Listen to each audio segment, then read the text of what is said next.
Welcome to Simplilearn's Business Analytics full course. In this course, we will dive into the world of business analytics, whether data plays a key role in driving smarter business decisions. As a business analyst, you will learn how to analyze data and turn it into powerful insights that help businesses grow and succeed.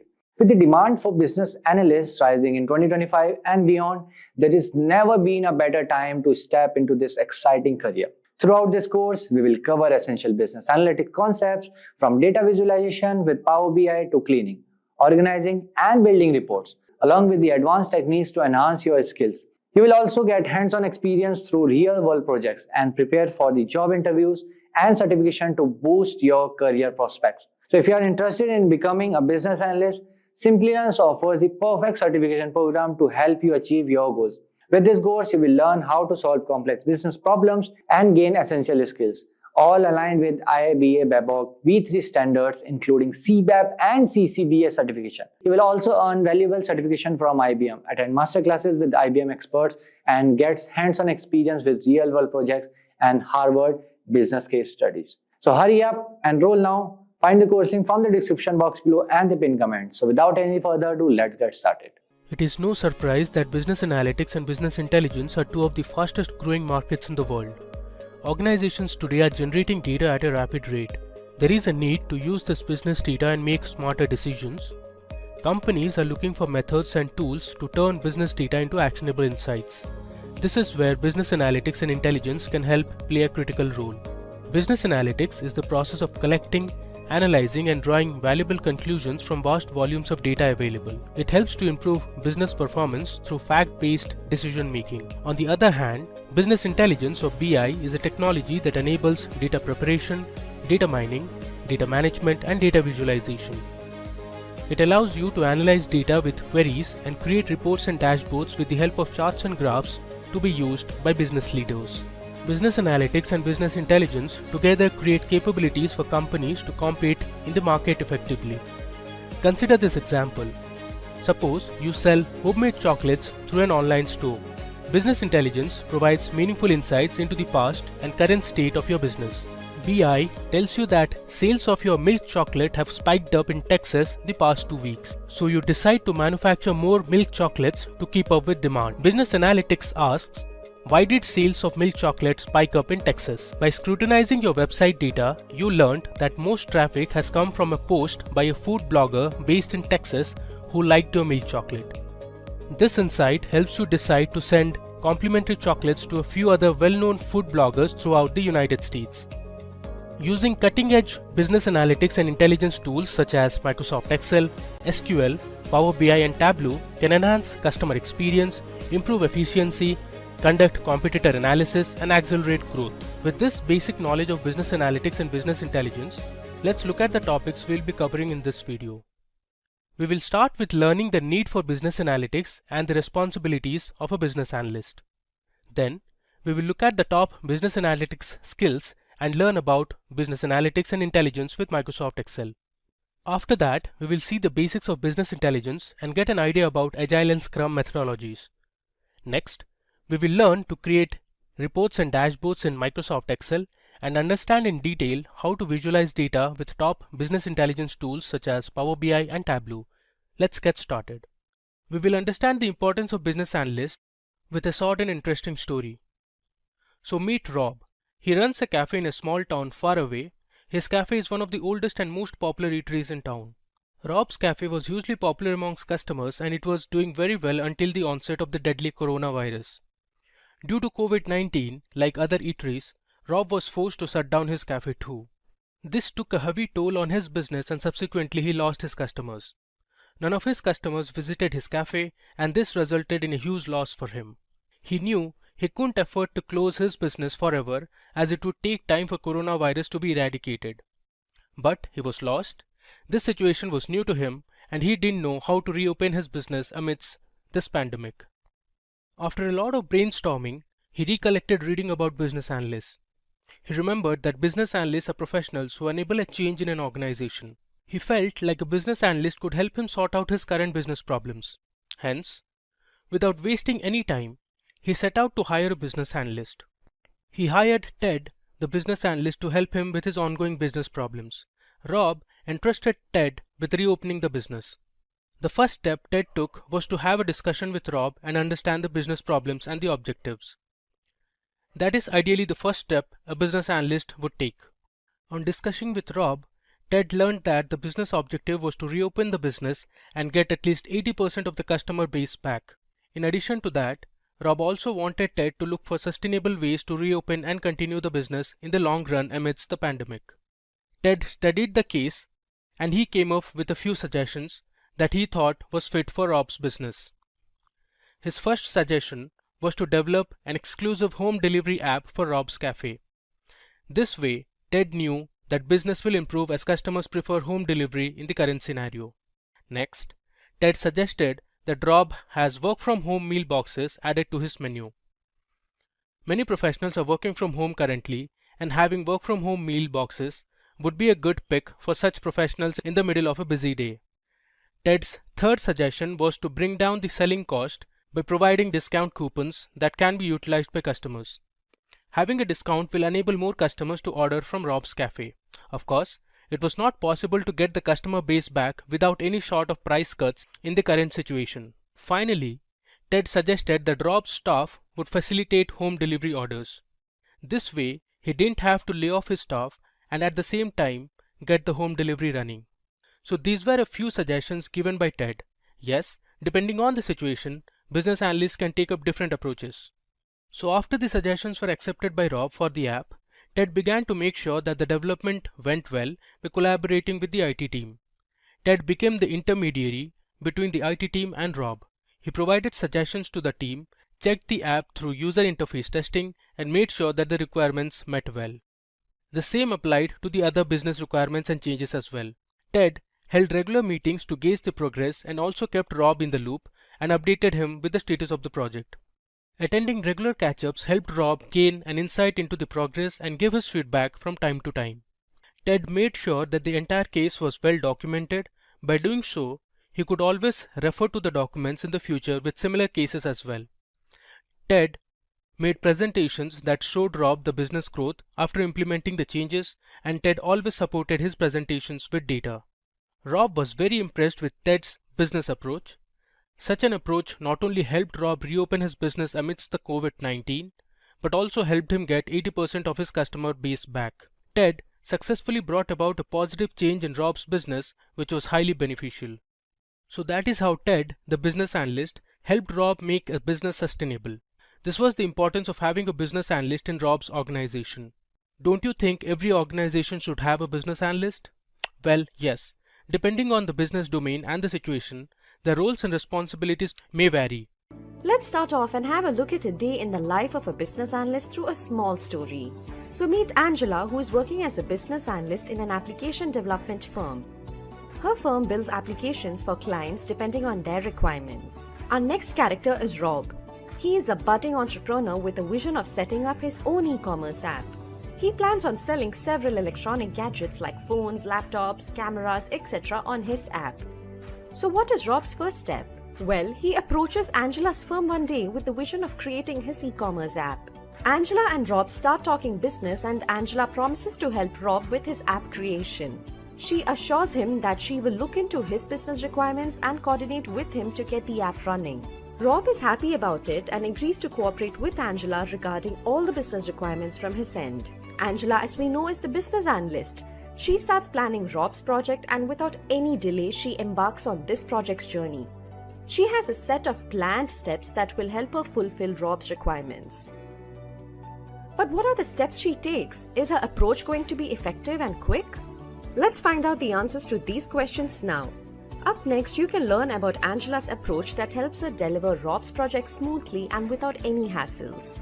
These steps that we are going to look at are the typical roles and responsibilities of a business analyst. Here, we will understand these roles better with respect to Angela's and Rob's story. First and foremost, Angela understands Rob's business objectives, problems, and requirements. Without understanding this, do you think Angela will be able to proceed? No. App focusing on electronic gadgets. In the next step, Angela gathers all the necessary requirements. Here, she understands Rob's requirements and makes sure that they are on the same page regarding the project and its goals. Both of them together arrive at a stipulated deadline for the project completion. She gathers relevant information based on security of the app, the payment setup, ways to log in, cost of the products, and style, to name a few. Once Angela has an in-depth understanding of Rob's project and gathers all the necessary requirements, she starts allocating resources by keeping in mind the budget of the project. Here, she recognizes and allocates tasks and resources to the development team. BAs work closely with the development team to design the solution for a problem. Angela ensures that the development team doesn't spend their time understanding Rob's requirements. In this step, along with the development team, she finalizes the software and tools required to build the project. Angela doesn't rest until the project is delivered to Rob. She continuously monitors the progress and constantly provides her feedback to the development team with respect to the app's layout, design, and other features. She gives them suggestions in order to improve the application. In the next step, Angela collects feedback of the prototype version of the app from the users. She notes down if the prototype is fine or if it requires more work. BAs validate if the project is running fine with the help of user acceptance testing. They verify if the solution being worked on is in line with the requirements and ensure that the final product satisfies the user expectations. BAs also assess the functional and non-functional requirements. After collecting feedback, Angela moves to one of her most crucial duties, and that is building reports. Data visualization is a key skill for any BA. In order to gauge the performance of the app and get valuable insights from it, Angela builds reports using various data visualization tools like Tableau, Power BI, and QlikView. Reports can be general reports such as detailed reports, or it can be dashboard reports such as visualized reports with multi-dimensional analysis based on display of business indicators. It is not uncommon for issues to crop up amidst this entire process. Hence, Angela conducts regular meetings with the development team and Rob to solve problems quickly. Having these meetings will help Rob understand the status of the project, and it will also help the teams proceed in the right path. Throughout this project phase, Angela makes sure to maintain transparency. On completion of the project, Angela documents and presents the project findings to Rob. Generally, business analysts present the project outcomes to the stakeholders and clients along with maintenance reports. Angela notes down all the project learnings and details in a concise manner. This will help her take better decisions in the future, and these documents will save her time while implementing the next project. Now that she has completed all her duties and responsibilities with respect to Rob's project, she is ready to deliver the final e-commerce application to Rob for use. Rob is rest assured that the application developed by Angela's firm is apt for his business and just what he wanted. Angela's streamlined approach made it easier for the project to be delivered within the stipulated time period. Rob is happy, and I'm sure he will come back to Angela's firm for projects in the future. So those responsibilities that we saw Angela carry out are ideally the roles and responsibilities for any business analyst out there. Yes, some may vary depending on the company you work for and the project you're working on. Business analyst is a professional who is responsible for bridging the gap between IT and business teams. They use analytics to evaluate processes, determine requirements, deliver data-driven solutions, and generate reports to executives and stakeholders. Business analyst is an individual who is a part of the business operation and works closely with the technology team to improve the quality of the services being delivered. They also help in assisting in integration and testing of new solutions. Growing a career in a field with high demand such as business analysis could be a challenge, and competition for business analyst positions can be intense. So you should have a clear understanding of the roles and responsibilities of a business analyst. A BA should successfully identify and recognize the organization's business objective. They should understand the business problems and think of a lucrative business solution. They need to understand and collect the business requirements from clients and stakeholders, allocate the right resources, and improve the existing business. Documentation of business findings is another important key role of a business analyst. BAs interact with the development team to design the solution for solving a particular problem. They often need to spend a certain amount of time in meetings in order to save the development team from spending their time in understanding the stakeholders' requirement. They often give feedback on the layout of a software application as to what all features need to be added and what functionalities should the application contain, and also implement the newly designed features that a business needs. While BAs identify the needs, define the features, write use cases, uncover business rules, and manage issues, they should also gauge the functional and non-functional requirements in a business. Business analysts run meetings with stakeholders and other authorities. Hence, discussing issues with the client face-to-face can do wonders and even help in solving problems quickly. They engage with business leaders and users to understand how data-driven changes to products, services, software, and hardware can improve efficiency and add value.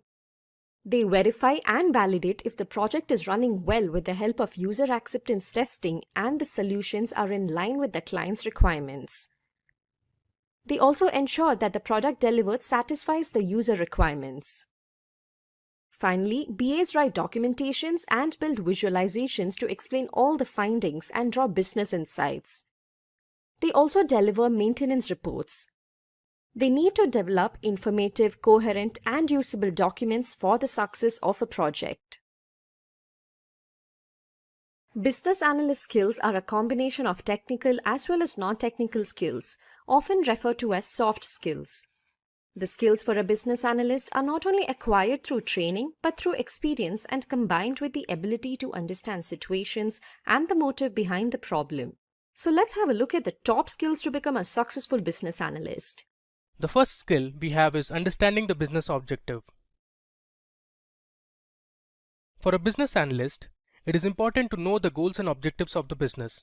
It is advised that business analysts should have a good knowledge of the business operations in his or her organization. A business analyst should understand the problems related to the business and come up with the right solution. Business analysts should resolve the problems that have been identified and not avoid them. They work on individual actions and tasks that will build towards the achievement of the goals of the business. Objectives of the business can be to expand customer base in order to increase sales, scale up production so that it is in line with the revenue growth, improve revenue streams through increasing perceived product value, or increasing marketing budget according to the revenue. Business analysts should have the natural curiosity and determination to continue learning and figuring out how things fit together. Even as business analysts become managers, it is important to stay in touch with the industry and its changes. The next important skill a business analyst should have is analytical and critical thinking.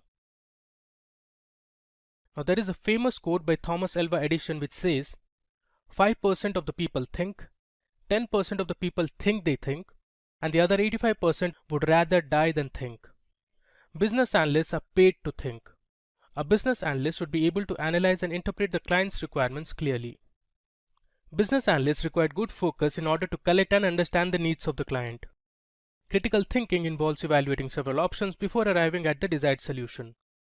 In certain situations, a stakeholder may give a requirement that's not necessarily tied up to any business value, but rather to their own increased convenience.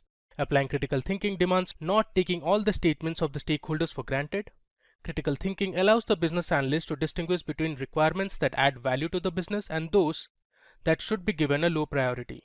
A business analyst must be creative in order to reach stated goals where resources are limited and the conditions are non-ideal. The third important skill for a business analyst is communication and interpersonal skills. Understanding and being properly understood is key to any profession. If you are unable to clearly specify and communicate requirements to any stakeholder, then you may not fully understand the requirements yourself. Being a business analyst is like being multilingual. You have to speak several different languages while conveying the same message. Business analysts apply communication skills at every point.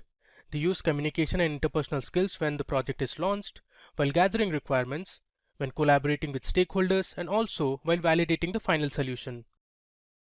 Listening, reading, and writing skills are very critical for a business analyst.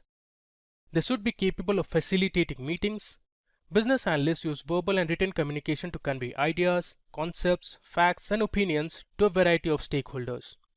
Non-verbal communication skills enable the effective sending and receiving of messages, but not limited to body movement, posture, facial expressions, gestures, and eye contact. Effective listening allows the business analyst to accurately understand information that is being communicated verbally. Fourth in our list of skills, we have negotiation and cost-benefit analysis. Being a successful business analyst requires working with and interacting with many people. These people include clients, business leaders, project team members, project stakeholders, vendors, private sector representatives, industry leaders, and so forth. Business analysts negotiate at every turn during the course of a project. At the initial stage of a project, negotiation skills are used to determine what should be included in the vision of the project. As details emerge, negotiation skills are used by all parties involved to determine which requests become requirements and which requirements have higher priority. As the project progresses, negotiation skills help to determine the functional design which fulfill the requirements. Technical decisions also require negotiation skills. Business analysts also perform cost-benefit analysis to conduct an assessment of the benefits and costs anticipated in a project. When organizations undertake new projects, it is advisable for business analysts that they use cost-benefit analysis to establish whether such projects should be embarked or not. Business analysts should be able to achieve a profitable outcome for your company while finding a solution for the client that makes them happy. This balancing act demands the ability to influence a mutual solution and maintain professional relationship. Up next, we have our fifth skill, that is decision making. The quality of decisions made by business analysts is what matters a lot because it has a direct impact on the company's business. Thus, it is important for every business analyst to think from all aspects before presenting their decision or strategy. They must be having good problem-solving skills as well. Business analysts should have a knack to think out of the box and find a solution to problems. Majorly, a business analyst follows 5 major steps while making a decision. These steps are: define the problem, find and define the alternative approaches, evaluate the alternative approaches, make the decision based on these approaches and test, and finally implement the solution. While some may argue that the technical team is responsible for designing the solution, the business analyst still remains instrumental in ensuring that the design conforms to the requirements that have been approved. Now that we have reached halfway through the skills, I would like to ask all our viewers to please subscribe to our channel and hit the bell icon to never miss an update from Simplilearn.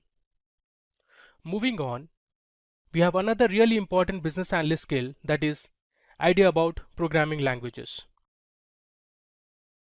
Business analysts should have a good hands-on programming knowledge for performing better and faster analysis of data. Knowledge of R and Python is highly beneficial. Business analysts can help solve complex problems by writing efficient codes. Both R and Python have a vast collection of libraries and packages for data manipulation, data wrangling, data visualization, and data analytics. Some of these libraries are NumPy, Pandas, dplyr, tidyr, ggplot, and matplotlib. In addition to these, it is good to understand statistical software like SAS and SPSS. Using these programming languages such as Python, R, and SAS, you can analyze and visualize large datasets as well as create machine learning models for making future business predictions. The seventh skill in our list is creation of reports and dashboards. Now, business analysts should be proficient in using various business intelligence tools for creating reports and dashboards. Reports created by business analysts can be general reports such as detailed report, grouped report, cross-tab report, column report, query report, data entry report, etc. Or it can be dashboard reports such as visualized report with multi-dimensional analysis based on display of business indicators. Dashboard reports are developed by business analysts to solve business decision-making problems. Different from the tabular interface of the general report, the dashboard report adopts the canvas-like operation interface.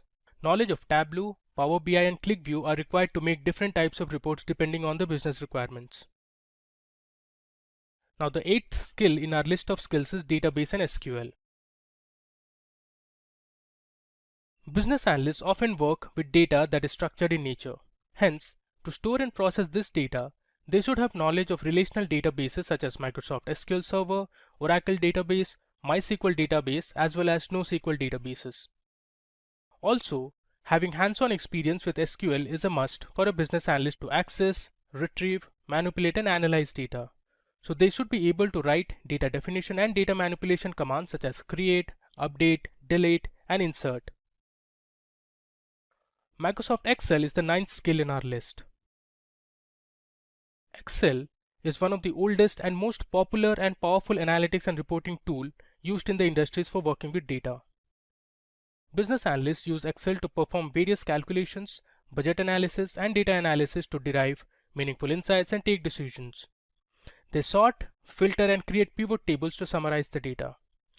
Business analysts can also create different charts and graphs using Excel to generate dynamic reports related to a business problem. Business analysts can use Excel to create revenue growth models for new products based on new customer forecasts. When planning an editorial calendar for a website, business analysts can list out dates and topics in a spreadsheet. When creating a budget for a small product, they can list expense categories in a spreadsheet, update it monthly, and create a chart to show how close the product is to budget across each category. Business analysts can calculate customer discounts based on monthly purchase volume by product. They can even summarize customer revenue by product to find areas where to build strong customer relationships. And finally, in the list of skills, we have documentation and presentation. You could have all the industry experience in the world, but if it's paired with poor business analyst practices, you could be more of a risk to the organization than a business analyst with no industry experience at all. A business analyst must be able to document their project learnings and results in a concise and compact form. They should also be confident about presenting their findings and conclusions in front of the stakeholders and clients. Organized documentation will help you communicate technical concepts to non-technical employees. It is important that a business analyst notes down all the details that they learn from their projects. This will help them take better decisions in the future. Also, if similar problems arise at a later stage, they can implement the same solution, thereby saving a lot of time and unwanted problems.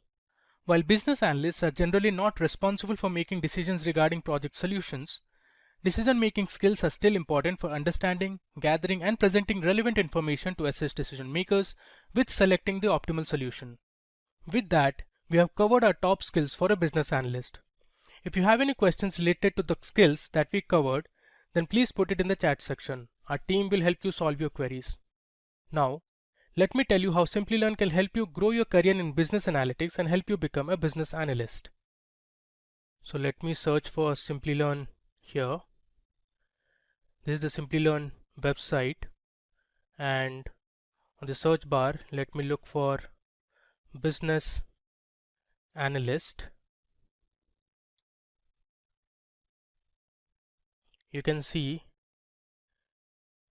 there are a few courses related to business analyst. So let me open these two courses. So let's go to the first course. So this is the Business Analyst Masters program. Now this program is endorsed. Education provider is IIBA. Now if you look on the right, we have the different courses that will be covered as part of this Masters program. So there is Introduction to Business Analysis, Certified Business Analytics Professional. You'll also learn about Agile and Scrum. There's Business Analytics with Excel. You'll also get training in SQL. There's Tableau training. And you'll also get to work on Business Analyst capstone projects.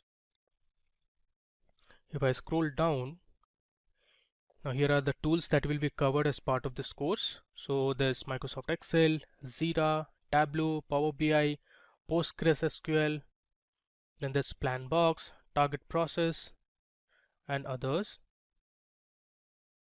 Here you can see the program advisors, and if I scroll further, this is the entire course content we have. These are the different courses that you will be learning in this course, and after you finish the course, you will receive a certificate which will look similar to this. So please go ahead and enroll to this course if you want to start your career in business analytics. Now let me take you to another program. We have postgraduate program in business analysis. Now this is in partnership with Purdue University, and endorsed education provider is IIBA. If I scroll down, you can see here the key features of this course. You'll get Purdue Postgraduate Program Certification, Alumni Association membership, master classes from Purdue faculties, enrollment in Simplilearn's Job Assist, There's 170 plus hours of blended learning, 11 plus hands-on projects, custom projects in 3 domains. If I scroll further, on the right you can see this is the Purdue certification that you will receive after finishing the course, and you will also get the certificate received by International Institute of Business Analysis, that is IIBA. Let's scroll down. You also have the advantage for enrolling to Simplilearn Job Assist program.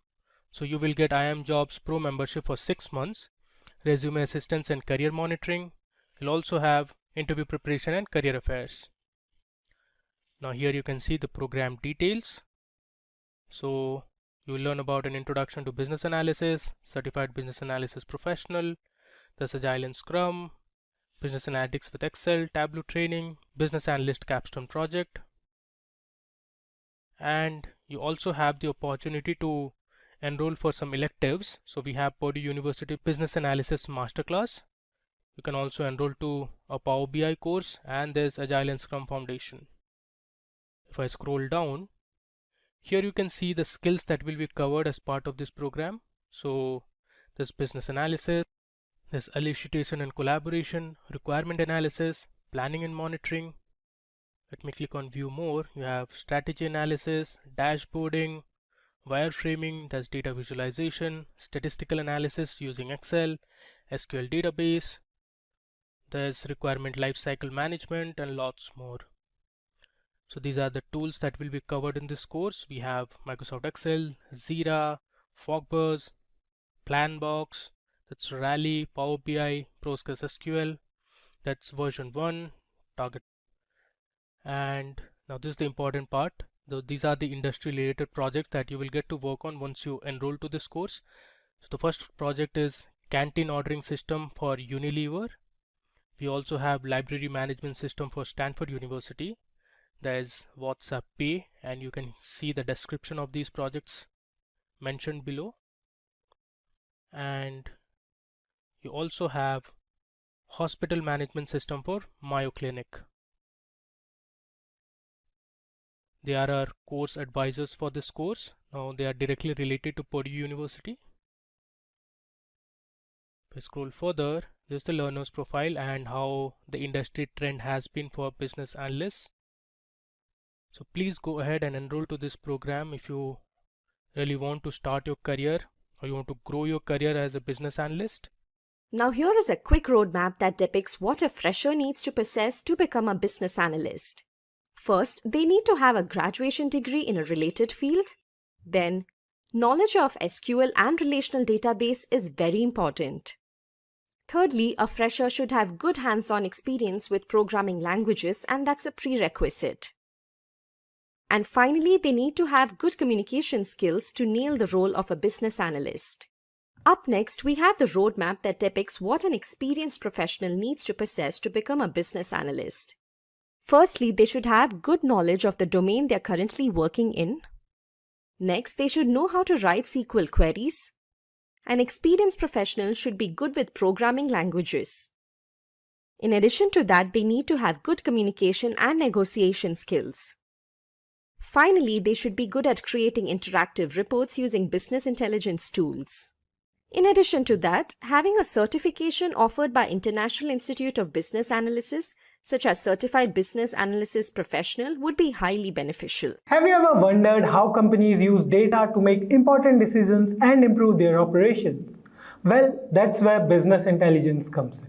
Business intelligence, also known as BI, is a set of tools and processes that help organizations analyze data and make informed decisions. It's like a crystal ball that helps businesses see into the future and make strategic decisions based on the data analysis. But how exactly does BI work? Well, it starts with collecting data from multiple sources like transaction data, customer data, and social media data. This data is then processed and analyzed using BI tools like dashboards, reports, and analytical models. The insights provided by BI helps organizations identify trends, patterns, and opportunities that they can use to make better decisions and drive growth. So in this video, we are going to take you through the core concept of what business intelligence is and why is it so important. So without any further delay, let's get started with what exactly is business intelligence. Well, at its core, business intelligence, often referred to as BI, is the process of collecting, analyzing, and transforming raw data into actionable insights for business purposes. It helps organizations make informed decisions, enhance performance, and gain a competitive edge in today's dynamic market. So let's understand the steps involved in the processing of data. The first step in the business intelligence process is data collection. Businesses begin by identifying the relevant data sources for their operations, such as internal databases, customer interactions, website analytics, and social media platforms. Once identified, the necessary data is extracted from each source, which can be in various formats like spreadsheets or databases. Before proceeding, it's important to cleanse the data by removing duplicates, errors, or inconsistencies, ensuring its accuracy and reliability. The second step is data integration. With the collected data in hand, the next step is data integration. Businesses transform the data into a unified format that is compatible and consistent across different data sources. This transformation involves standardizing data formats, organizing fields, and creating a unified data structure. The transformed data from various sources is then merged into a central repository or data warehouse, serving as a single source of truth for further analysis and reporting. The third step is data analysis. Businesses select appropriate analysis techniques based on their objectives, which can include exploratory data analysis, statistical modeling, data visualization, or machine learning algorithms. Using these techniques, businesses uncover patterns, trends, and correlation within the data. These insights provide valuable information about customer behavior, market trends, operational efficiency, product insights, and more. To communicate the findings effectively, businesses create reports and visualizations that present the insights in a clear and understandable format.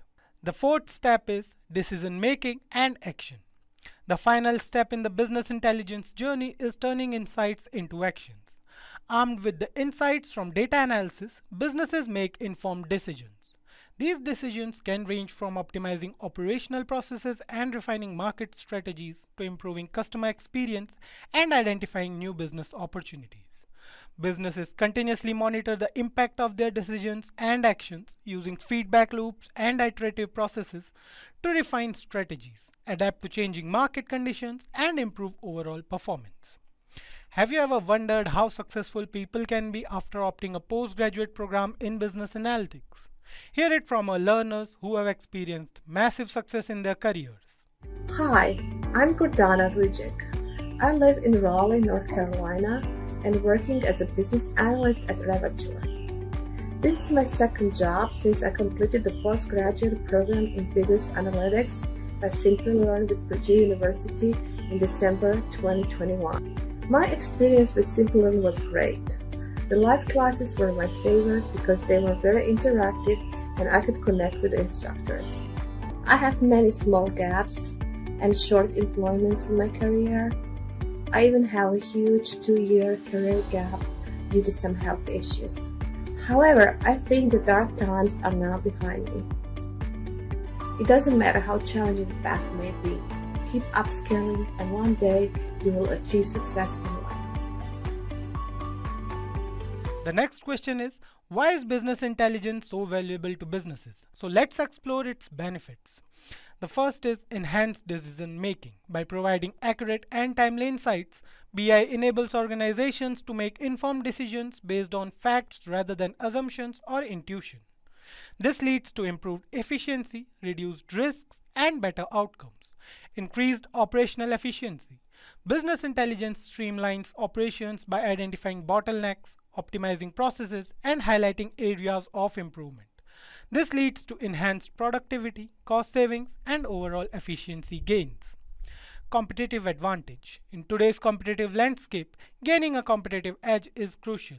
BI equips businesses with actionable insights about market trends, customer preferences, and competitors, enabling them to make strategic moves and stay ahead of the curve. Applications of business intelligence. Retail. BI helps retailers analyze customer buying patterns, optimize inventory levels, and personalize marketing campaigns, ultimately improving sales and customer satisfaction. Healthcare. By leveraging BI, healthcare providers can analyze patient data, optimize resource allocation, and identify patterns to enhance medical treatments and patient outcomes. Finance. BI enables financial institutions to assess risk, detect fraudulent activities, and identify investment opportunities, resulting in improved decision making and financial performance. Let's understand the tools for business intelligence. A number of BI tools are already present in the market, but let's go through the top business intelligence tools. Power BI. Microsoft's Power BI offers robust data visualization capabilities, interactive dashboards, and integration with various data sources. It's user-friendly and allows for collaboration and sharing within the organization. Tableau. Tableau is renowned for its interactive and intuitive data visualization features.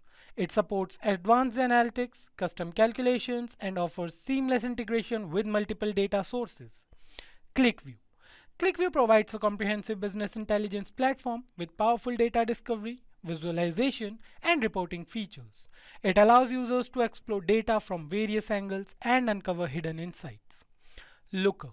Looker offers a cloud-based platform for data exploration and visualization. It focuses on providing real-time insights and collaborative analytics, enabling teams to work together seamlessly. So there you have it, folks. Business intelligence is an essential tool that can help businesses succeed in today's marketplace. Ever wondered what those people with fancy charts on their computers are doing? They are probably business analysts. So what's a business analyst? Think of them as the Sherlock Holmes of the business world. They look at lots of information and figure out how to make companies run better. And guess what? It's a pretty cool job right now. Lots of companies are trying to hire these folks. Want to know how much they make? On average, about $85,000 per year. Some of them even make over $120,000. Not bad, right? But here's the thing. To be really good at this job, you need to know some special words. It's like learning the secret code of business. And in today's video, we are going to look at the 10 important words every business analyst should know. And by the time we are done, you will be talking like a pro. So let's start with a little story. Meet John. John works at a company and is always overwhelmed by all the data terms his colleagues use during meetings. So words like KPIs, data warehouse, and analytics were thrown around, and John often felt lost. He knew understanding these terms was crucial for his career growth, so he decided to dive into learning about business intelligence. John started by learning what business intelligence actually means. He discovered that BI involves strategies and technologies that help companies analyze and manage their data. For example, if he worked at Spotify, BI could tell him which songs are getting the most plays, when people listen the most, and even predict the next big hit. This realization made John see how powerful BI could be for making informed business decisions. Alright, so let's dive in and let's understand what business intelligence actually is. Imagine you're running a popular ice cream shop, and business intelligence is like having a super smart helper that tells you everything about your business. Cool, right? So what exactly is business intelligence? It's all the tricks and tools companies use to understand their data better. It helps them make smart choices based on facts, not just guesses. For example, let's say you use a tool like Power BI in your ice cream shop. It might show you which flavors sell the most on hot days, what time your shop is busiest, and which toppings are most popular with kids. This info helps you make smart decisions like stocking up on popular flavors or hiring extra staff for busy times. Business intelligence is super important because it turns boring numbers into useful information that helps businesses grow and succeed. It's like having X-ray vision for your company. Next, let's talk about data visualization. So data visualization is the graphical representation of information and data. By using visual elements like charts, graphs, and maps, data visualization tools provide an accessible way to see and understand trends, outliers, and patterns in data. For example, a bar chart showing the most popular pizza toppings in a delivery app. This is crucial for presenting data in an easy to understand format. Moving on, we have analytics. So analytics involves the systematic computational analysis of data. For example, using analytics to understand which times of day are busiest for a pizza delivery app. This term is important because it helps in making sense of large amounts of data and aids in decision making. Next up is KPI, that is Key Performance Indicator. So a KPI is a measurable value that demonstrates how effectively a company is achieving key business objectives. For example, tracking the number of pizzas sold each month as a KPI to measure business performance. KPIs are essential for measuring performance and progress towards strategic goals. Now let's discuss data warehouse. So a data warehouse is a centralized repository for storing large volumes of structured data from multiple sources. For example, storing customer data from different gym branches in one place for analysis. It is used for reporting and data analysis and is a core component of business intelligence. Data warehouses are important for consolidating data from different sources and making it available for analysis. Next, we have database. So database is an organized collection of data generally stored and accessed electronically from a computer system. For example, a database storing member records for a gym. Databases are foundational for storing and managing data efficiently and are critical for any business intelligence processes. Moving forward, let's introduce data mining. So data mining is the process of discovering patterns and knowledge from large amounts of data. For example, a gym analyzing member attendance to identify the most popular class times. Data mining is important for extracting useful information from large data sets. Next, let's talk about dashboard. So dashboard is a business intelligence tool that allows users to track key metrics and KPIs. For example, a dashboard for a gym showing daily attendance, most used equipment, and membership growth. It provides a visual representation of data and helps in monitoring performance at a glance. Dashboards are crucial for real-time data monitoring and decision making. Next up is reporting. Reporting refers to the process of organizing data into informational summaries to monitor how different areas of a business are performing. For example, a monthly financial report summarizing income and expenses for a gym. Reports are essential for tracking progress, identifying trends, and making informed decisions. Finally, let's discuss SQL, that is Structured Query Language. So SQL is a standard programming language for managing and manipulating databases. For example, writing an SQL query to retrieve all gym members who joined last month. It is used to query, insert, update, and modify data. SQL is fundamental for anyone working with databases and business intelligence tools. Remember, whether you are running a multi-million-dollar corporation or a neighborhood lemonade stand, these BI tools and concepts can help you make smarter decisions and grow your business. They turn raw data into valuable insights, helping you understand your customer better, optimize your operations, and stay ahead of the competition. So with that, guys, we have come to the end of this session. I hope this video has helped demystify some key business intelligence terms for you. If you found this video helpful, don't forget to give it a thumbs up and subscribe to our channel for more business and tech insights. If you have questions about BI or want to share your opinion, you can comment down in the comment section below. Well, get ready to unlock your career potential. I know you're curious already about what specific skills made the cut. Stick around to find out and prepare to level up your business analyst game. Forget the outdated list. We are talking about the critical thinking, cutting-edge tools, data-driven insights, agile methodologies, and much more that will put you at the forefront of business transformation. Feeling overwhelmed already? Don't worry, we will break down each skill into digestible chunks with practical tips and tricks to ensure you master all of them. Whether you are a data whiz craving new challenges, a communications expert ready to bridge the gap, or a problem solver seeking the perfect toolkit, this video has something for you. So hit play, unleash your inner analyst, and let's unlock the secrets to success in 2024. That said, if these are the types of videos you would like to watch, then hit the like and subscribe button and the bell icon to get notified. Just a quick info for you. If you want to upskill yourself to master business analytics skills and land your dream job or grow your career, then you must explore Simplilearn's cohort of various business analyst programs. Simplilearn offers a postgraduate program in business analytics from Purdue University in collaboration with Amazon, Google, and Microsoft. Through this program, you will gain knowledge and work-ready expertise in the skills like prescriptive and predictive analytics regression, classification, and over dozens others. Check out the link in the description box and pin comment. to find a business analytics program that fits your experience and areas of interest. So without further ado, let's get started. Firstly, let's understand what is business analysis. Think of it as an adventure exploring the hidden business treasures, data magic, tapping out new possibilities, and communication skills to unlock a business's hidden potential. Technically, business analysis is like an art of dissecting a business to find ways to make it better. It's a process of analyzing business data, understanding problems, recommending solutions, and implementing changes that benefits the stakeholders. So who does this all? Who is a business analyst? A business analyst is a person who processes, interprets, and documents business processes, products, services, and softwares through the analysis of data. Imagine them as detectives or treasure hunters for business efficiency.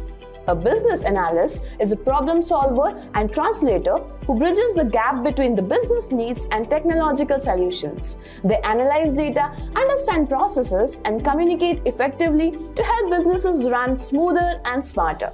Let's bounce back to our major topic of discussion now: the top 10 skills that a business analyst must know in 2024.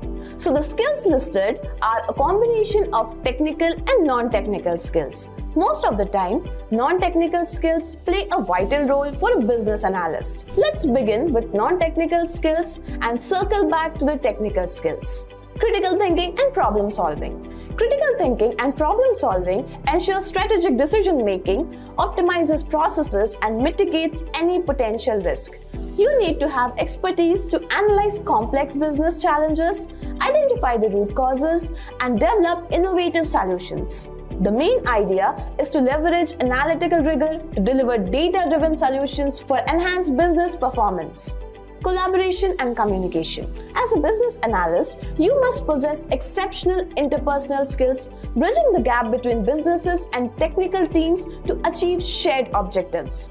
It helps you to effectively collaborate with the diverse stakeholders, fostering clear communication and consensus building to facilitate a smooth project execution, aligning business goals with technical solutions, and driving stakeholders' buy-in. Cost benefit and negotiation. A business analyst must be capable of demonstrating financial acumen and negotiation prowess, ensuring value-driven decision-making and favorable partnerships.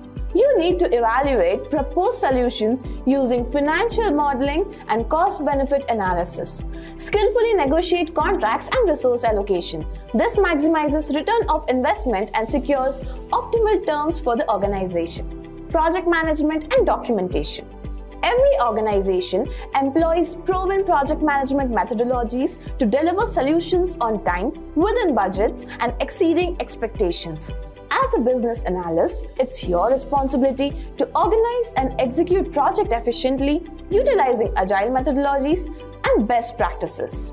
Create clear and concise documentation for stakeholders, ensuring project success for meticulous planning, risk management, and timely delivery. In fact, a certification in project management and agile methodologies will definitely add weight to your profile. Domain knowledge. You need to have an in-depth understanding of the specific industry, business function, or technology sector relevant to the role. A business analyst must possess demonstrable expertise in the target domain, providing a significant advantage of the competitive edge and strategic insights. These facilitates seamless integration into the business operations, enables insightful analysis, and builds trust with stakeholders. These are just brief summaries. Each skill encompasses a multitude of sub-skills and fine distinctions that further emphasize your expertise and value as a business analyst. I am now circling back to the technical skills. The career of business analyst hinges equally on mastering these essential technical skills to deliver accurate, reliable, and high-performing results. So let's get started with the most essential technical skills for modern business analysts. Number 1. Microsoft Excel. Microsoft Excel houses many powerful capabilities. An advanced understanding of formulas, functions, data manipulation, and automation techniques will help a business analyst to efficiently analyze and interpret large datasets, create insightful reports, and automate repetitive tasks.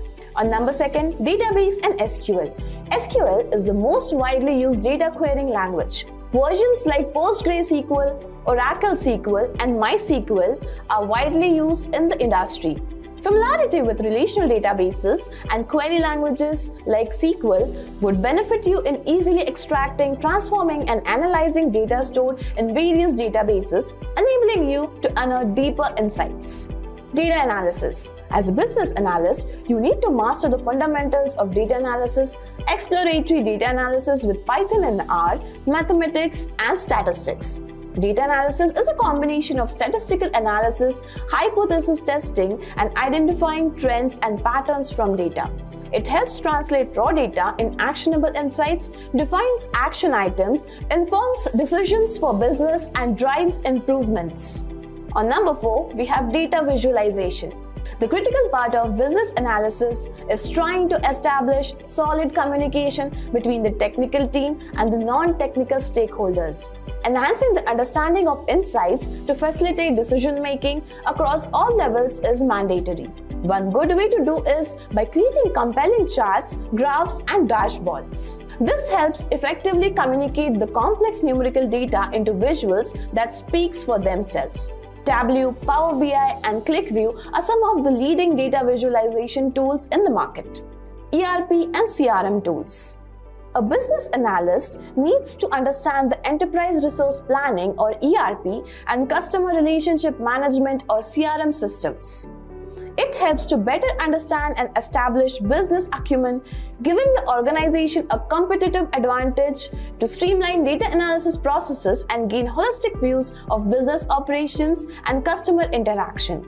Tools like Oracle Fusion Analytics, Salesforce, etc. are some of the ERP and CRM tools. Mastering these skills empowers business analysts to shine in today's data-driven world of businesses to unlock valuable insights and drive strategic decision-making. Proceeding further, we will discuss the important part of today's session: salary trends of a business analyst. Business analysts are one of the top paid professionals around the world. According to Glassdoor, in India, the average base pay of business analysts ranges from 5 lakh rupees to 12 lakh rupees per annum. In United States of America, the average base pay of business analysts ranges from $70,000 to $100,000 per annum. Now let's see what Power BI is. Power BI is a business analytics service provided by Microsoft that lets you visualize your data and share insights. It converts data from different sources to build interactive dashboards and BI reports. As you can see, we have an Excel data about sales. Using this data, Power BI helps you build different charts and graphs to visualize the data. Now that we have understood what Power BI is, let us look at the important features of Power BI.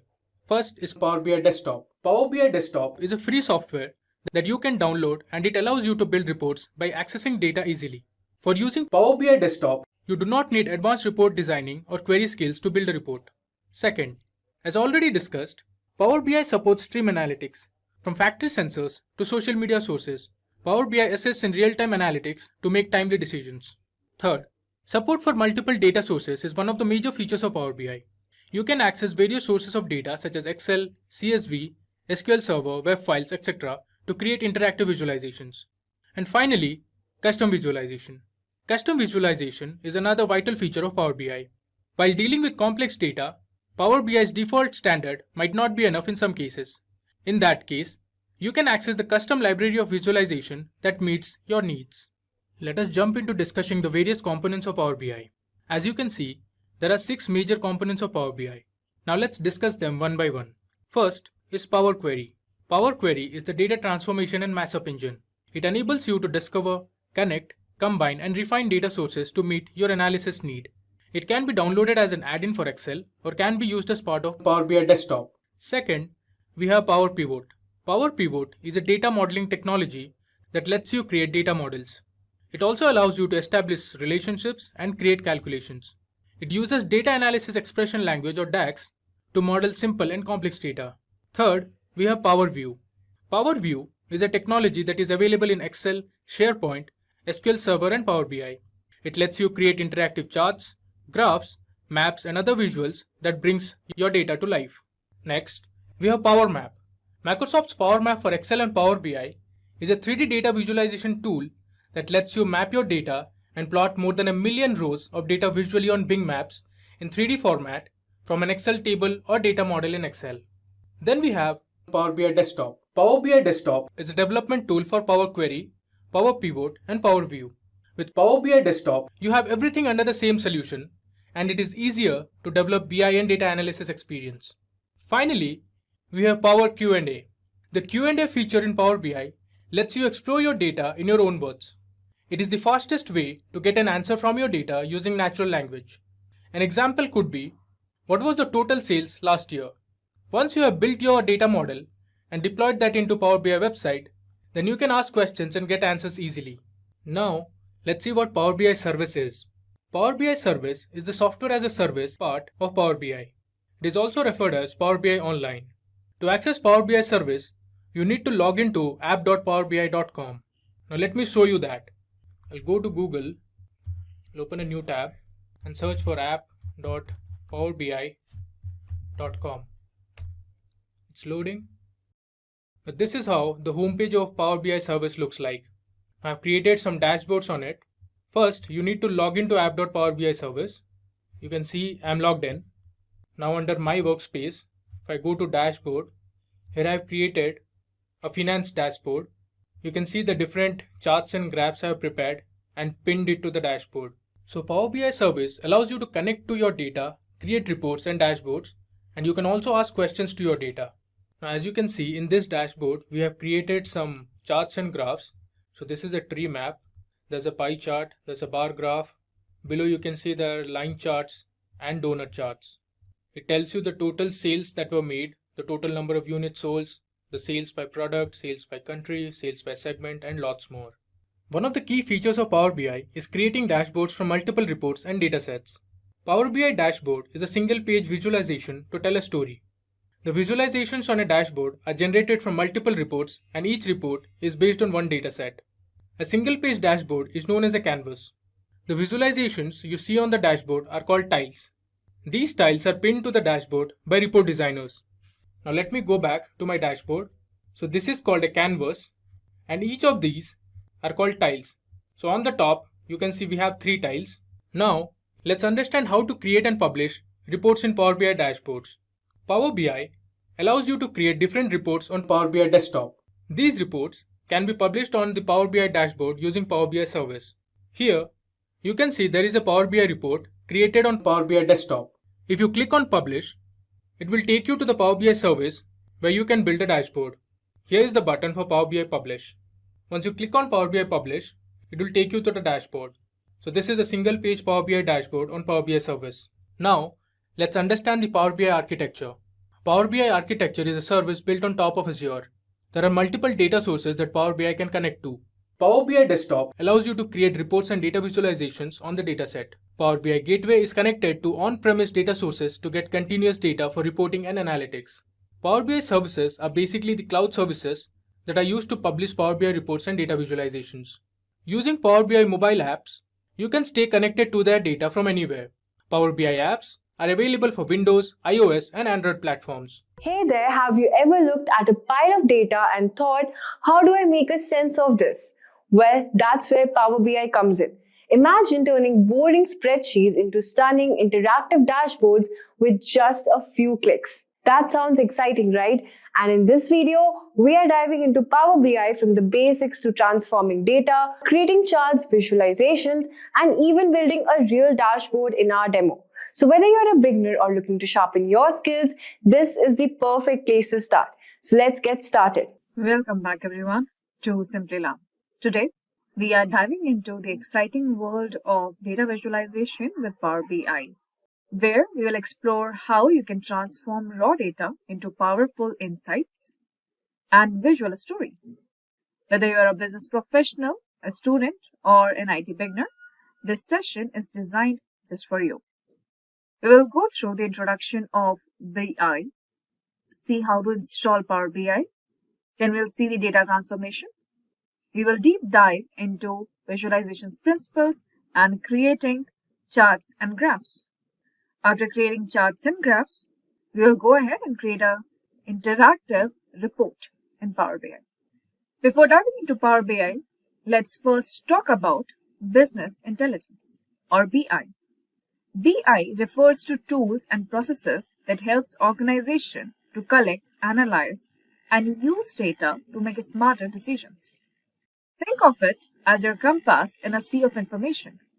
It points you to trends, predicts outcomes, and helps improve general performance. Let's see how Power BI helps us with its feature to analyze and make informed decisions.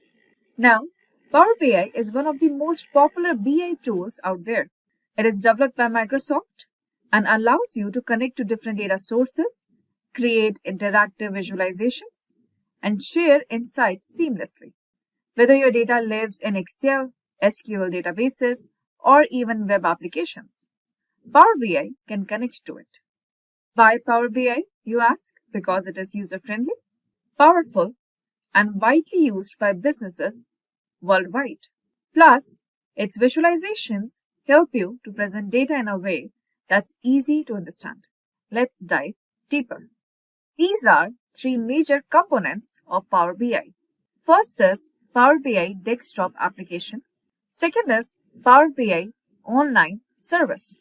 Or this Power BI service can be your server where your organization data resides and you can go ahead and share your reports across your teams within your organization.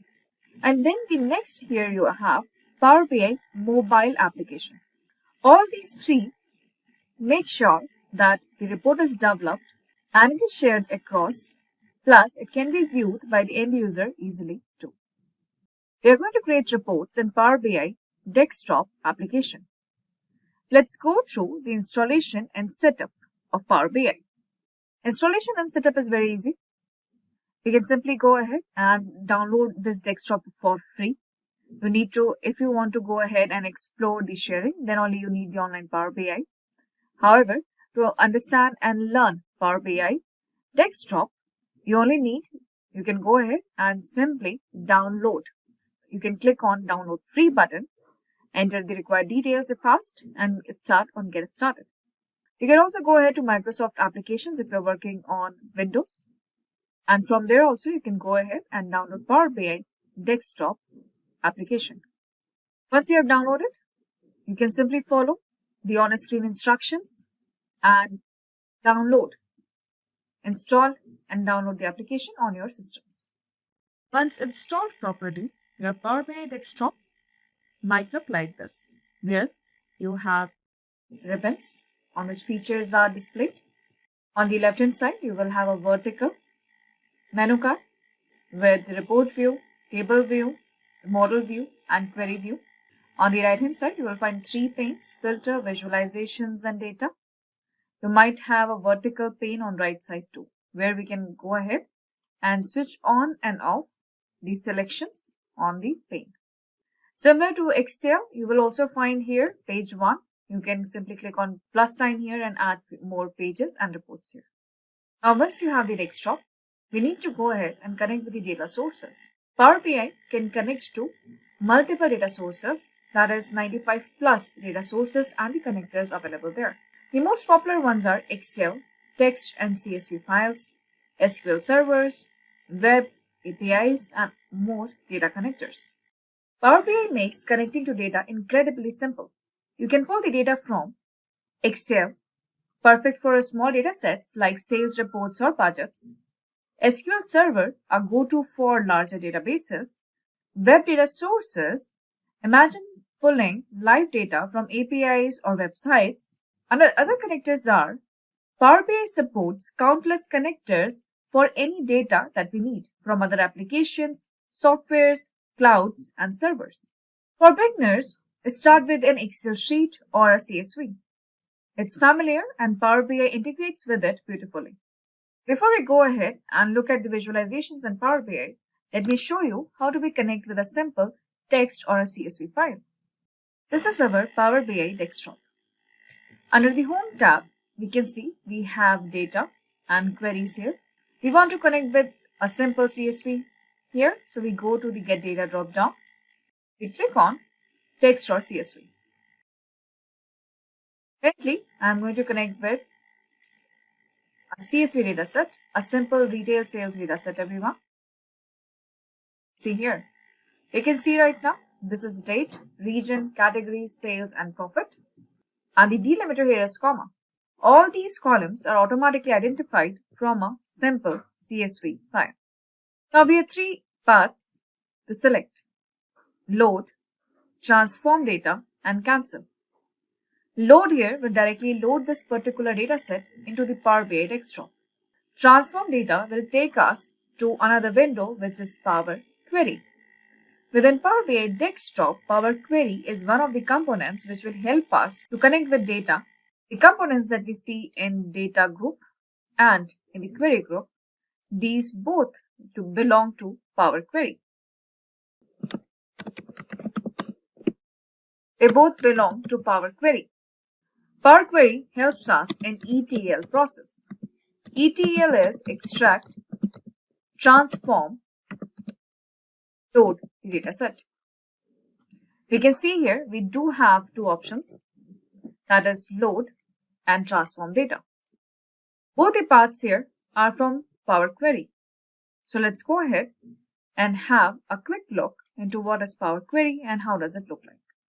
So we're clicking on transform data here and we are directed to Power Query Editor here. Power Query Editor is going to be a separate window. This is our Power BI desktop. This Power Query Editor window, you can see we have our tabs here, the ribbons. These ribbons are majorly concerned with transformation and cleaning of dataset. Also observe there are three panes, queries. This is preview. In Power Query Editor, we have three panes, queries, which are dataset that we are extracting from the data source. Second is this is a preview pane. And third is query settings. Currently, we will deep dive into visualizations part and into cleaning and transformation. We will see that in another video. We will still go through the basics here. So first is look at this date. We can see the preview that this is a date column. We can click on this calendar icon and we can change the data type that we have here. Usually, Power BI is successful in identifying the data type. As you can see right now for the region, it has a successfully identified text. For number, it's a decimal number, and likewise. We also have a vertical bar. We have a horizontal bar. We can explore other columns that we have inside the data set. As you can see, the data type is properly identified. We are only going to go ahead and change the name of the data set. Currently, it's a retail data set. So let's rename this to retail data set here. And now we will go ahead, closing the Power Query Editor and applying and loading the data set into the Power BI desktop. We do have an option to only apply and not close the editor. We do have the option to only close and do not load the data set there. Currently, we will be closing and loading the data set there. Closing and loading the data set into the Power BI desktop. You can see the data set is loading up here. It's a small data set of 100 rows. Now here we have our retail data set. Once we have our data set loaded, now we can go ahead and start working on creating visualizations. But before we create visualizations, we should be aware about the basic interface of Power BI and the terminologies related to Power BI interface and desktop. First is, there is not much space here to build. You can see the dotted line square here. Let's understand visualization. What are visualizations? All visuals are images created from data. They help you see patterns, trends, and insights at a glance. In Power BI, you can create visuals like pie chart, line charts, maps, and KPIs. Pie charts are great for showing proportions like sales by region. Let's discuss them one by one. Bar or column charts. Bar or column charts are created to see the distribution between one categorical variable, and one numerical variable. As in the example you can see, we are looking at month-wise sales variance in percentage. Or you simply want to go ahead and see the average selling area size for two different store types here. Line and area charts. Ideal for tracking trends over time, like website traffic, sales from last year and next year, or to look at a certain patterns, seasonal or cyclical. Line charts and area charts are typically created over time series. Time series is any component of date hierarchy or time hierarchy, meaning year, quarter, month, weeks, or days. Says pie charts, donut charts, and funnel charts. Charts are great for showing proportions like sales by region, sales by different chains or categories. Similarly, donut charts can be used for similar reasons to show percentage distribution across certain dimensions and categorical variables. Funnel charts here can show you proportion in percentages here. As you can see right now, opportunity count by sales stage. We are looking at the sales funnel right now. How many leads we had? How many qualified out of that? How many have we provided solution for? Then out of that, how many went into the proposal stage? And how many out of the 100% were at last finalized and converted? So Power BI offers 4 core built-in map visuals to help you represent any kind of geographical data set. So here display geographic data such as sales by country, or maybe by state, or any other location or geographical location-based data set. There are 4 built-in maps. First is your basic bubble map. They can be created like these. Here are 2 examples. Another is filled map. Filled map is where the area, geographical area inside the map is filled with colors. Third is ArcGIS map. ArcGIS map is an online connected map which can show you individual district. It is interactive and dynamic. It has many more features as compared to a simple bubble map and filled map that we have seen. Last one is shape maps. Shape maps are good for highlighting. In the shape maps, we cannot have data labels and it can only highlight or color the region which we add in. Let's begin with creating charts and reports in Power BI. Hi everyone, welcome back to Simplilearn, where we explore the world of data analytics and visualization. Today, we will dive deep into Power BI to create a variety of charts and explore how to make interactive, engaging dashboards, just like this. We will work with a sample retails dataset to visualize key metrics like sales, profit, units sold. By the end of this video, you know how to create bar charts, line charts, pie charts, donut charts, stacked bar charts, and even a map visualization all on one page. So grab your laptop, open Power BI, and let's get started. Now, we're in Power BI. In this Power BI interface, you might find a few new things. On the right-hand side, vertical corner, you can see a data pane. You have to click on the second build pane, which will give you the options for visualizations. The third icon here is to format whatever object or chart that you select. With the plus sign here, you can customize and get more icons from the insert menu here. If I click them on again, these will be vanished from your view. You can show and hide the panes by clicking on these icons. The left-hand vertical pane remains unchanged. Here are your report view. These are table view, and here you have the model view. Today, we are going to explore different type of charts in Power BI. To create and explore the different type of charts, we are going to work on a very simple retail dataset, which is a CSV file. To connect with text or CSV, as usual, we can see here, same as text to columns in Excel. It has identified comma as a delimiter. Now we are going to click on transform data. This will take us to the Power Query.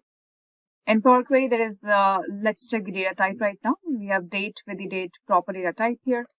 Sales, profit is in decimals.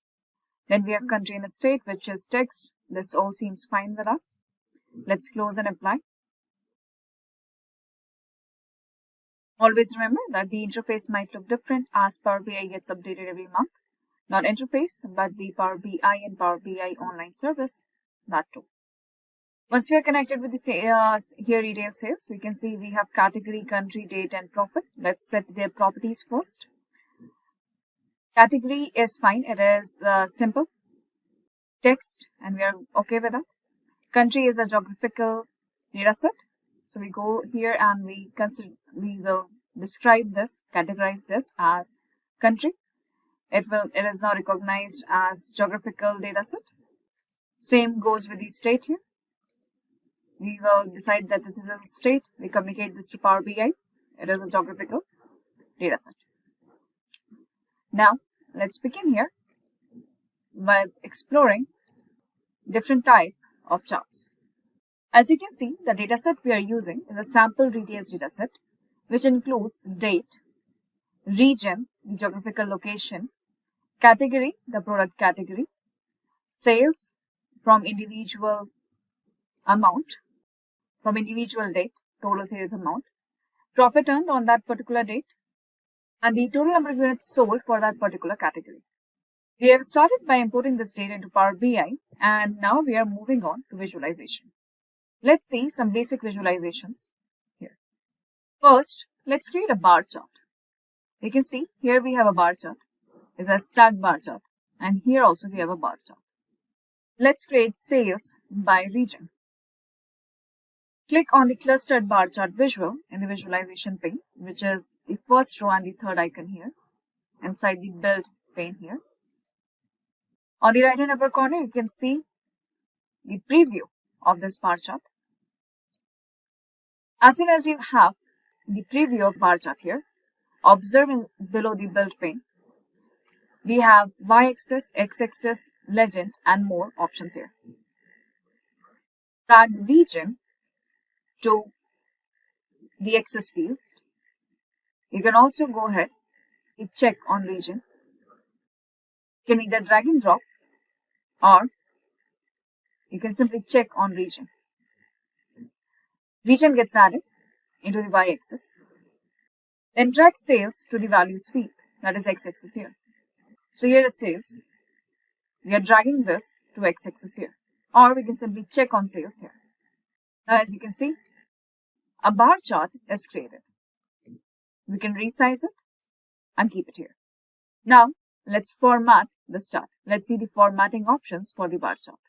To switch on the formatting options, I will go to the right hand side. In the vertical options, I'll click on format. Once I click on format here, you can see this particular format pane consists of all the formatting options designed only for this bar chart.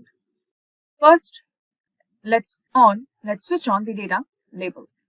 Just scroll down and switch on the data labels here. Switching on data labels will give more information about the chart rather than going and comparing with the y and x-axis.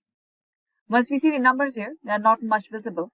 So we can expand data labels, put values, and increase the font size, maybe change the font style here. And you can see now they are pretty much visible. We can also decide what units we would like to see here. Maybe we would like to see thousands with 1 decimal point. Now see, these numbers right now are written at the end of the bar, as you can see, and the position is not decided. You can scroll up here, and within the options, just above the value and the title, you can see the position currently is automatic. Automatic means whenever you will change the font style or size, the position is decided automatically. If you want to fix the position, you have the options here like inside end, outside end, inside center, or inside base. Currently, I'm liking it better at the inside end. I would also like to go ahead and change the color of the bar, which is by default blue. In your organization, you might have been given template to follow, a color template to follow. You should go ahead and follow that template. Currently, I am following the basic color here. Format, under the visual format settings, we have changed the bar color and given the data labels and formatted them too. In the format, we do have properties. These properties are not specific to the chart. These properties appear on every chart. For example, the header icons. We want tooltips to be there. This is the tooltip. When you hover over the cursor, what do you see? You do have advanced options here. Okay, we do have advanced options here too. All these are common to each chart. Visual here, you have size and style. The size and position of this particular chart, it can be created from here. You can also decide the background, visual border, and the shadow of this particular chart. Currently, I'm going to switch on the borders and the shadow here to show you how the basic formatting looks like. Below the size and style, we have title. Currently, title is sum of sales by region. Usually, we don't write like sum of sales by region. Instead, we will be writing total sales by region. Or only sales by region will work too. You can also decide what kind of font should be there. Always follow the font given by the organization. They will have a fixed font to be used. You can also decide the font style, font size. If you want to give any background color to it. Now also remember that it is once it is given, it can be reused multiple times. So no, we don't have to do it multiple times. We are formatting this only once. So this is a simple bar chart with the formatting techniques. Now we want to build up another chart. So let's see a line chart, everyone. Let's figure out trend over months. To create another chart, make sure that you click outside and none of the options should be visible for this particular chart. So click outside in the blank area and automatically you will see only the format option remains. Okay, that is the simple format for the page and the wallpaper. Once you're outside, let's go ahead and create a line chart, everyone. You might find the line chart here in the build pane. So click on the line chart and here we have the line chart. I'm going to place it up here on the second quadrant of the screen. You can see a preview of a line chart here. Now, since we're creating a line chart, always remember, line chart is always created to show a time series pattern and trend. Meaning we need a time series, a date column here. So we do have a date. We will simply check on date. And by default, that date goes into x-axis. You can see we have added year, quarter, month, and day, everything at once. Because date is a hierarchy, everyone. It's a natural hierarchy. So when you click on date here, it will add up to the day. Since let's see the sales trend over months. So we are not looking for day, we are not looking for quarter, we are only looking for year and month. So we will simply add year and month. We can simply cross it off here. Once we have the x-axis here, we want to see total sales here over trend over month. So we will check on sales. It will go to the y-axis. However, we are not looking at the line chart. What we have here is a single dot. Now let's figure out why. See here on the x-axis, it says that on 2023, this is the total sales. It means we have the data for only 1 year. Also observe, now you have multiple arrows, icons at the corner of your chart. These multiple arrow icons are the options to drill down. Currently, we can see year by sales here. See these 2 parallel arrows? It says that go to next level in hierarchy. The next level in our date hierarchy is month. So if I click on double parallel arrows here, now we can see monthly pattern here. We will drill up with up arrow key here. You can see a single dot again. Similarly, you see this fork here. This will expand down to all the levels in the hierarchy. It looks like a hierarchy flowchart. When you click in here, it will show you year and month both. See the icon here. See the x-axis here. We have got January 23, May 23, July 23. And here we have a trend. So we have successfully made a line chart which is showing us sales trend over month. Let's format this properly, everyone. I'm going to switch on the format. To keep the size here, I'm going to switch off data label for now. I have switched off data pane for now. Here is the format, everyone. In this format, now you can see we have size and style. That is fine with us. Now we have, scroll down, we have something else other than the data labels.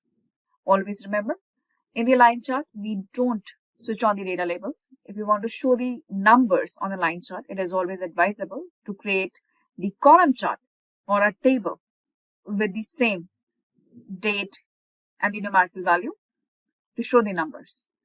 Because here, line charts are only created to show trend and patterns and to predict those patterns there. Instead, what we have here is markers. When you switch on the markers, now you can see where each month lies that we cannot see on the x-axis here. When you increase the size of the line chart, okay, you might be able to see a little bit more. When we have switched on the markers, when you scroll down, you do have the option to change the shape of the marker. As you can see here right now, you can also increase the size of the marker. You can also go ahead and change the color of the line. Now, how do we change the color of the line here? So we scroll up. Here was our markers. Above the markers, here we have lines. And the lines here, currently we have just one line. So we are going for all. The line is solid, dashed, or dotted. So currently we are going with the solid line here. Join type is round. We have here miter, bevel. Okay, it doesn't show anything here.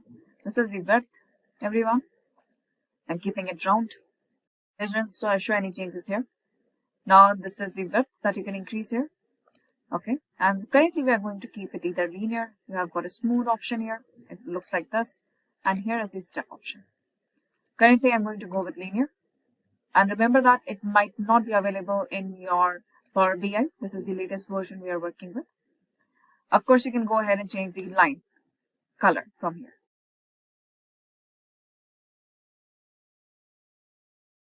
So this is the line chart, everyone. And do remember, we need to still work with the title. So we scroll up, go with the size and style, which is common to every chart here. We can scroll down here. We have visual borders and shadows if you want. Below that, you will find the title. Inside this title, we are going to name this as sales trend over months. Here, try to be give exactly similar. So here we have got line chart. I'm going to resize both of them so that they are looking aligned on our dashboard. We have seen a simple bar chart and a line chart. Next is a pie chart, everyone. As usual, to create another chart, we click outside in the area within the report. Now we can see a pie chart on the build pane. With the help of pie chart, we'll see sales contribution by category. So I'm going to click on pie chart. I'm switching off the format to have a better space. Now we can see the pie chart here. You want to see sales distribution by each category. So let's click on category, everyone. Automatically, you can see it is going to legend right now. Pie chart only shows the percentage distribution values here. So let's check on sales and directly go to the values. And automatically, you can see here, it is calculating the percentage for us. We can see category numbers are also here with the list of category legend here. So we do have got colors, we have got name of categories like the size as legend. Here, to make it readable and a better visualization, let's go ahead and format this pie chart. There are a few things that we are going to fix here. First is the vibrant colors.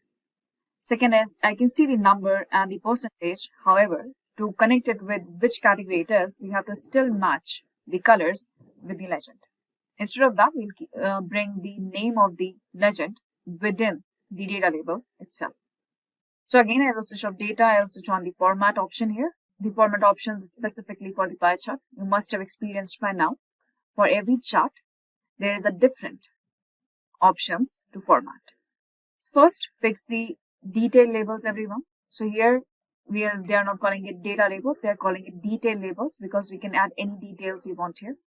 For example, we are not looking for number, we are looking for percentage and the name of category. So when we details options here, our position is outside. This is where we prefer here. Now we can go to label content, find here category and percent total. We do have more options here. We are going with category and percent of total, the most logical option right now. Now we can see both of them are here, right? Now we will expand the values. Again, you have the option here to change the color so that they are more visible. Maybe make them bold or increase the font size here. Now we can see here. Are there any units right now? There are no units. This is in percentage. Click on none. We do have the option to percentage decimal points. We can type 2. This is our detail labels. After detail labels here, we have the rotation. For example, if you want to show the highest one first, you have the option to rotate it and show the highest slice first. It all depends on you. Which kind of rotation are you looking for? These settings are similar to what you have seen in Excel so far. You'll find the exact same settings in Excel too. Now last is the vibrant colors and the legend. So we don't require legend anymore. You can simply switch it off here. Let's fix the colors. What I'm going to do here is I'm going to simply select the lighter version of each color. Remember that usually you will have a template given to you by your organization and you are supposed to follow that template and the colors that are associated with the brand. And that is a much better way to go. Currently, picking up the colors which are more soothing to the eyes and have a good contrast to be seen with each other. So this is our pie chart, everyone. Now in this pie chart here, we do like to go ahead and edit the title and the background and the shadow, right? Now we can actually do, what we can do here is we can again go here to size and style. With size and style, we have the visual border and the shadow, and below that we have got title. And this title here, this is sales contribution by category. So let's name it properly, sales contribution by category. Okay, we can increase the size, we can change the font style right now. We can give a background color here and make it at center. Now, this is our pie chart, everyone. Next chart is donut chart. Let's explore the donut chart here. Let's figure out profit by region. So we have profit margin here by region. To do that, to see profit margin by region here, let's see it by donut chart. Now to create a donut chart here, it is just beside the pie chart. Again, click outside in the region. We are going to click on the donut chart here. In this donut chart, we have the exact same portion here. Remember that donut chart and pie chart are exactly similar in concept. However, they do look different, as you can see here right now. You can see the preview of the donut chart. It is quite different from pie chart. It's still showing the percentage distribution here, but the center part of the pie, it looks like a ring. So let's go ahead and view how does a donut chart look like. We are simply going to check on region and the profit as we did for the pie chart. Now we would like to go ahead, and you can see here it is exactly like the pie chart with the middle circle is gone. We would like to go ahead and format it similar to the pie chart with all the regions written here, with only the region and the percentage of the profit here. And of course, we would also like to write the title here as it is. But since we are in Power BI, we don't need to go ahead and format it every time.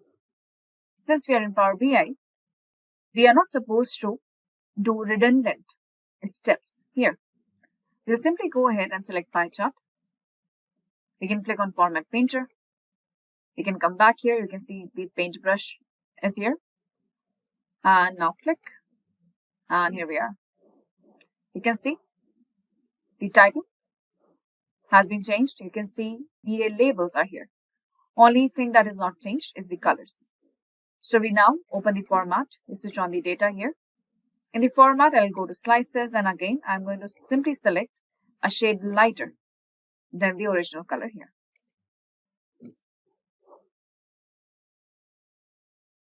Here we are. You can see sum of profit by region. Of course, you would like to go ahead and change to a proper title. So let's give the title as profit margin by region. As you can see, there is no OK button. Whatever changes you do in the format pane and build pane, they are automatically applied here. That is total region by, we have seen 4 charts: bar chart, line chart, a pie chart, and a donut chart. Now, next is we will see a little bit advanced visualizations. For that, I'm going to the next part here. I have added one more sheet, named it Basic Charts 2. And you can see I have a background here. What are the other basic charts that we're going to see? In here, we are going to see stacked bar chart, drill through line chart, and a map visualization. Let's first see what is a stacked bar chart. We are into the build here. The first chart that you see here is called as a stacked bar chart. A stacked bar chart, as you can see here, it looks like a normal bar chart. However, we do have the option here to put in one categorical value and see the distribution over one single numerical value here. For example, here we can see units sold by region and category. Region and category being 2 categorical variables. And we want to see the distribution of units sold by region and category both. So first check on region, then on category.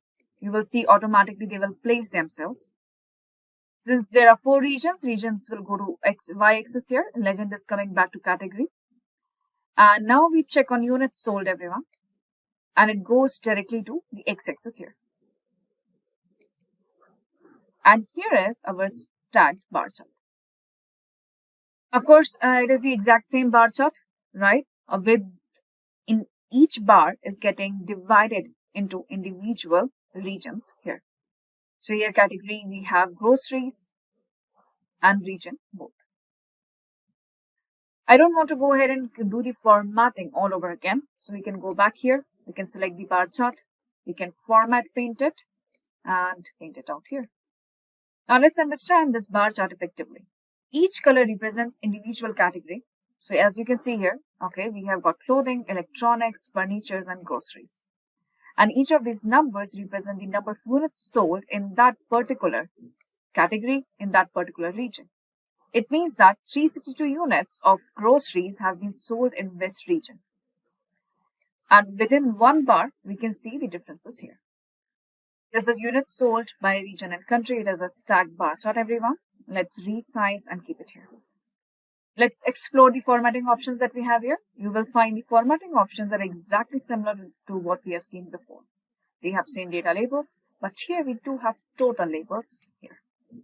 Total labels will give us total by whichever we have on the y-axis. Right now, I don't see much use of the x-axis right now. So we can scroll up. We can go to the x-axis and we can say that I don't want to see neither the values here nor the title, which will give us a better space. It will give us a better space here. This is a stacked bar chart. Now let's learn in detail what is a drill through line chart. Let's learn. To understand about the drill through line chart, you might be thinking that we have just seen a line chart. We have drilled through that. Yes, we did. But now we have to actually learn the difference between the continuous and the discrete drilling down in line chart. So let's see here. We are going to go ahead and explore the line chart again. So click outside, please. Then click on the line chart here. The line chart appears, as you can see here right now.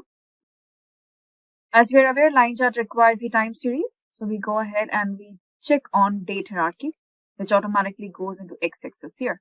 Now this date hierarchy actually goes ahead and gives us the drill down ability. We don't want to drill till individual day here. We are looking for only year, quarter, and month. Usually, we only have one line that we have seen so far. So we go ahead and we check on sales for now. Now we are aware that currently it is showing us only by year. That's why we have just one dot because we do not have multiple years. And we are also aware that we can go to the next level in hierarchy. This time, the next level in hierarchy is quarters. So when you go ahead and go to the next level in hierarchy here, okay, what you're looking at quarter-wise total here. sum of sales for each quarter.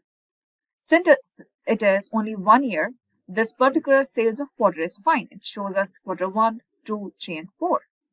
However, if you had multiple years like 2022, 23, 24 and so on, then it will still show quarter 1 total sales from all of the years. Meaning currently it is showing us discretely only for quarters.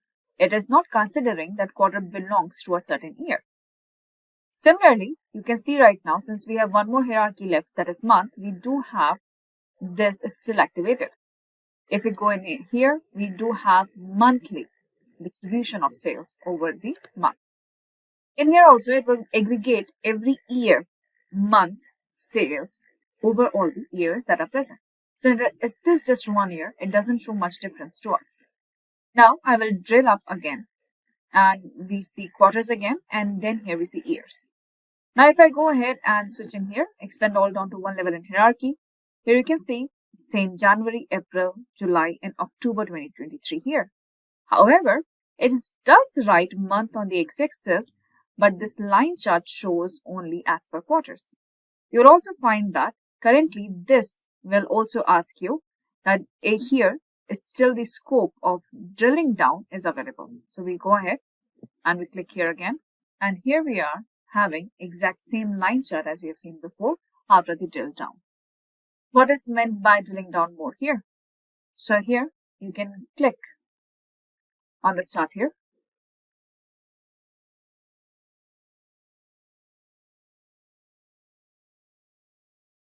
Now since we are looking at the basic charts here, let's also explore. Right now we have only just one line. We have always added only one line in a line chart. Let's also go ahead and add profit here within the line chart. Now you can see we have got two lines everyone, and now both the lines can be drilled up or can be drilled down, and we can compare the trend between profit and sales. Again, we will go back to basic charts here for the formatting. We will go ahead and get our format painter here and use the format painter to format our line charts. Since we have got two lines here, we might want to go ahead and change the colors.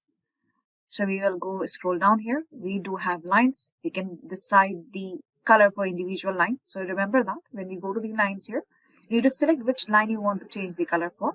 So for example, I'm going for sum of profit. We will scroll down here and we expand the color. Now we can change the color here for the profit like this.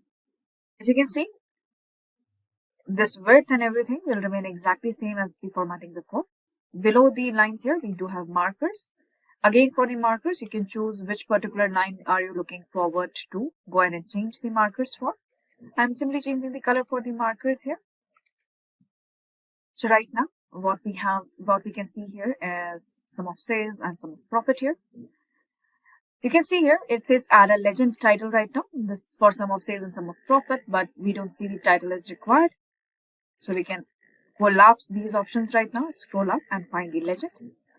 Within the legend here, we do require the sum of profit and the sum of sales. This particular explanation here in the legend that what these lines represent. We do have the option right now to switch off the title. We don't need the title anymore, so we can see the titles right here. If you think that these are too small to be seen, you can increase the font size here. And you can decide the position of the legend too. You can keep them at top right. So at the end here, you can see that what these lines are for. You can also decide to keep them here too. So it all depends on you. Where would you like to keep the legends? Currently, I'm going to keep them at top and center. So these are the line charts where we have two lines in one single chart here. Of course, if you want to go ahead and set the title here, you can always go to the title and change the title here to monthly sales and profit trend. Sales and profit trends. To remember that these drill through options will be available to the end user too, whether they have editing rights or not. This is one of the interactive features in Power BI. Next, the most interesting one here is the map. As you can see right now, in Power BI, we do have multiple different type of maps. This is our basic bubble map. Another is filled map. This is shape map. This is an Azure map. Yes, it is related to Azure. We have to go ahead and we will see the map from there. Another map is ArcGIS map. That on all these maps are needed to be this map here. Simple map is available to everyone. This doesn't need to be activated here. So first, let me show you how to activate the map visuals here, and then we'll go ahead and create a map. File here, everyone. We go to options and settings. And options and settings, we go to options. Options. We have two types of settings, global settings and the current file settings. We'll do our global settings here. In the global settings, go to security. In security, scroll down, and you can check on, you can go ahead and check on ArcGIS for Power BI. You can also check on map and filled map visuals. We are simply activating them. After activating them, Power BI might ask you to restart the whole software application. Remember that restarting means closing each and every instance of Power BI that you have opened up currently. After security, you have regional settings, and then you have preview features here. Now, these preview features here might differ in your case and this particular version here. As you can see, the first checkbox is shape map visual. Simply check on that, please. You can also go ahead and explore other options here. These are not related to the map for now. Simply check on shape map visual. So we have done two settings here, everyone. First setting was security, and the second is preview features to switch on the maps. And then click on OK, everyone. It might ask you to restart it. Yes, you need to restart to activate the maps. So save your file and restart.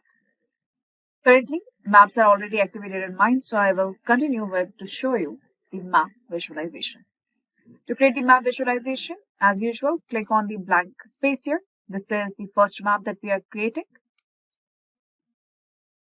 As you can see, it shows that it's a bubble map. We can see the bubbles here and the grayed out preview feature too. To create the map here, we are going to use the geographical columns here like country and state. When you're creating a map, look at the options that we have available here: location, legend, latitude, longitude, bubble size, and tooltips. We don't need to have latitude and longitudes here since we have country and state.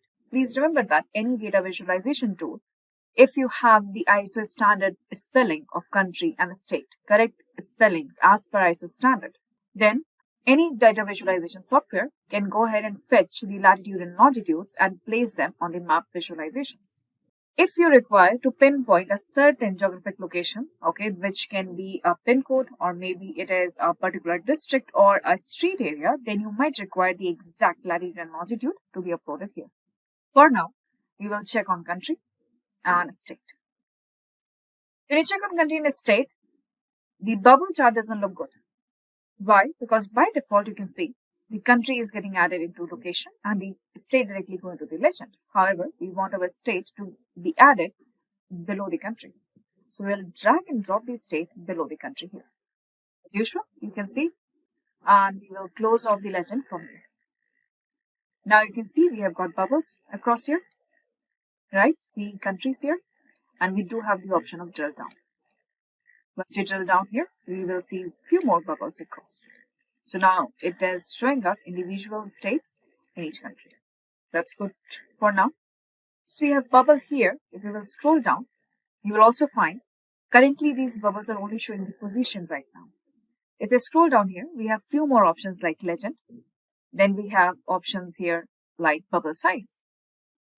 It means that we can use the bubble size here to see how much sales has happened where.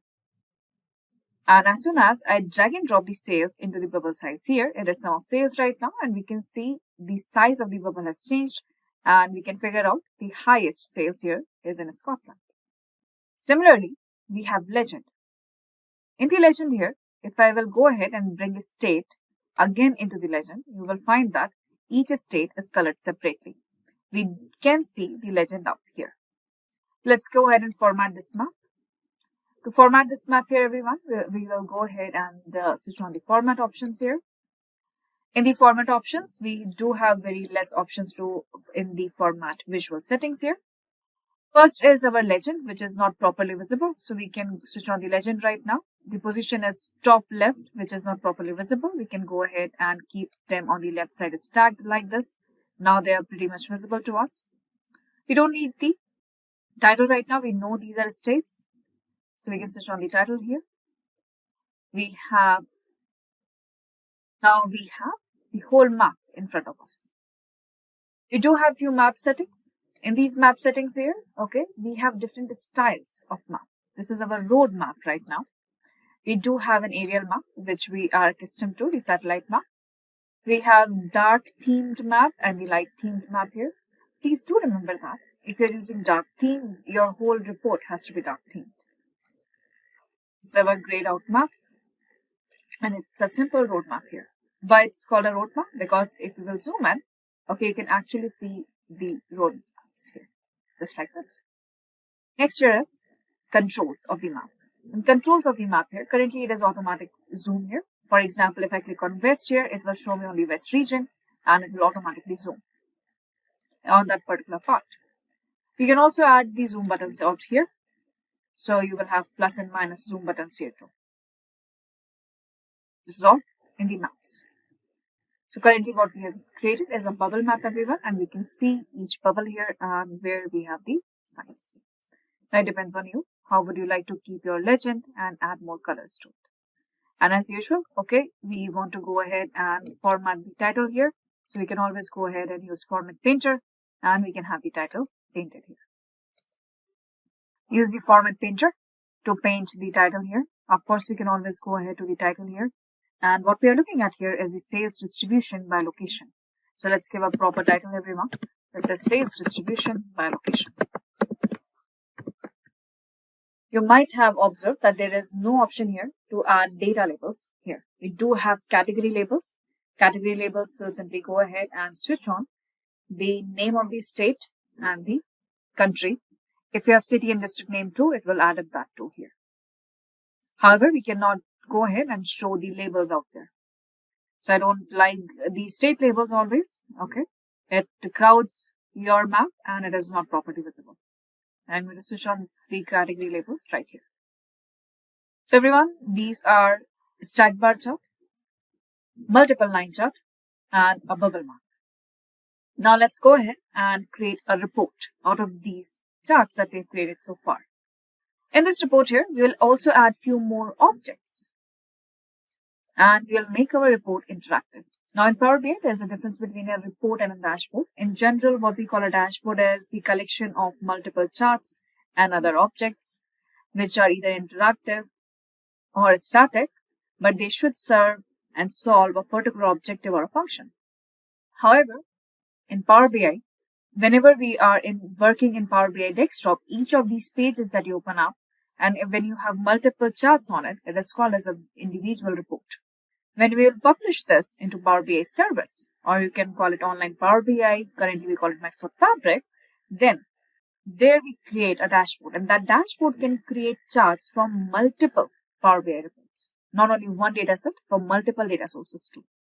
So dashboard is a different part. What we are going to create here is an interactive report. Now that we have all charts on individual report page, let's go ahead and copy paste few charts here within the pages too. Report page, we are going to design it as per the objective of analyzing our sales and profit for this particular retail store. First, let's give a title to the report, everyone. To give a title here in the Home tab, we'll go ahead and click on text box. In the text box here, I'm going to simply type right now that it's an annual sales for performance report. So this is annual sales performance report, and we are keeping it for retail sales 2023, for example. Now this is a text box. I'm going to increase the size of the text box here. Of course, the data that we have written here, it is not visible, so you can Control A or select, as I have done right now. I'm going to change the font size here. I'm going to keep it bold. Let's keep it at the center. I am going to change the size of this retail sales 2023 that I have written here, like this, and here we are. So this is our annual sales performance report. What I'm going to do here is showing you another way to create this. I'm going to select this whole thing. Alright, I am going to make it a little bit gray. Of course, white on gray is not visible. So we go ahead and we open the format option for it. And in the format option, within size and style here, we are going to give it a background color. We are going to give it a darker background color here. And here we are. Much better. We will give it a border too and a shadow here. So this is going to be our title for the report. You can size and place the title. Once the title is here, you do have few options like padding. Okay, what does that mean as how far it is from the borders here. If you want, you can go ahead and decrease or increase them as per your choices. Within the visual borders here, okay, you can change the color of the border here.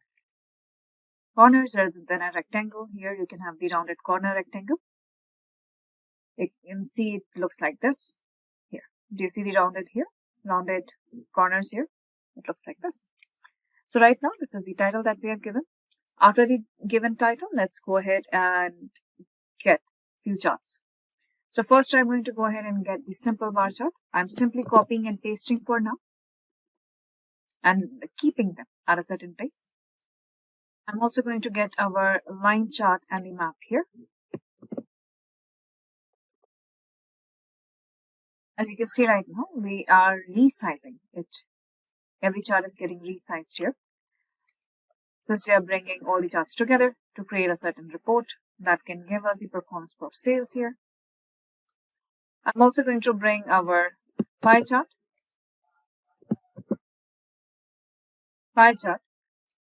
and a donut chart. It does look everything is very small and compact. However, it is because we are currently designing in the zoomed out version here. As in when we will resize it to a proper viewing capacity of your laptop screen and the general 16:9 size, it is going to be perfectly visible. So we do have our all charts here. Let's go ahead and add few more objects that are required in the reports. Few other objects are, first, let's go ahead and add a slicer for country. Why not see the sales distribution by region, by category, and by location for each country. To bring out the slicer here, click outside on the, and here is the slicer everyone. This is how the icon looks like. What is a slicer here? Slicer here is an interactive filter which the end user can directly interact with. They can change the view of the whole report. And this particular slicer by default will be connected to each and every chart here. So if I select here, for example, Australia, you can see it zoomed in into Australia here. I can see over the time here. You can see contribution by category and region too. If you want to clear it out, okay, you can go ahead and clear selections from here. However, we do have an option. So if I open up the formatting options here for slicer, okay, we go to slicer settings. In slicer settings, we have vertical list. That's good. This is what we are looking for. In the selection, we can go ahead and switch on the select all button. Select all button, make it easier for the end user to understand what's going on here. And if they want to go ahead and uncheck any selection here, okay, they can simply go ahead and select all too. It gives them flexibility to understand how the slicer works. Now, after the slicer here, I would like to keep my KPIs and the aggregate numbers on the display here. To do that, we have multi-row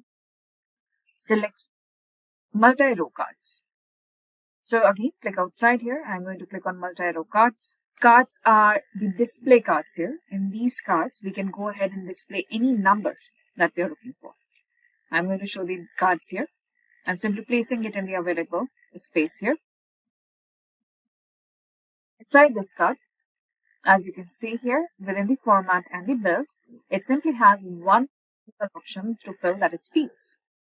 In this fields here, let's go ahead and check on our numerical variables like we have got sales here, profit here, and number of units sold. When you check on these, within the format here, we do have the option here to make them visible. Property, for example, we can go ahead and decide the font here, which kind of font you will be looking for values and the labels too. So I'm going to increase the font style for values. Okay, you can go ahead and also decide the font style too. So these are category labels and these are the numbers here. The cards here. Okay, you can go ahead and decide the background color for individual card too. Now there are multiple formatting options available for us. If you want to go ahead and give border to these, okay, you can go ahead and give the border to. Like this. Okay. So now here are our multi-cards. Multi-cards, we can have our KPIs placed, like we can see our sales, total profit, and the sum of units sold too. This is multi-cards here. When you talk about objects on a report here, okay, now we have got a slicer and multi-row cards here. Now we can also have an image. How do we insert an image here? You can always go to the insert drop down here. Right hand side here, you can see image. This is an image that we have here. Let's find another. Here I'm using one image right now. Okay, a general logo here. Here for Simplilearn. As you can see, the image is right here. I'm going to keep it here. Now remember that this image can serve multiple purposes too. You can add actions into it. You can add multiple formatting options too. So right now I am not giving any title to it. Okay, and this is our image style. Currently the scaling is normal. Either we can fit it to the size here, or we can ask it to fill whatever size that we create here. It all depends on us that how we would like to go ahead and view this image. And save this image here. Right? Now it all depends on what kind of scaling you are looking for here. So here we have added an image as a logo, everyone. I'm keeping the scaling as normal. So if you're working with me here, congratulations. You have created a fully interactive Power BI dashboard with bar charts, line charts, pie charts, and map visualization too. Now let's go ahead and decide the interactive part, everyone. Here, whenever you click on a chart here, you will find two extra tabs called as Format, Data, and Drill. Let's go to the Format here. So currently I'm selecting the bar chart here. I go to the Format. In the Format here, we have on the left and upper corner, we have Edit Interactions. This Edit Interactions here decides that how each chart decides to behave with another objects and charts available on this particular report. When we switch on Edit Interactions, you can find that this particular bar chart is currently filtering out the map. We have three options here: highlight, filter, and stop, meaning none. So currently it is highlighting the donut chart, highlighting the pie chart here, filtering the line chart, and filtering the map. What does that mean? So let's see here. If I click on West bar chart, you can see the line is getting filtered out. Your bubbles are changing. However, look at your pie chart. Your pie chart currently has highlighted a certain area of a certain slice of that particular West region. And within the West region here, it is trying to highlight within the donut that how much percentage is here. So for West, it only highlights West as 32%. We would like to change that. We would like that only filter should work. So we go ahead and we highlight filter and we highlight filter here. We can go ahead and decide the interaction for individual charts too. So if I click on the pie chart here, I would like it to filter out the bar chart and filter out the profit margin chart too. I click on the donut chart. I will make sure that it filters out the bar and the pie chart here. Similarly, we decide for the line chart here. Okay, it is going to filter out each chart here. By default, everything is set on highlight. Same with the map here. We can select on map here. And we can ask it to go ahead and filter out each chart that is associated with it. If you want that no one should be able to click on the line chart and filter out anything else, then you can go ahead and select none. If you select none, then it will not be parted out here. Once you're done with the settings for individual charts, you can go ahead and switch off edit interactions here. And remember to save your work. Now let's see how does it look like. This is our final report, everyone. If I want to go ahead and see what's happening in Australia, I can simply check here the slicer. Okay, we can see the Australia here. Over the time, how was the sales? How was the profit there? What was the how the sales? We have sold out clothing at 41%. And the highest grossing region has been West here too. So if I click on West within Australia, the West region, we can see the West here. We can see the South here. Okay, we can see the North and the East here too. In a similar manner, we can go ahead and check for another countries too. And you can see how easily and smoothly the map moves. And we can go ahead and give multiple filters by using slicers and multiple charts too. If you want to go ahead and give multiple filters, always remember, you can select on individual chart by holding on to Control on your keyboard, just like this. So West into clothing store, this is how the sales and the profit has been working. Australia, if I want to go ahead and see the West and only the clothing, this is the trend that we see. If I select only for UK, this is the trend that we see in UK and US too. So here we are applying multiple filters too. So congratulations everyone, you have created a fully interactive Power BI dashboard with multiple charts and interactions. Remember, always choose the right visualization for your data. Avoid clutter and focus on insights. Use interactivity to make your reports engaging for the end user. Thank you very much everyone. If you found this video helpful, please like, share and subscribe to our channel.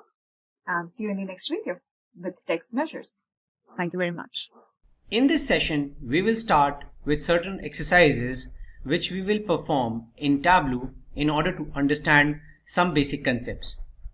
Now, in order to learn Tableau, the basic first step is to import a sample data. So in our case, what we have done is we have imported a sample superstore, which is in Excel format, a sample superstore.excel, which has 3 worksheets in it: orders, people and returns. So by importing this data into Tableau, first of all, we will create relationships between these sheets in order to identify who all have placed orders and how many people have returned the orders. We will do some analysis on the orders placed by a certain set of people and order returned by a certain set of people. Now, as we have imported the sheet, we will make certain joins. So the first step is to drag the orders table, the order sheet on the relationship canvas here. Okay, and you can see the data, sample data, the first 100 rows over here. Okay, then now we need to create an inner join with people's table between order and people. Okay, so if you see, it has automatically detected the field names on which the inner join has to be created. So on the order side you have region, and on the right hand side, which is the people data, you have also a region. Okay, so both these columns are common, and that's how we have made a join between orders and people data. So if I close this box and go and check the people's data,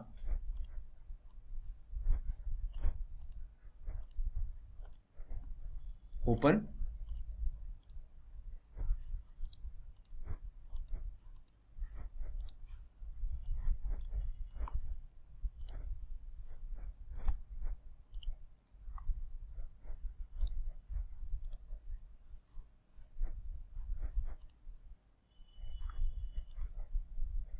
so see the region and the person, these two columns from the people table have now been joined with the orders table. right? So it means that these are the orders in a particular region which has been placed by in this region.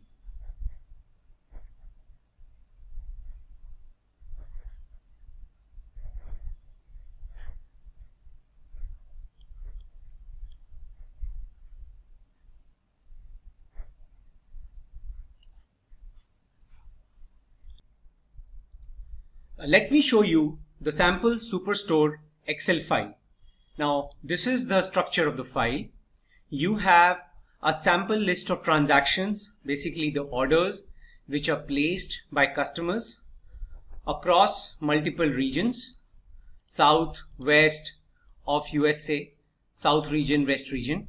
Then you have a list of order IDs which have been returned. So basically the order ID in the returns sheet matches with those orders in the orders table. And then you have the people sheet in which you have region and a person associated with that region, the salesperson associated with that region.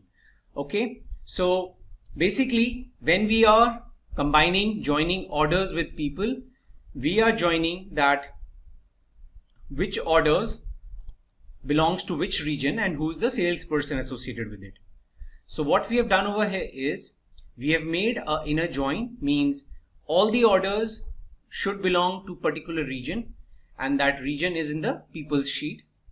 And then in the second step, now we will make a left join between returns and orders, not inner join. We will make a left join between returns and orders, and we will make a join using the order ID.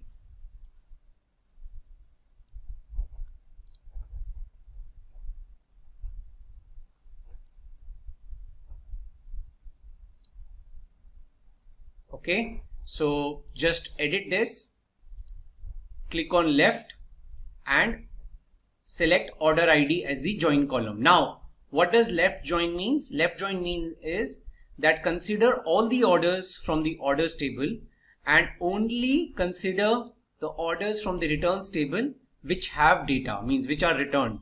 Otherwise show null for the order IDs which are not returned. So if you see, these are the two columns from the returns table, and these are null because this is relevant to the order IDs which are not returned, okay, which has been accepted by the customer. But these are the orders for which you see data in the returned and order ID column. It means that these have been returned. Now with these joins in place, please save your book, and now we have our relations created in the Tableau. Now we are ready to create certain reports and extract certain KPIs using this relationship model. Now we'll move to sheet 1. Okay, and first we will place state and person on the rows sheet. Okay, then I'll go to my numbers and put the profit or the, so per state, per person, how much profit I am making as a company. Okay, this is my goal to check. Now sort by highest to lowest. So California is giving me the maximum profit of 76,381, then New York, then Washington. So this is the sorted order in which I have listed my profit in descending order.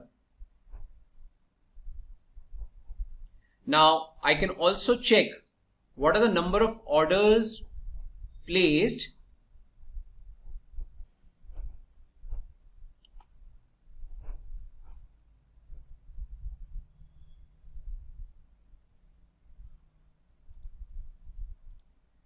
and check the distinct count.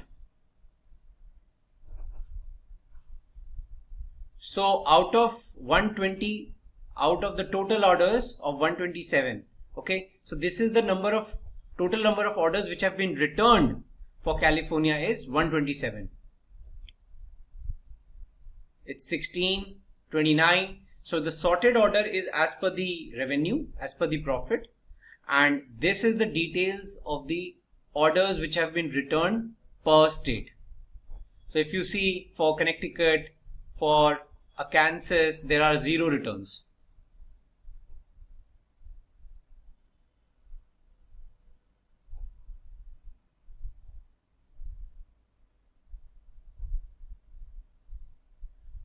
So you can also extract data.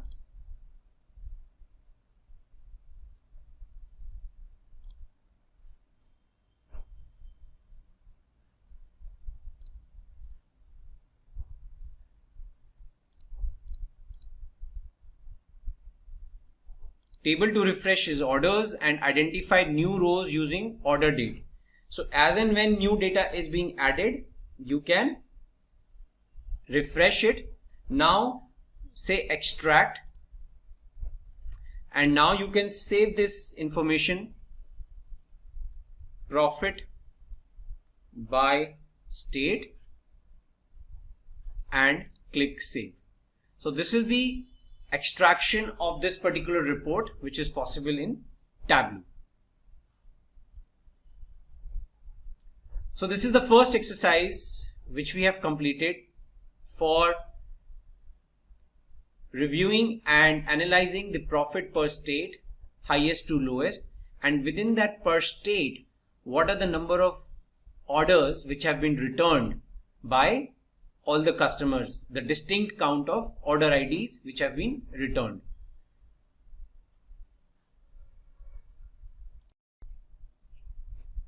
Now let's start our second exercise on creating calculated fields in Tableau. Now in this exercise, we will be doing certain activities, like we will be creating a set to show the states which have more than 100 customers. Then we will be creating a calculated field to show an average sales per customer. Okay. Then we will create a calculated field to show the sales goals, and then show emerging and developing stage. So these are the 4 KPIs which we have to derive. Now, the first thing, we have our sample superstore data already imported and the relationships created, inner join with people and left join with returns. Now we have our sheet 2 in which we will create the states, a list of states which has more than 100 customers. So what we have to do is we have to right click on the customer name and click create set. Okay.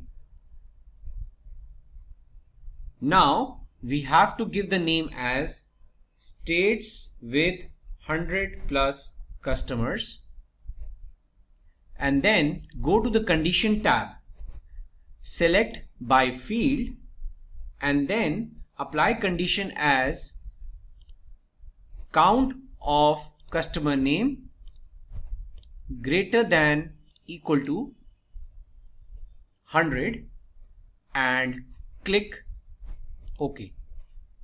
Now we have this set created, states with 100 plus customers.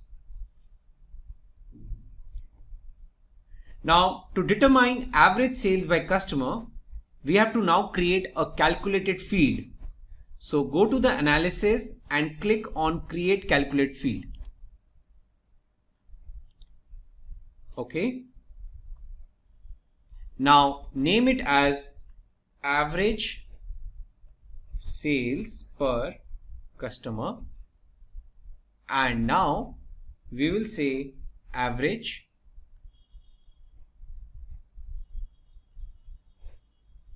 we will use a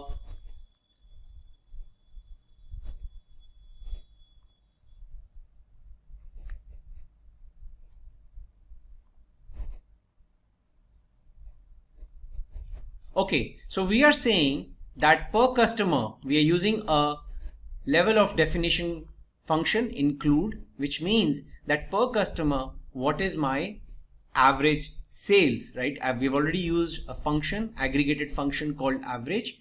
So we are saying per customer, give me the total and then give me the average per customer. So we're going to click OK. Now create another calculated field. You can also create from here and name it as sales goal.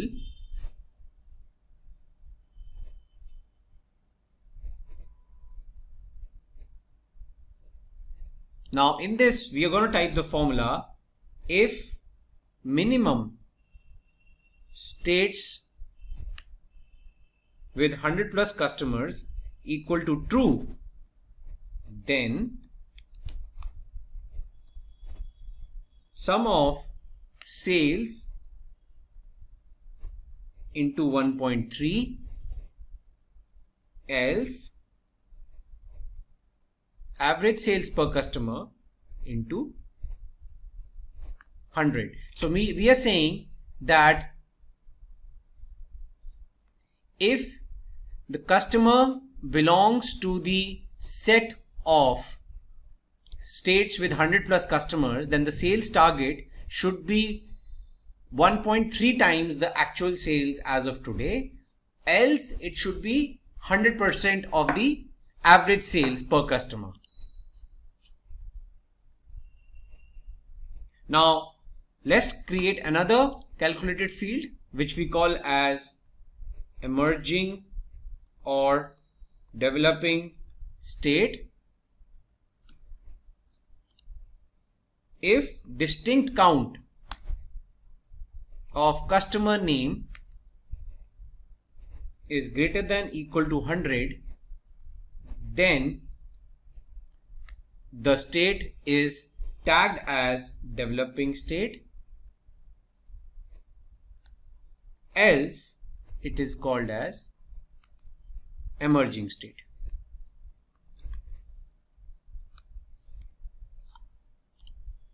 Okay, so we have now 3 calculated fields: average sales per customer, emerging or developing state, and sales goals. Now we will use this in our reporting. So we will drag sales goal under the columns and then I'll drop my state. So now this is the state wise sales goal, depending whether the state has 100 plus customers or not. Then add your customer name.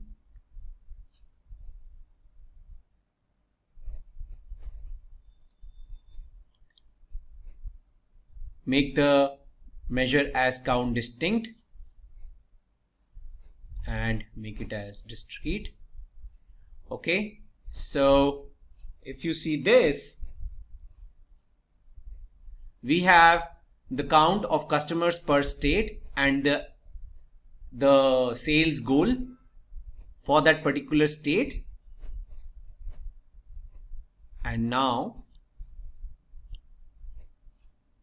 I'll put my sum of sales, the total sales which I want per, which is there per state.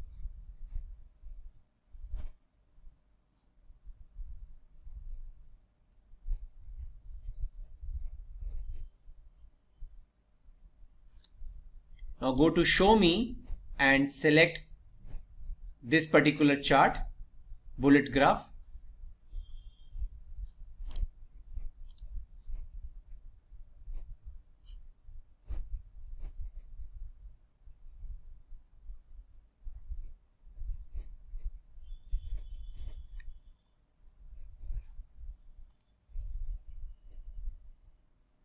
Now to bring sales goals to column, right click on the sales axis and select swap reference line fields.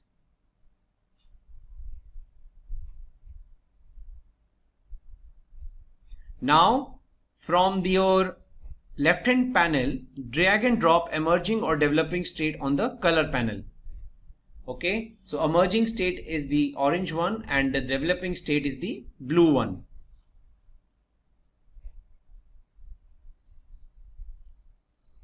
And save the sheet as developing and the emerging states. So if you see this, it's an emerging state because its count is less than, the customer count is less than 100. Its sales goal is 57384, but the actual sales is 19511. Okay. So now this is a developing state. Its count is greater than equal to 100 and its sales goal and its sales is exactly the same. It matches. So that's why you are seeing the bar and the blue bar is ending exactly where the vertical bar is.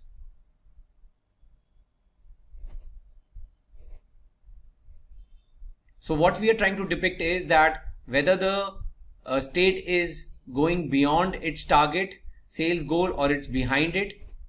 And you can see that using this particular vertical bar. Like for example, Michigan, its sales goal is 71,952, but its actual sales is 76,270 average sales.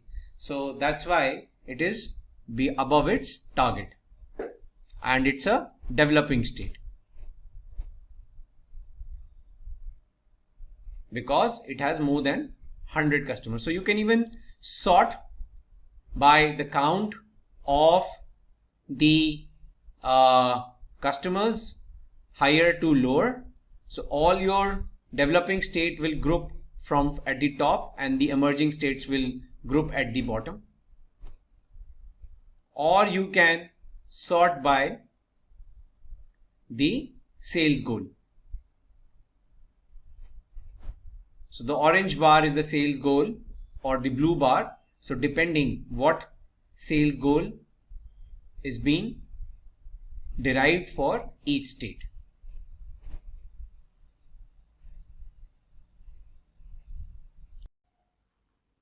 Hello and welcome to this new session on Tableau. Now in this session, we will talk about how to prepare dashboards and how to interlink reports within the dashboard. So in order to start this session, we will first create a couple of reports and then include them in the dashboard and then link them together. So for this session, as usual, we are using the sample superstore dataset for our example. Now, first we will create a report where we are gonna show profit by region, per region. So first we will drag the region in the rows column and we will get all the regions and state. So we have all the states per region in our report now, and then we will drag sales and profit. So now we have our sales and profit measures at the column level.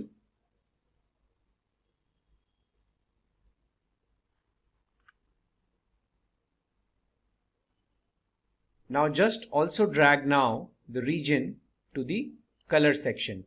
So now we have each region colored. The entire sales and profit per region is distinguished by the different colors: central, east, south and west.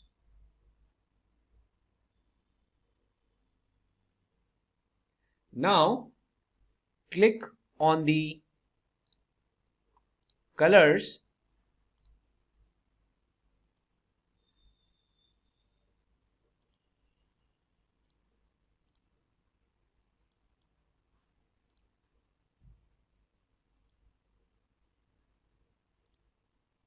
Now we want to show the labels using the marks card. Okay, so we want to show the region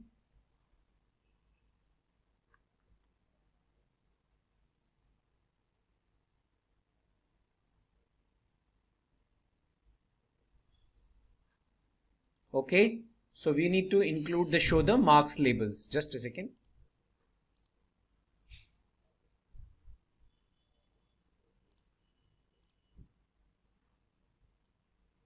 So enable the labels, say show mark labels.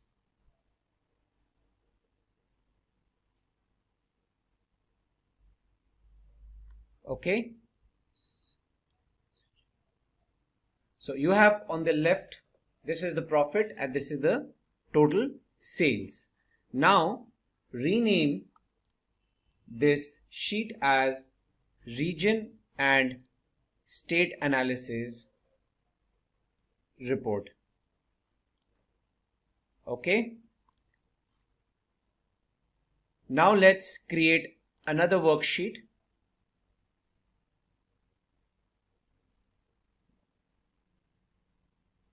Now in this sheet, just drag the state on the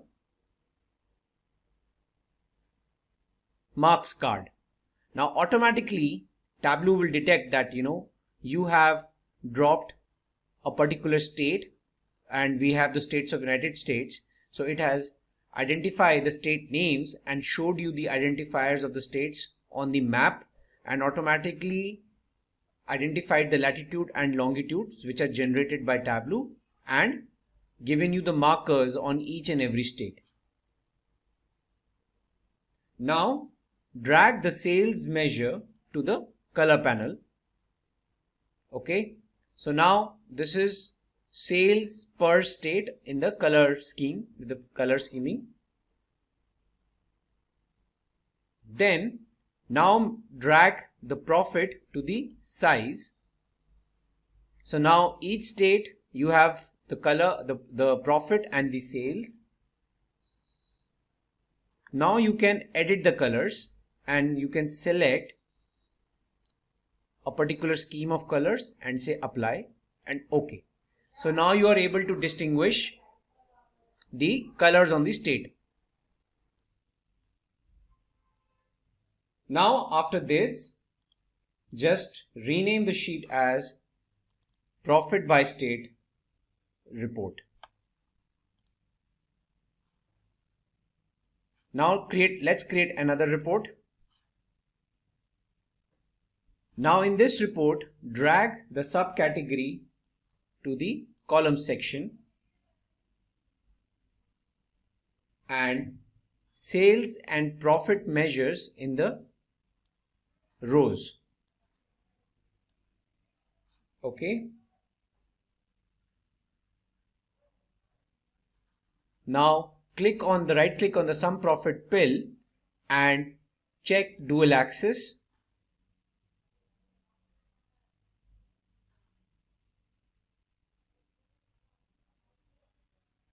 Now right click on the profit axis and say synchronize axis.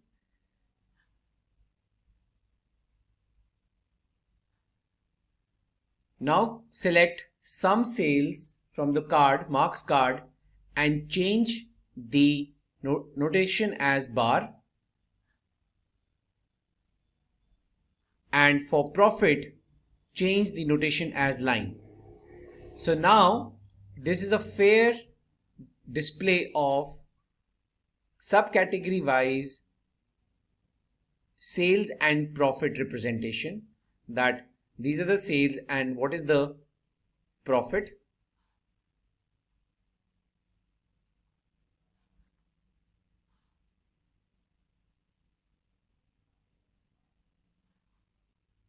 Now go to the marks, all marks, and drag the category section,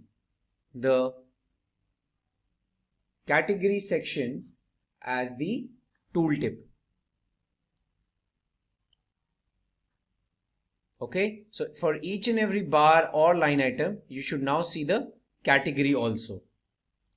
Save your report and rename this now report as sales by and profit by subcategory report. Now let's create a new dashboard. Now the reports which we have just now created, first our dashboard size, let's make it as automatic. Okay, then let's show the dashboard title. Click on the dashboard title. Now drag the reports which you have created, profit by state, sales and subcategory report, and region and okay. So you have all your 3 reports in a single dashboard now. Profit by state, sales and profit by subcategory, and region by and state analysis report. Now we will link these reports. So go to dashboard, click on actions, add an action called new filter, select source sheet. In the source sheet dashboard 2, only select region and state analysis report.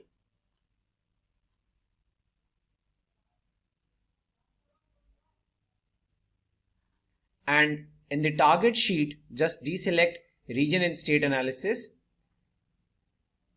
On the source sheet, keep the run action on select and click OK. Now whatever state you select over here, that particular state will be used as a filter across both these reports. So it means in North Dakota, you have all these subcategories being sold and their associated profit, and on the map profit by state report you can see the North Dakota state being highlighted or only selected and the relevant profit and sales. Okay, so here is the total profit and sales in the profit by state report, and in this sales and profit by subcategory report you have the breakup of the profit and sales across the categories. Similarly, you can select any other state and automatically the filters will get applied automatically. See this, marine, main. Okay. So with this, we cover our example of how to create multiple reports and then connect them or encapsulate them in a single dashboard for a single view across all these reports. We are going to take example of the Netflix database which we have, and we will prepare certain reports in order to identify what kind of reports we can generate from such a data set. So currently on my screen, what you can see is the Tableau, the Netflix data sheets, the data sources, where you have the Netflix shows, movies, their associated duration, what kind of shows or movies are there, their release year, the associated rating, description, and a key, which is the show ID. Now this is the unique identifier for each show in this Netflix title sheet, and with this show ID all other sheets are related, like who are the directors of the show, in which country the show was released, what is the cast of each show, all that information is in this sheet, and to which particular category, basically the listed in category is being listed in this particular sheets. So what we are going to do is, first we are going to import this sheet into Tableau.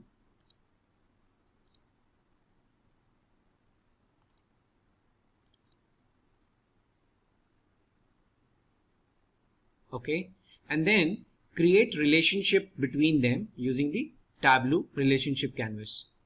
So first the primary transactional table, the sheet in which all the information related to movies is there or shows is there, is in Netflix titles, and then we will drag sheet like Netflix cast, titles cast. Now Tableau has automatically identified the relationship between the show ID of titles and show ID of titles cast, and it has made a join. So if you double click this, you can see this relationship, cardinality, and the related fields. Similarly, I'll drag titles category, countries, and directors. Now by virtue of this, all the sheets have now been joined with Netflix titles, and with this relationship ready, we can start preparing our reports. Now let's create a basic report where we can just glance the data, like whatever we were seeing in the Excel, how it looks in Tableau. So you have all the types of movies. Then for example, I drag the release year. Now first, I do not want to consider it as a dimension, so I'll just release year. Per category, per type, there is a release year, and then I'll drop the listed in. So now these are the categories. So per year, the details of the categories, right? And then you can drag the title and the associated rating. So this is just a view of your data. We can name it as shows listing report. Now let's try to create some report for some measures, some numbers, etc. So now let's check in which country how many movies or titles were released. What is the count? So first let's drag the country.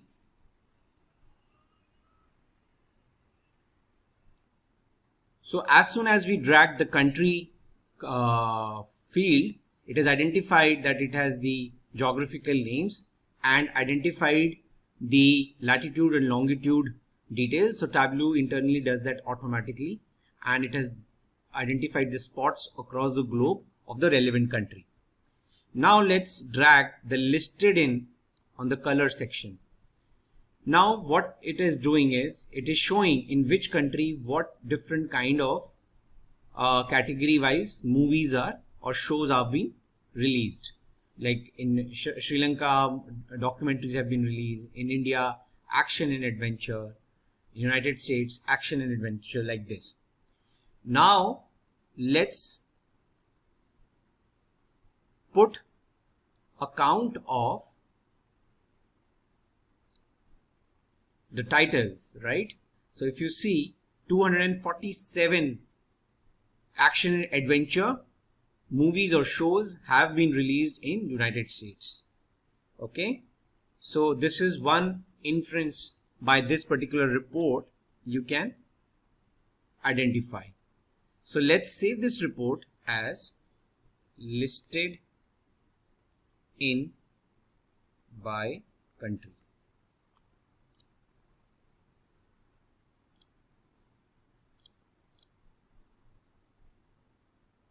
Okay, now let's create another report. We will call it as the per year statistical report.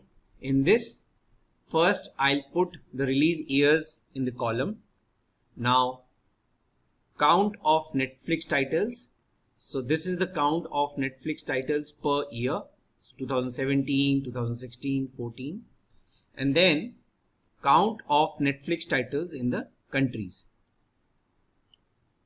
This is the second bar chart. Okay.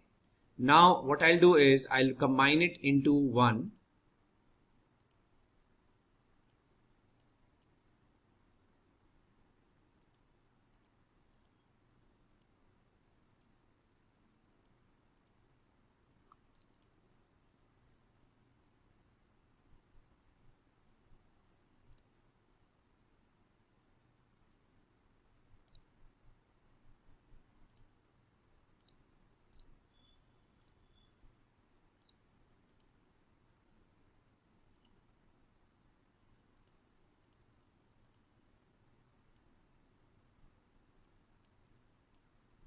So one report we are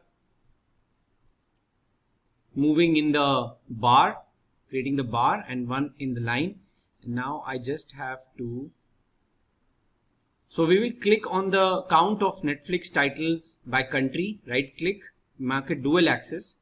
So now as soon as you click this, both the charts have been combined, and right click over here and say synchronize axis. Okay.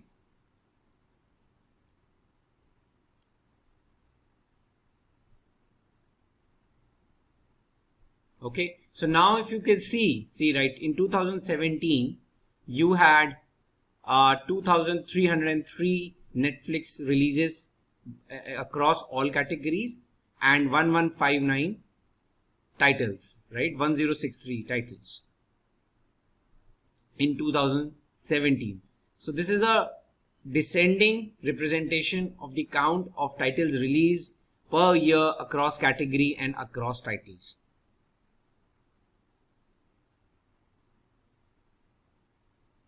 So let's call this as per year stats.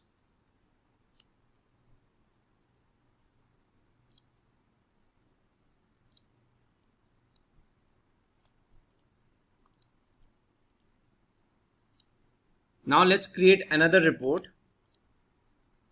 Number of shows per title. Okay. So, or sorry, per rating. So we will drag the rating column and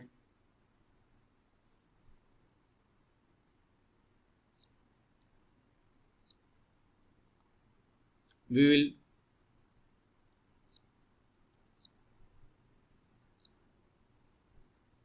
count of titles and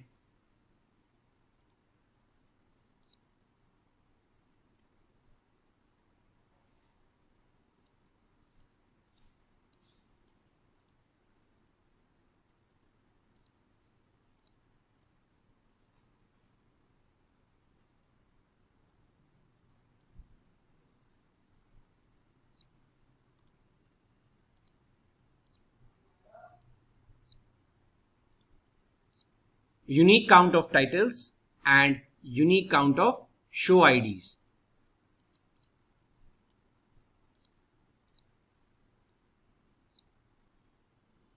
Okay.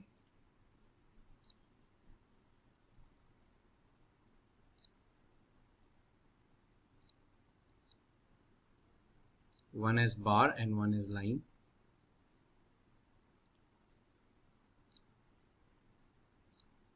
Okay. So this is a report which shows rating wise titles and the show IDs.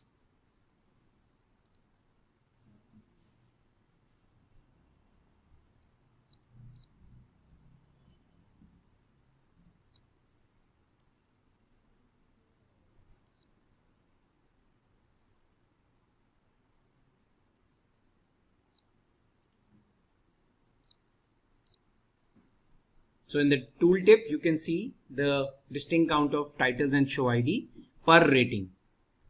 Okay, so let's call it shows per rating. Now let's create another sheet, call it as shows by cast. So in this, what we're going to do is first drag the cast column on the rows section. You have name of all the cast, and then we drag the show ID on the column section and put a count D and sort it. Okay. You can remove the null cast, and this is your sorted order. And on the labels section, you can say show mark labels, and you will see the count that Anupam Kher has done the maximum, then Shah Rukh Khan, Om Puri, Nasruddin Shah. So this is the details on the sorted order, that who has done how many shows. Okay. Then next is shows by director, similar to shows by cast. Drag director into rows, or differently if you want to prepare, into columns, and then count of show ID,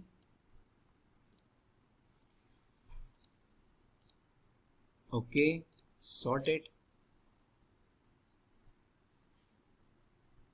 and you can actually filter out the null director value. and this is the account.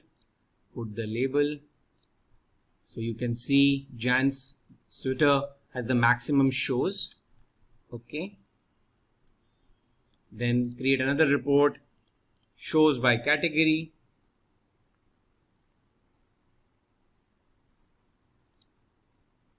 Now similarly drag the listed in the rows and show ID count.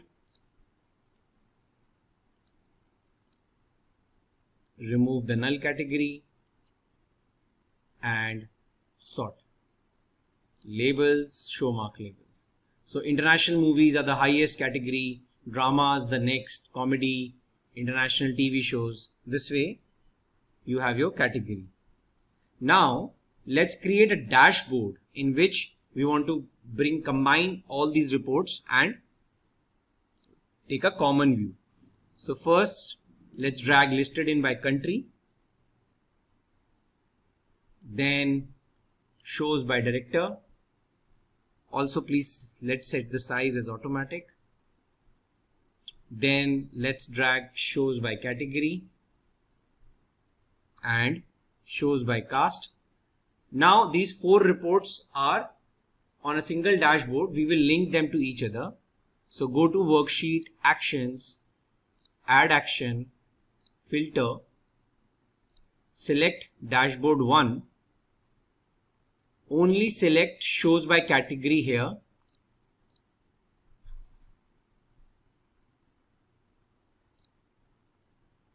and in target dashboard 1 except shows by category keep everything else, and in the source sheet just select, click OK.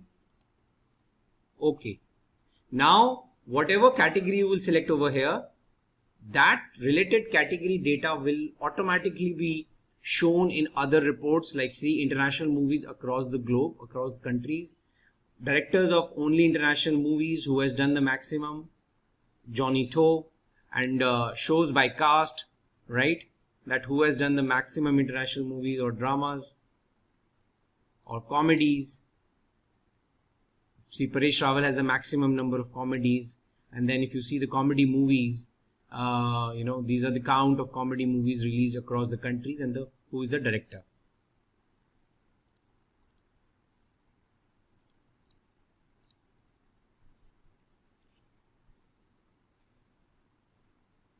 Another very interesting report which you can prepare is that, for example, you want to check in which country maximum duration of your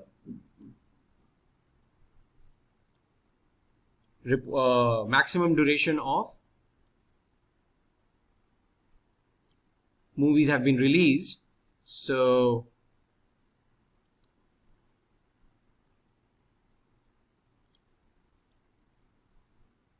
first let's create convert to measure, remove this.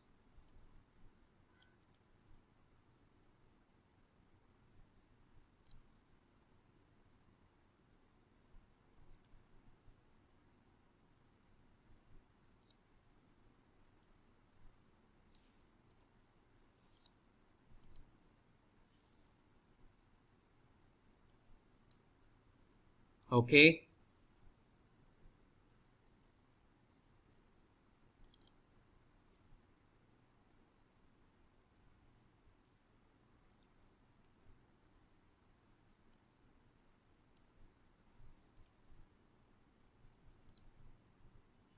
So if you see, maximum duration of the movies or the entire Netflix content is maximum United States, then in India these many minutes, next is United Kingdom, and you can also change the colors.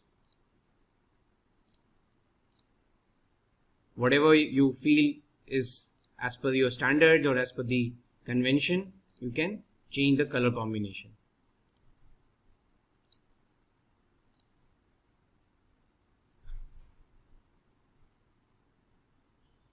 So there are multiple ways you can generate reports, and hope you have understood how you can leverage such a data to create your reports. And now, if you're an aspiring business analyst, then try giving a shot to Simplilearn's postgraduate program in Business Analytics from Purdue University in collaboration with IBM. The course link in the description and pinned comment should take you to the program being offered.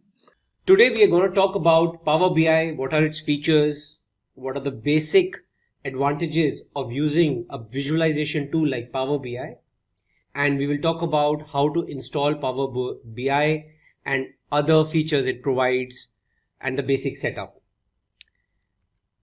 So let's discuss what's in it for us today.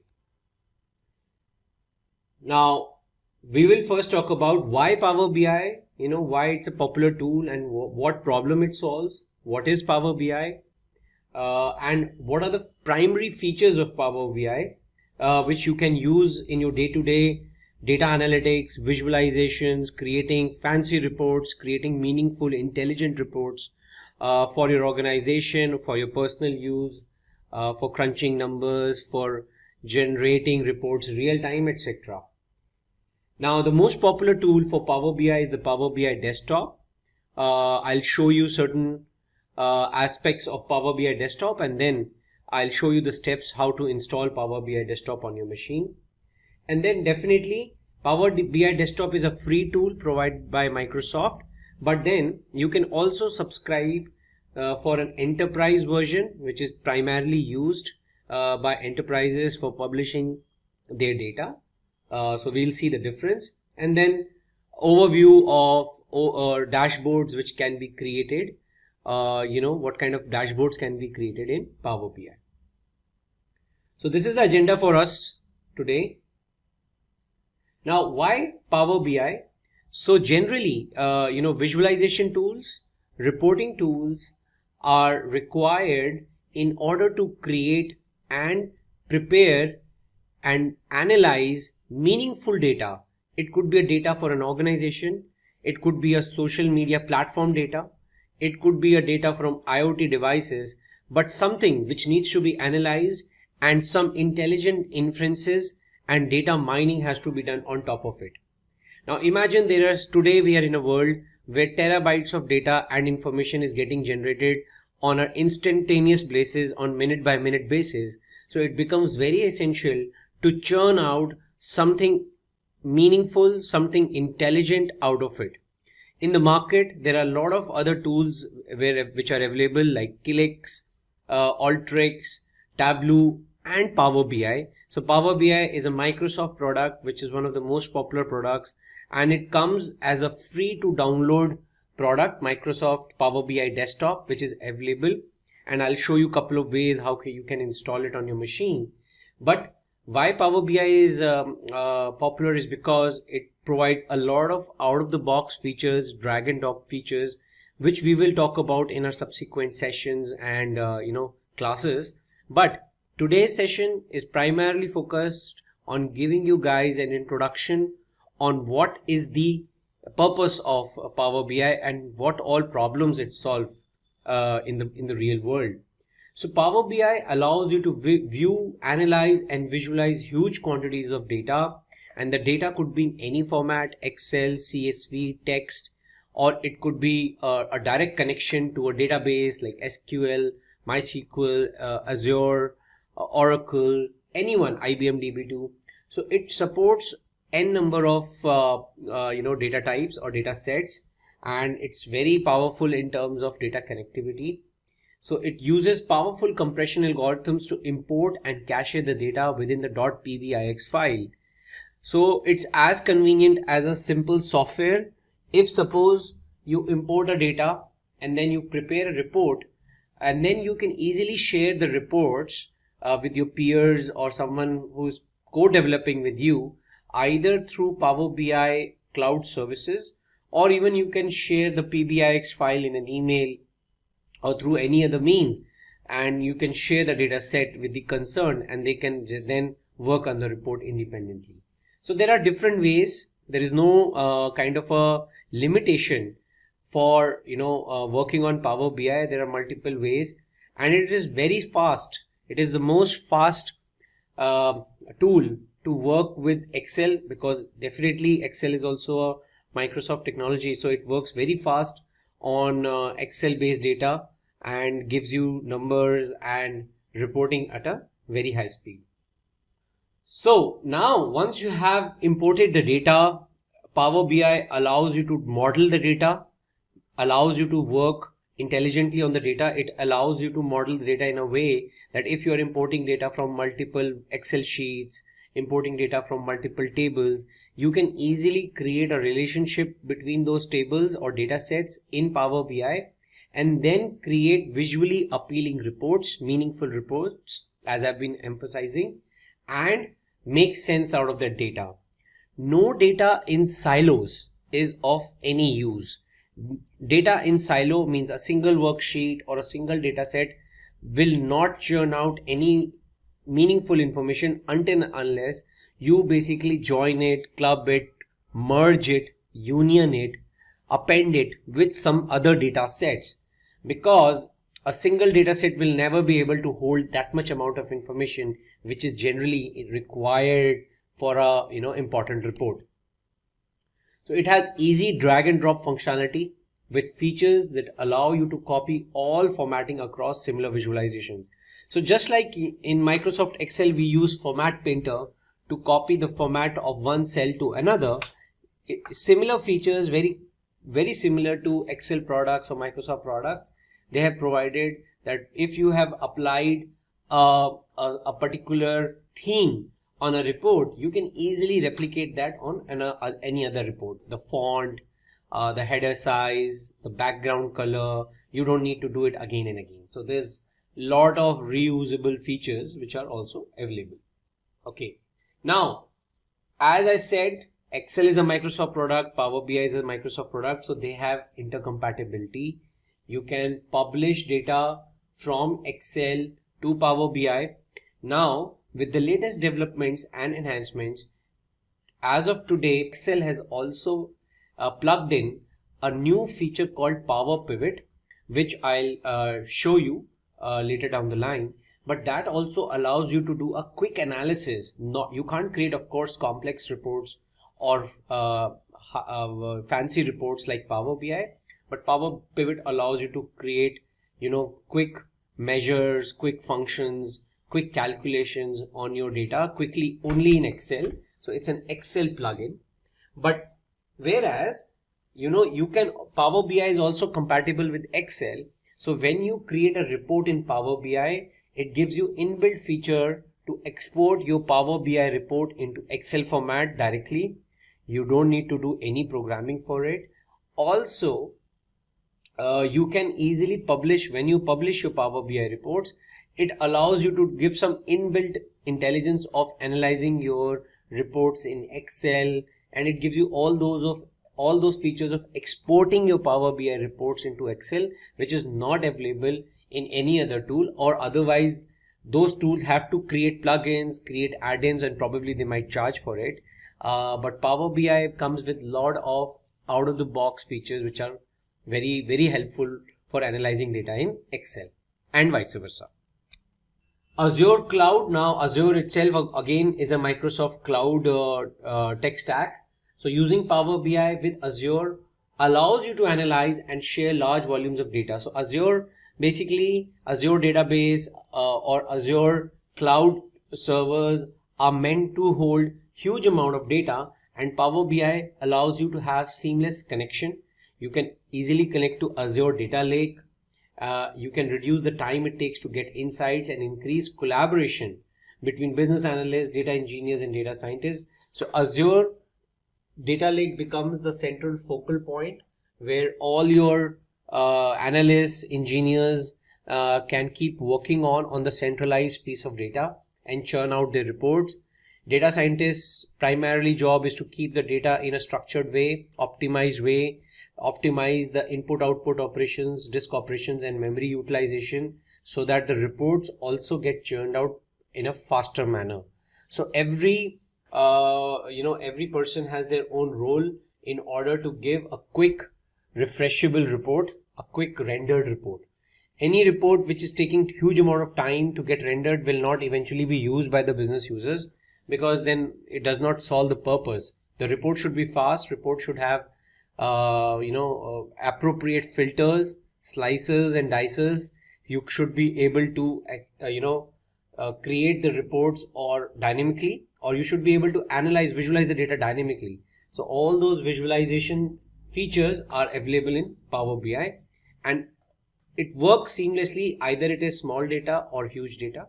It allows that you to work on those kind of data in a seamless fashion.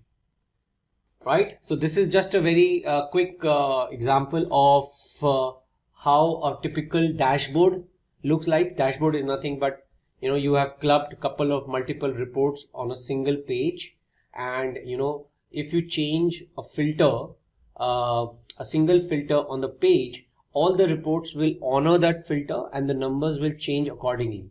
So if you see in this example, there is a filter or a drop down of product ID, product name, employee name, or supervisor, or a date range. So whatever date range or filter you will apply, all the reports on this dashboard will get changed based on the filter you have selected. So Power BI allows you to get insights from data and turn insights into action to take data-driven business decision. And that is the ultimate goal of any visualization tool.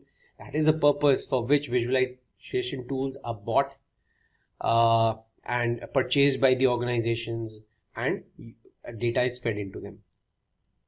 Now, Power BI fetches data from factory sensors, social media sources to get access to real-time analytics, so that you are always ready to make timely business decisions. So basically, there is a feature of live connection or cut-off data connection. So either you can work on data which is residing on a machine and you can just work on the cut-off data. Like for example, there's a data which is available for sales 2017, 2018, and you're just working on a historical data. It's a cut-off data. Or it could be possible that you want to be connected live to a real-time IoT based, sensor based data, or social media data like Twitter, Facebook feeds, or you're connected to live Google worksheets. That is also possible.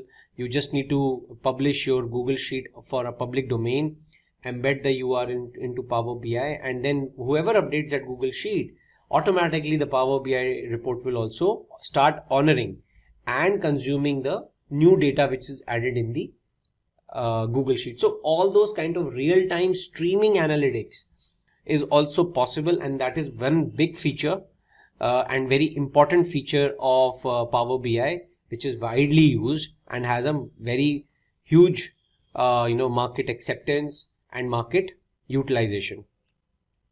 Now, what is Power BI?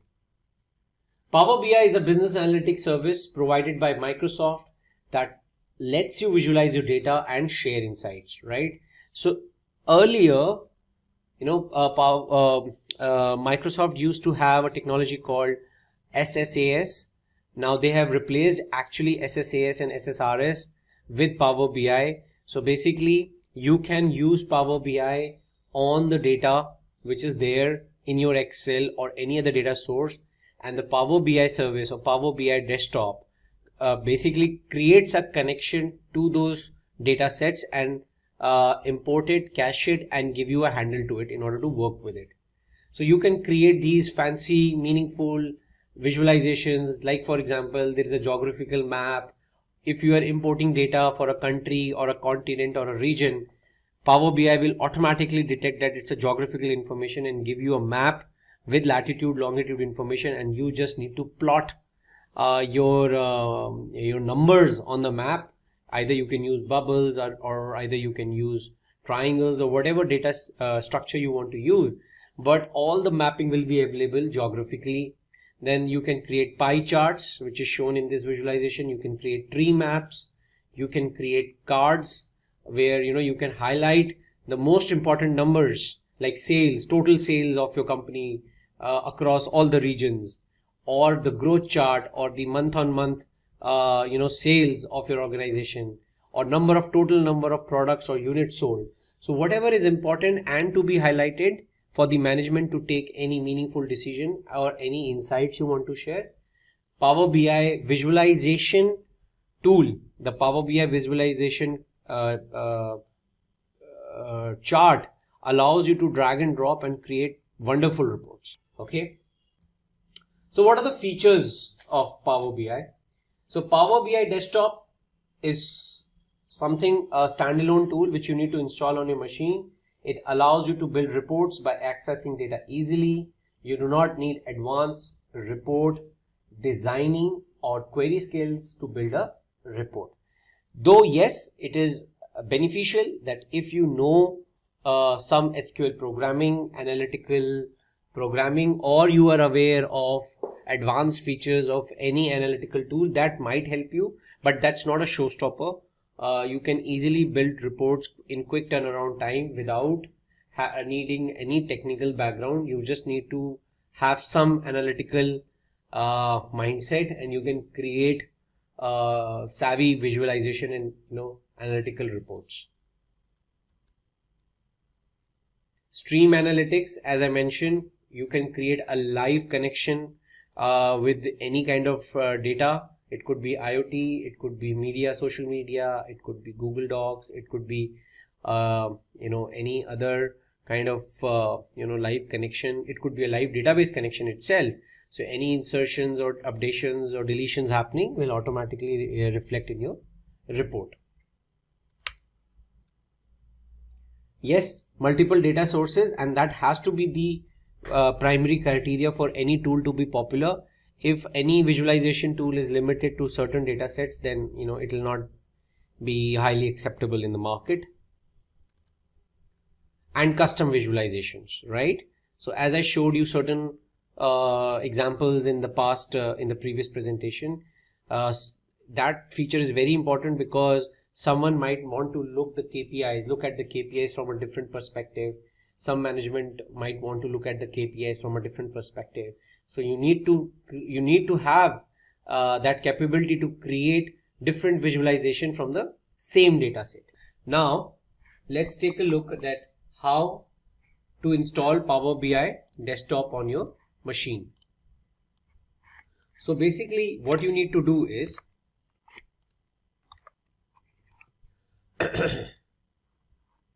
you need to go to this URL,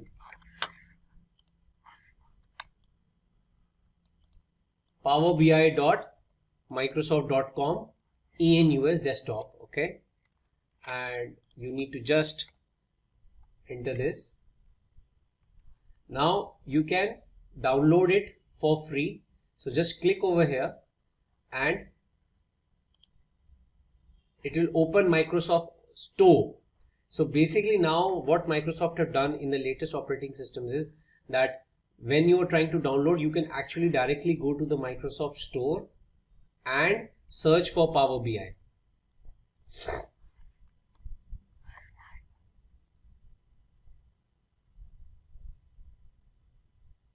So let's wait for a couple of seconds.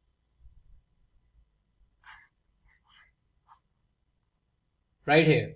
So Power BI desktop in Microsoft Store. For me, it's already installed, so it's asking me to open it. I'll open it in a while, but for anyone who is not installed, he will see the button of install over here, and it will automatically install in your machine, and then you can easily go and open Power BI desktop. Now if I click open over here,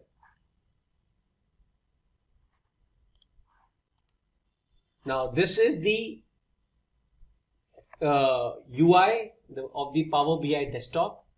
I'm not going to go right now in creating reports right away.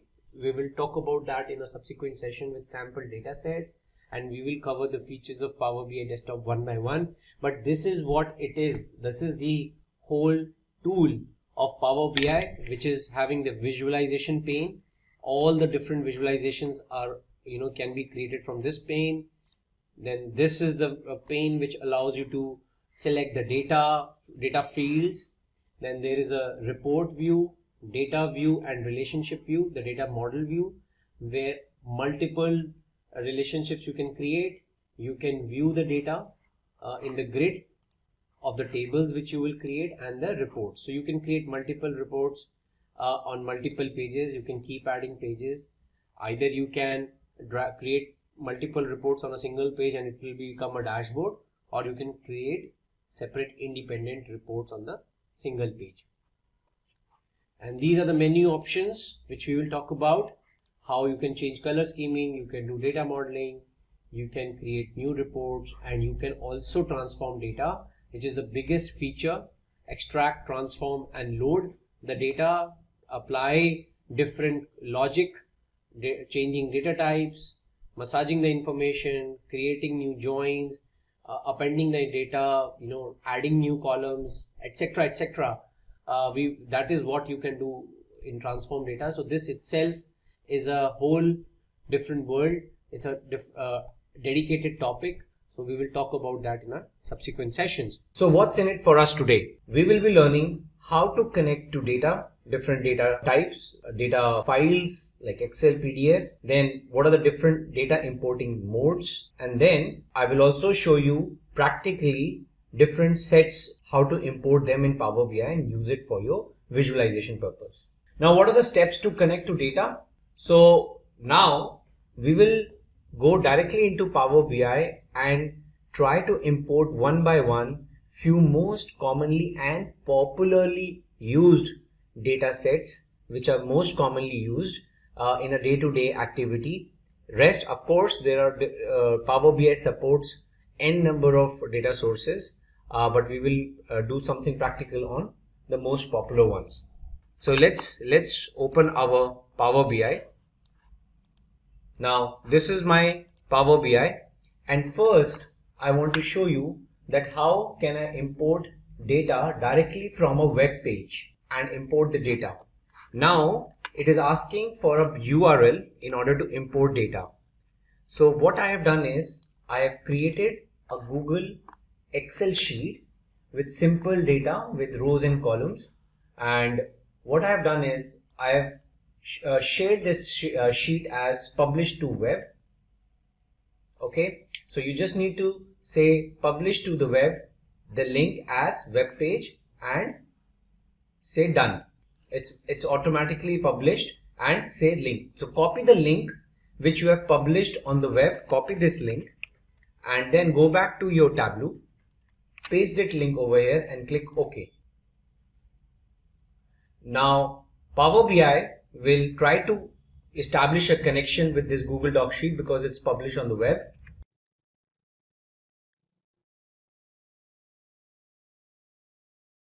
You need to wait for a while it is reading. Okay, now it has read one of the HTML tables, so I'll select this one. Now you can see it is showing me a preview of the table which is there on my Google sheet, right?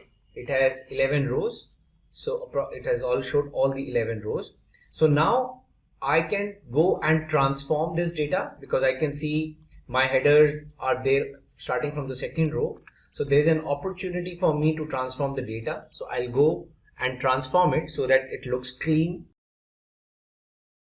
Okay, so first is I need to remove the first row, which is the null row. Remove the top rows. Okay, and then I need to use the first row now as a header. So you just click this option, use first row as headers. That's it. So now if you see my row ID, order date, ship date, all my data is now ready. So I can say close and apply. Click apply changes. Now this is an example of web data import. You can go and preview your data. Right now, the biggest advantage of this data connection is that it's a live data. So for example, I insert another row.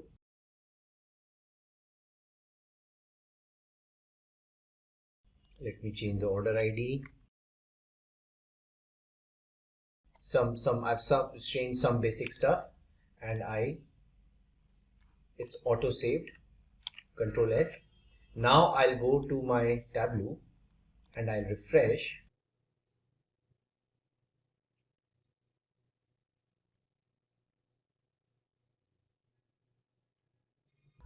Now you can see as I refreshed my Power Query Editor, I clicked refresh all and I got my new row which is there in the live data, I got that fetched from my, okay, I got that row, the row ID number 12. So I have to say close and apply.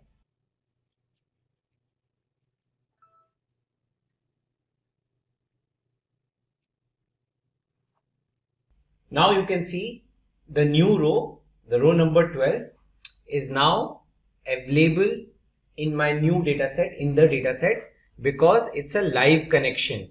It's a live connection with the web-based Google Sheet. Okay, so this is one important way in which you can import data. Now let's try to import data from a text file. Now I have already prepared a text file called subcategories.txt. Now let me just open it in a notepad. Now it's a very plain simple file, tab separated file in which you have product subcategory ID, subcategory name and product category key. So basically to which product category this particular subproduct belongs to, right? So what I'm going to do is I'm going to go back to my get data option and I'm going to select text/CSV option and I'm going to select option mod product subcategories.txt. Okay, so now Power BI has identified that it's a tab delimited file, it has recognized the headers, etc. right, and I can now directly load this file. Okay, so now once the data is imported in Power BI, it is like irrelevant to me, it's a composite data import I am doing, right? So in my presentation, when I am talking about importing data, there are different importing modes, right? Data import can happen through different ways. Okay, one is direct query mode, in which I create a live connection to the database, which I'll also show you using MySQL and MS SQL Server. And also you can do a composite mode in which you can have data imported from Excel, plus you can have direct query modes. So you can have multiple modes to connect and create a composite data model, and that's what we are doing right now in our practical. So what we are doing over here is, one, we have imported data from the web. Second, we have imported data from a text table.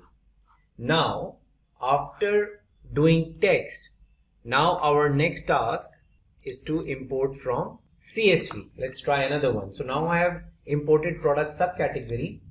Now I'll import a CSV file. So again I'll choose the option text/CSV, and now in this CSV file, let me open this CSV file and show you what is it. So this is a list of all my products, product key, product subcategory key, products stock keeping unit, etc.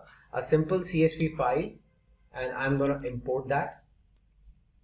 Okay, so now it is identified the delimiter is comma rather than a tab, and it has already recognized the headers correctly, so I'll load it. Okay, so now my products are there, product subcategories are there. For product categories, now what I have done is I have created a Excel mode now.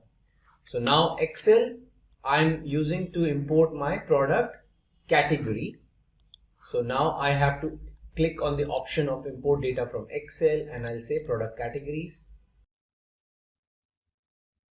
Select the sheet, load, and now so my products, product categories, product subcategories, though with different data storage types, but still now the data is imported into Power BI. It is a composite data model. Now another very important data type which you can import is the PDF also, right? So what I have done is I have created a PDF called customers. My customers data is lying in a PDF. So what I have done is I have created a PDF which has data for some columns are there, like, you know, customer key, prefix, first name, last name, birth date, marital status, gender, email address, annual income, total children, etc., etc. So this is the data set which I have created in PDF. So what I'm going to do is I'm going to select PDF now and import customers.pdf, and see, it has recognized my table on page 1, which I'm going to load. Okay, you can rename this as PDF table.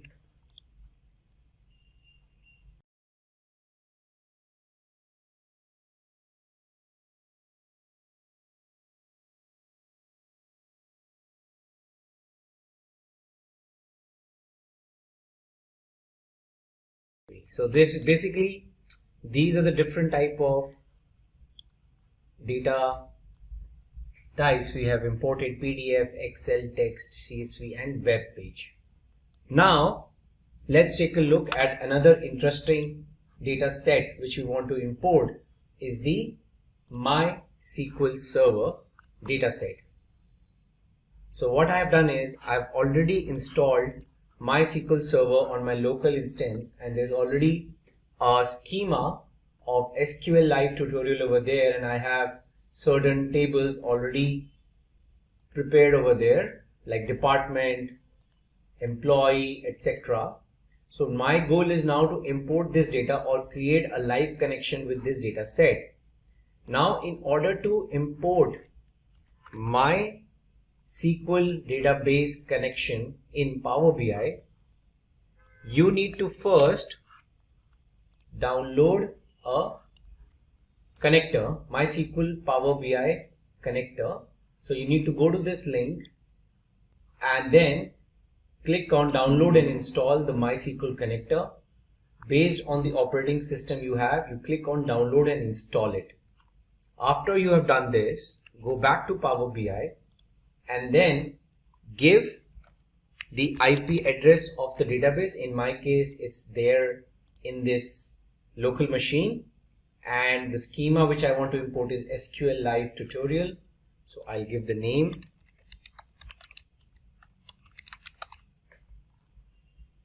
click connect. Okay, now it's connected. So now it is asking me which particular tables you want to create a connection with. I'm choosing department and employee, and I'm just loading them.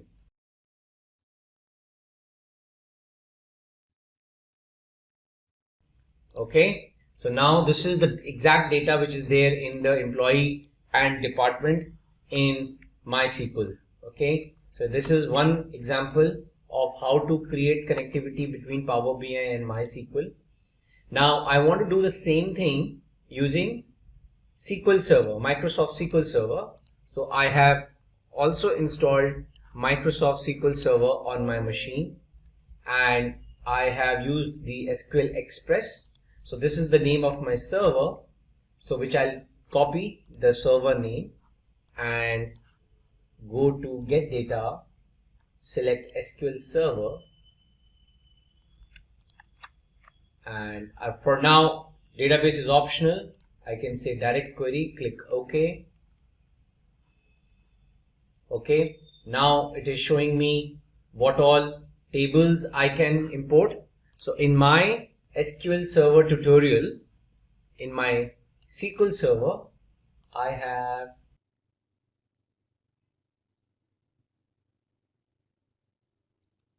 have these three tables: customers, employee attrition, Olympic events. So I can use probably the customers one, which is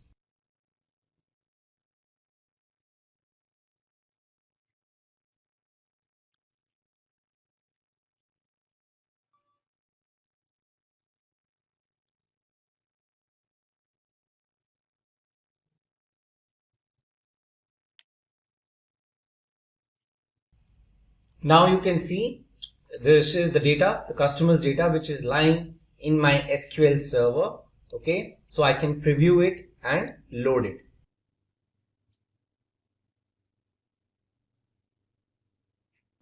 So now you can preview the data in Power BI. That this is the data. So I can rename as customers from MS SQL, and this is from MySQL and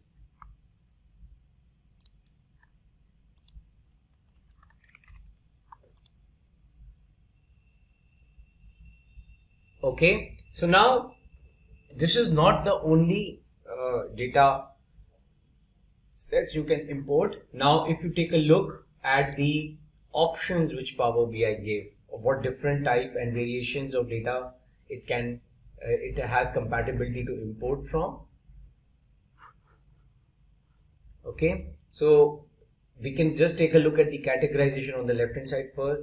There are file based like Excel, text, XML, JSON is also possible. You can evenly directly import an entire folder, and within the folder whatever data types of files are there, it will detect it.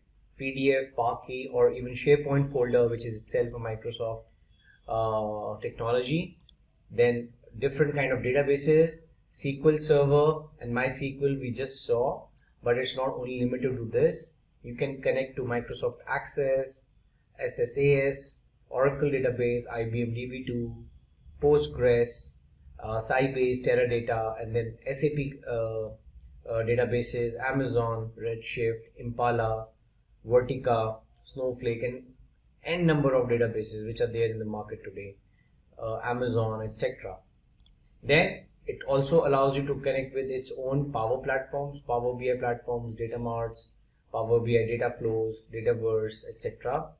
Azure, there are different kind of storage mechanisms in Azure, and Azure itself is a Microsoft technology, so it has a compatibility with a lot of Azure based data storages like Azure SQL database, blob storage, Azure Databricks, right, Azure HD Insight Spark. So if you have those kind of services running on your Azure cloud services, you can even import them over here. Now online services, like you have ERPs running or some data which is shared on the internet. If you want to import it, that is also possible through certain products. Dynamics 365, Microsoft Exchange Online, Salesforce, Google Analytics, Adobe Analytics, GitHub, LinkedIn Sales. If you want to do some analysis of some social networking, feeds, that also you can import.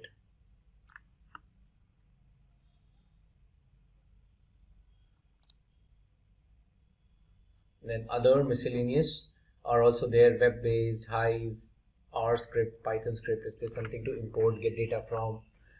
Google Sheets, like we saw one example in our video right now. So there are multiple options available. Now, once you have imported the data which is relevant to you, in our subsequent sessions we will see how to create relationships, but just giving you a glimpse that whatever data you are importing, Power BI auto detects certain relationships and it will create for you, but then you can go and manually also change. So this is the composite data model which is getting created in the backend while you are importing the data. You can easily go and manage these relationships, either keep them as is, you can delete and create new ones manually. So there is no limitation in that.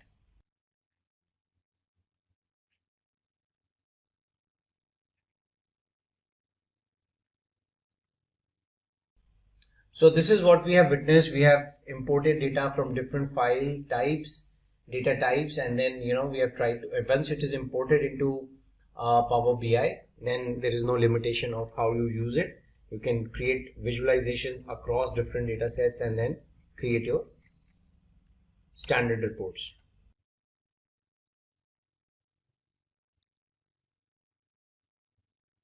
So this is the example of importing data from web, importing data from a database, from a PDF, and then once you have data, you can shape and combine data. You can basically do whatever transformation you want to do. You want to make joins, merge the data. So for example, if we go back to our Power BI, and if I go back to my transform data section, now as I have now different data sets available with me, I can do any kind of operation transformation on the data, right? So like I showed you, I upgraded the header row because one of the imported data was not showing the header correctly, or this column, like this exact one column is extra, I can remove the column, right? All those transformations, whatever I do in the backend gets captured in the applied steps section, right? This is the customer data. You can create, you can merge it, you can append it, with other data sets, right? Let's, for example, I want to create a merge data set of my categories and subcategories. So I can say select these two data sets and say merge queries as new, and I can select product categories and product subcategories, select product category key on both the sides, and then they do a left auto join. So whatever product categories are there, I'll get the subcategories associated with it, and I'll create a new table which will have, now I have the table which has the category and the subcategory in one table itself. So I can rename it now to as category subcategory table. It's a merge. Basically, it's a join between category and subcategory, and now I have a common table, right? And I can close and apply. So imagine I have created a new table which is created from one data set which is Excel based, and another data set which is text based. See this category subcategory table. So now I can use it the way I want in my visualization reports.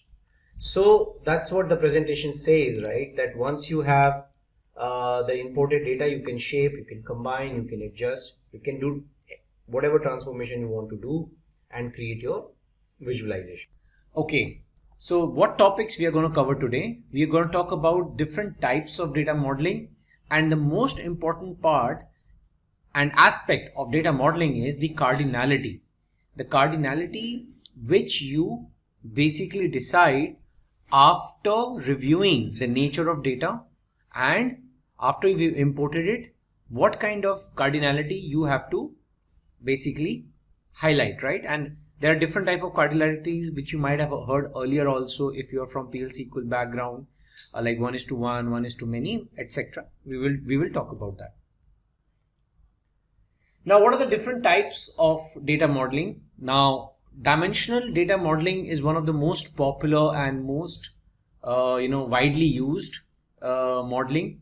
In dimensional data modeling, you have master data, like for example customer data, date, store data, product data. So these are like less frequently changing data sets. So there is an organization, right, and you have set of customers, their email ID, phone numbers, etc. that will change less frequently as compared to the sales transactions, because transactions are happening every day, every minute. So sales is a more fast changing data set in dimensional modeling, which is in the terminology of data is also called as a fact, and customer, store, product, which are like more of static data and less changeable data, is sometimes called a dimension. So this is a typical dimensional data model which is typically used sometimes, right? And then there is another model which is relational model. This is a typical model which we have been using in database design, like primary key, foreign key relationships. So for example, you have a customer who has purchased a product. So probably the customer might have the details of the product which he has purchased, and you will make a join between customer and product table, and even you can make a join between product or product type or customer or product type. So customer table will also have a key to the product type. So this is less conducive for reporting, but it is more of a transactional relational model. But of course, this is also feasible. But from the Power BI perspective, when we talk about reporting and visualization, this is the most extensively used dimensional data model. And this is what we are going to see in our example now. So what I'm going to do is I'm going to show you certain data sets. First we will prepare and create certain of our data sets, and then we will import in our sample Power BI file, and then slowly we will create the relationships. Now one important thing which you need to understand, that in Power BI, if you go to Power BI, there is an option that Power BI auto detect new relationships after data is loaded and import relations from the data source on first load. So for example, if you are importing the data from a database where you have already defined the primary keys and the foreign key relationships, so that is the first option which Power BI will auto detect. And secondly, if suppose you are importing two different kind of data sets, one is Excel, one is CSV, and if Power BI detects a common column, key columns, it will auto detect a relationship which you can go and later change, modify, manage in your relationship menu, manage relationship menu in Power BI, which I'm going to show you. Okay, so if I open a Power BI, and this is where the option lies, go to File, go to Options and Setting, Options, Data Load, and these are the two options which are by default checked. You can uncheck it and manually prepare relationships. There is no limitation to that, but if you keep it checked, then Power BI will do its job to detect the relationships. Okay. Now coming to the next important factor, cardinality. Now before I start playing around with my data and start showing you certain relationships, it's very important to understand these four types of cardinalities. One is many to one, right? So basically many to one means that many orders contain data of one customer. So per order one customer is there. So from customer to order or product or delivery address, it's a one-to-many relationship, and from the other side, from order to customer perspective, it's a many-to-one relationship. Okay. Second, other cardinality is 1:1. 1:1 relationship is only applicable when you are saying it's an extension of the current table. So for example, in one table you have employee details and you are extending the details of the employee in another table like employee address, employee ID. So that is like 1:1. There is no multiple records of a single employee. In the address table, only one employee ID exists, right? Now 1:many, as I said, is the reverse side of many:1. So in customer table, only one customer record exists per customer, and one customer can place many orders for multiple products and can also have multiple delivery addresses. So that way this is a typical 1:many relationship. We will be seeing this example also in our sample data set. And last is the many-to-many relationship. Now many-to-many is a very typical example, so which I'm going to show you practically. And in our case we will see that, like for example, you have placed an order for a particular product, but there are multiple fulfillments which has happened. So suppose you made order for 10 products, but at the back end when the company is fulfilling, it is first fulfilling the first 2 products, then the rest 3. So basically the fulfillment is happening in batches. So one order ID might have multiple fulfillments for the same order ID. So there will be a many-to-many relationship, which I'll show you practically. So now with this background, let's start importing our data. Now the first important thing which we need to import is the master data. So first I'll import all my master dimensions which I'm going to use in my example. So first is the customers table, customers data.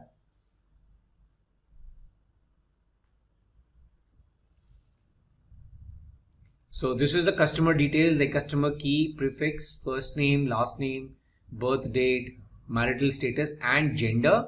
Some redundant columns are also present, but we'll remove it.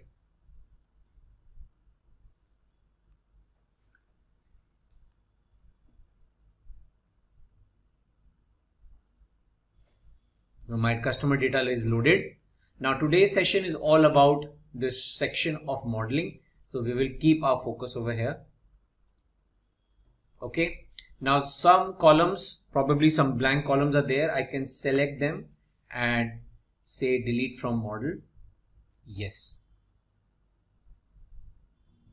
Okay. So now this is my customer's data with the relevant columns and the key per customer, customer key.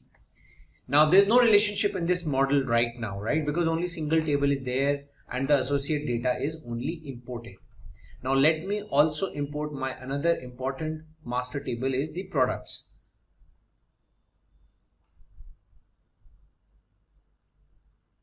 Select the product data, product key, product subcategory, product SKU, product name, model name, product description, color, size. So just see all the relevant information only specific to the product is available. So I'll import it. Okay. Now see, there's no relationship between product and customers directly, because until and unless a customer makes an order, places an order for a particular product, there is no join, right? So now between these two tables, the most important, now another table which will now make sense is the sales order table, sales table.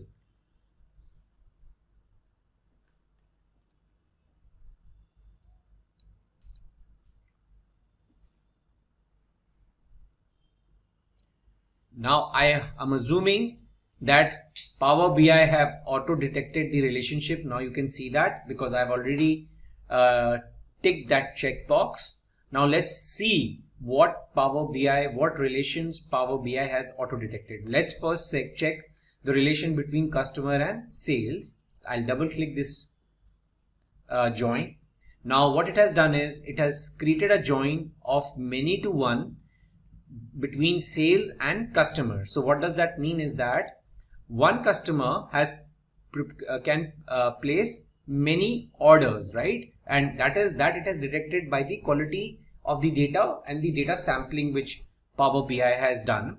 You can also reverse this relationship. Here I can select customers and I can select sales. Now it has become one to many. So that you can also do manually. So that is what I said. Whatever Power BI is detected, it is up to the discretion of Power BI internal configuration and algorithm, but you can go and change it. So this is, now you can make, this is by default active. So we want to keep it active. One customer, many sales orders. Cross filter direction means that only from customers to sales is the filter applicable, not reverse. I'll come to this with my another example, but first let's change the relationship. So 1:many means from one customer and many sales orders. Similarly, let's see what has happened at the product side of the relationship. Similarly, Power BI, many sales orders for one product. You can, for simplicity's sake, you can say products, sales, product key is the join. Now just focus one more thing. Please also see the column on which the join is the grade column, grade out column. Product key is also here and product key is also there, and it is what we wanted. So 1:many relationship from product to sales table and active. Now looks fine. This is something which is looking logical, and probably now we can proceed further to create a report. Now let me explain the cross filtering with an example.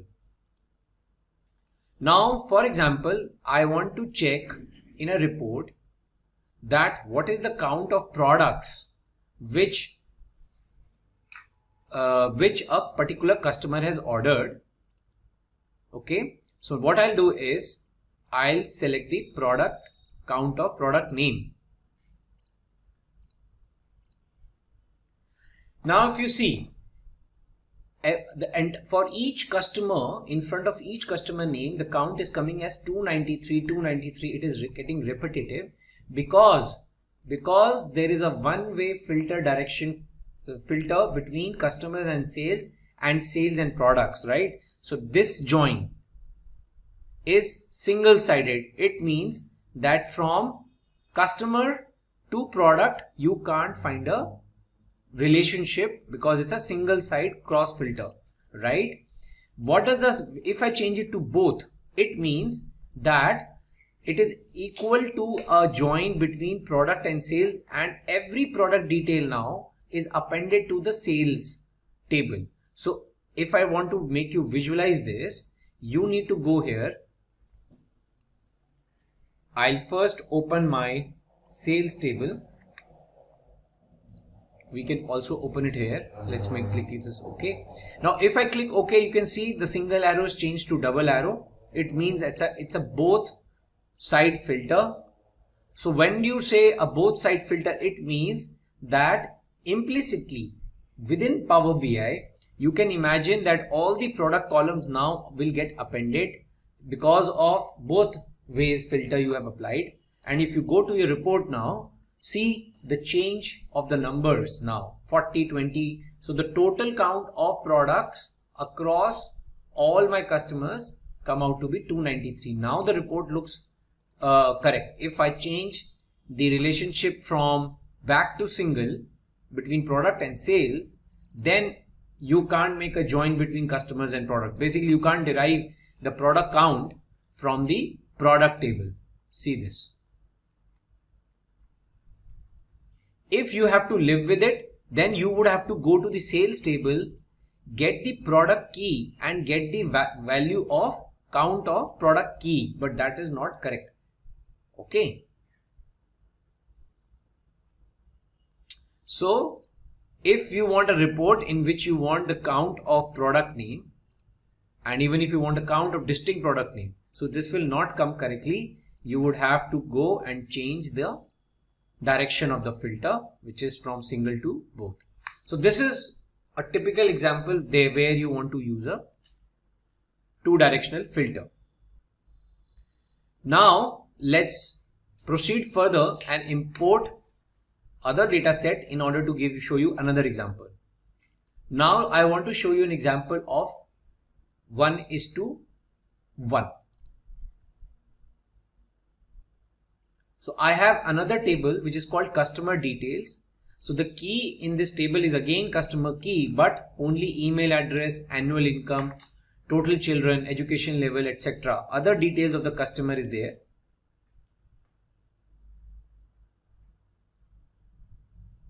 So I'm loading the customer details. Now you see it has auto detected a 1:1 relationship. Now what is the meaning of 1:1? Means one customer key only has one entry in customer details. There is no multiple entry. So if you click this button, it's a 1:1 and the cross filter can be both or single, doesn't matter, because one customer will have only one value. You can make this as active. Okay.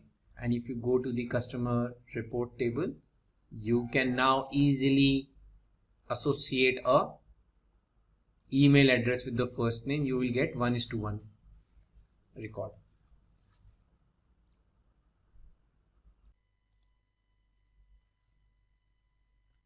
So now you can see that with 1:1 relationship, with the first name, I have associated the email ID, and for each email ID, there is a associated first name with that.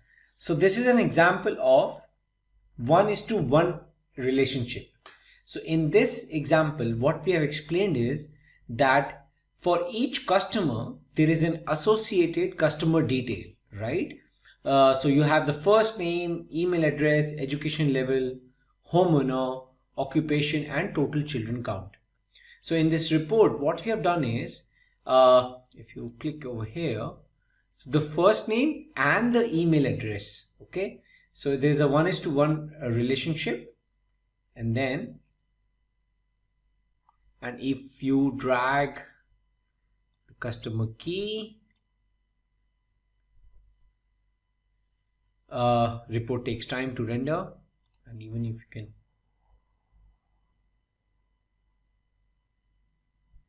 so this is the reporting output. You have the customer key, first name, associated email address, and the count of product names which the customer has ordered. Now this is an example of 1:1. Now I want to show you an example of many to many. Now for that, I'll import my fulfillment data set.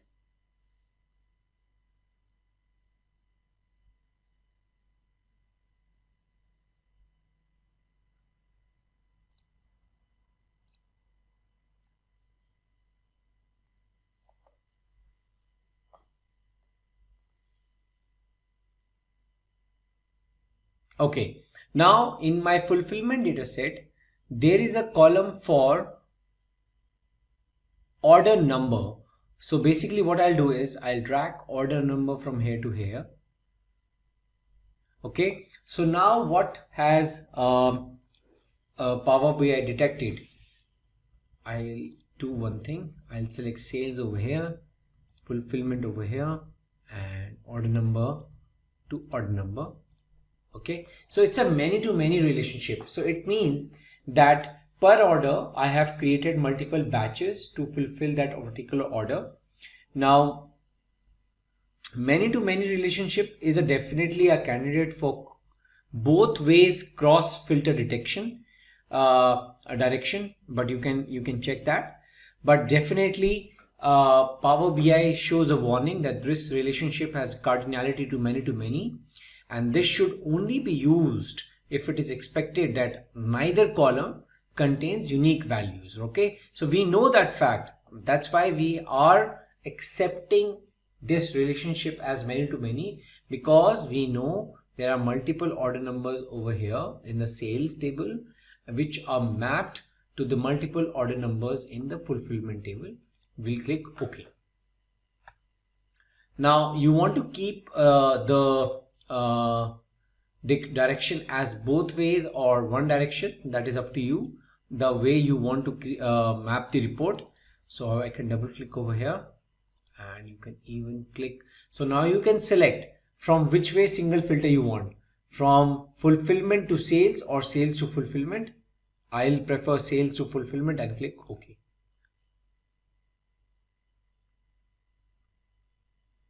Okay, now we have all our different kind of relationships over here, which we have tried to shortlist. One to many, many to one, one to one, which is this example, and many to many. Now if I show you further relationships which you can keep on adding, like for example I have the example of territories.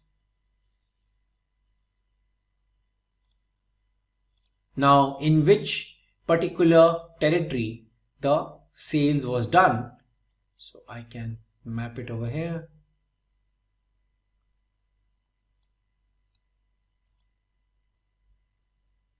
Okay, so now it's a typical 1:many relationship, because territory is my master table where I have a static list of continent, country, region, and it is mapped to the territories which are in which my orders have been placed. So it's a typical 1:many. So that way, you can keep on adding data. Then you have details of returns.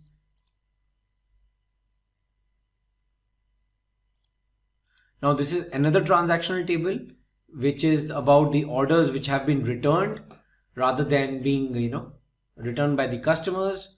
So you have a product key, so automatically Power BI has detected a relationship between the product key and the product table, right? And even if you can join the territory key, in which territory the return has happened, right? So mostly the most common relationship which you will observe is the 1:many, because as I told earlier, the most common relational model is the dimensional model. The static data, the slow changing dimensions, the SCDs are the master tables, and the most frequent changing are the fact tables. So if I talk about a typical dimensional model, the fulfillment table, sales table, and the territories table, the fulfillment table, sales table, and my returns table are the fact tables of my data model. Now so far what we have done as per our last session is that we did data modeling on the different data sets which we had imported in Power BI, like products, sales data, returns, fulfillment, customer details, and customer master data, calendar details, etc. So in the last session, we prepared a data model and established the relationships between these different data sets, like 1:1, 1:many, many-to-1, 1:1, etc. And we saw the examples. Now, once our relational model is prepared, our data model is prepared, now our next activity is to create certain additional columns which we want to derive basis the data which we have imported. So for example, I'll start with my product data set.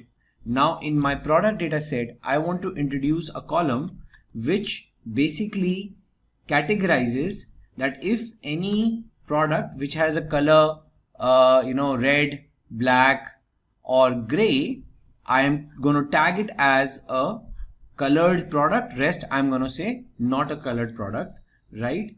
So all these are like example of byte type product SKUs. So for that, now in order to introduce a new column, you just need to do what? You need to select the table in the data grid, go to the table tools and say new column. Okay, so column will get appended to the rightmost part and you will start seeing a formula section typical to like you get in your Excel. Now I'm going to say that the name of my column is going to be byte type color. Okay, and I'm just creating a if condition. If product color is equal to black, okay, or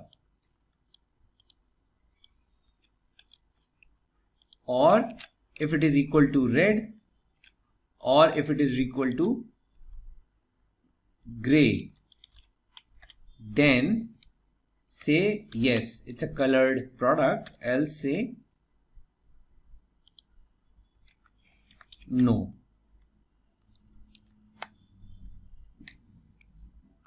Okay, so now you can see basis the product color red and black, they are saying byte type color yes, blue is no, multi is no, etc, etc. So this is a classic example of an if and else condition based conditional column. Okay, so you can create such columns. Now second column, custom column which I want to create is I'm going to call as discount. Now basis the pricing of my products, I want to associate certain discounts which I am ready to give to my customers basis the product category, like what is the pricing of the category. Again I'm going to make use of if else, but in a nested way. So if I am saying if my product price is less than 100, then I will give 0% of 0% of discount. So 0 into product price, just to keep it consistent. Now I'm saying else, if less than 100 then 0, else I'll check again that if the price is less than 500, then I'm ready to give 1% discount on the product price, else I'll move further. So like this, I have created a formula. So what I'm saying is if product price is less than 100, give 0%. If it is less than 500, then give 1%. Less than 2000, then 1.5%. Less than 3000, then 2%. And otherwise, else less than 3000, if it 2%, else 3%, right? Now, after this column is created, now you can check, right? So this, see, the product price for this particular product, it is less than 100, so that's why there is no discount. It is between 100 to 200, then this has been given a 1% discount. So like this, all the discount column is now calculated. Now this column is available just like a regular column in my product table. Now after this, I'll go to my sales table.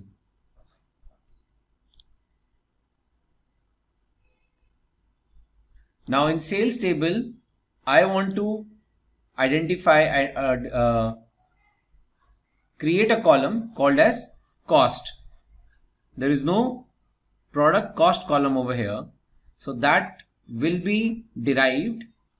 So let's create a column called as cost, and it is derived by order quantity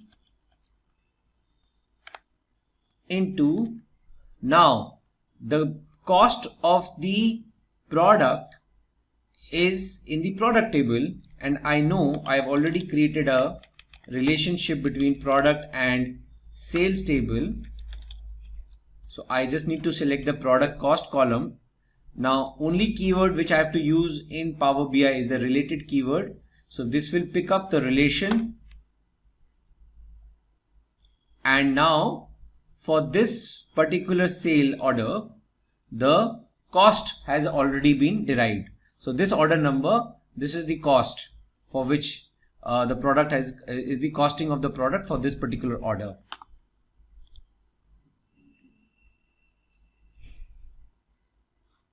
Okay.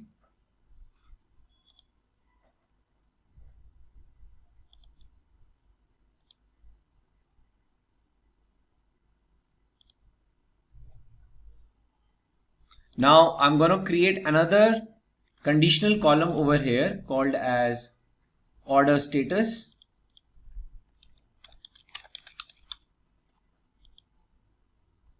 I'm saying if any order whose order quantity is greater than 2, then for my organization it's an urgent order, else it is a normal order.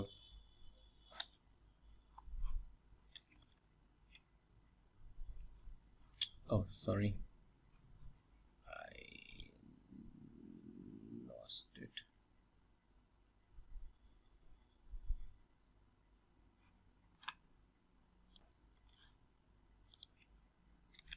So this is my order status column, and I have my order quantity, urgent or normal. So any order which has order quantity 1 is normal. Any order which is having order quantity as greater than 2 is urgent. You can see this. So there's this whole Power BI tabs and sheets allow you to also review the data, what you're doing. So it's very convenient.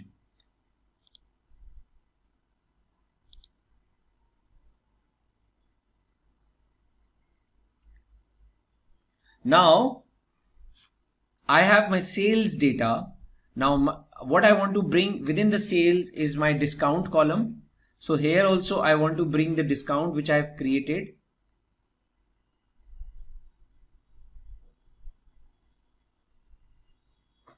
So I'll say discount. Discount will be order quantity into related product discount, right? So the discount calculated column which I had created under products, I'll bring over here. Now I am creating the order level discount. So if you see for this particular order, there's a 25 for 25 rupee discount at the cost is 100,000 rupees. Okay.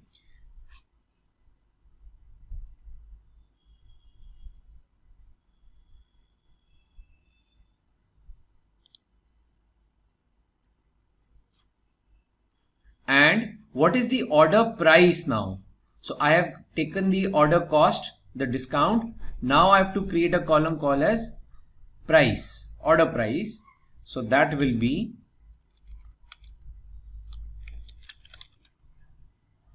again order quantity into related price, which is per product.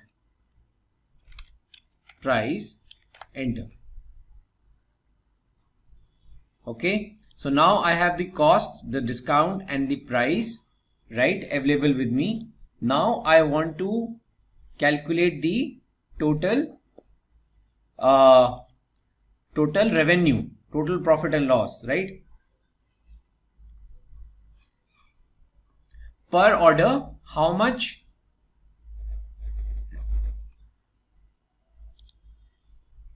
So first I'll calculate per order how much revenue I am generating. So now I have to generate a column called as revenue.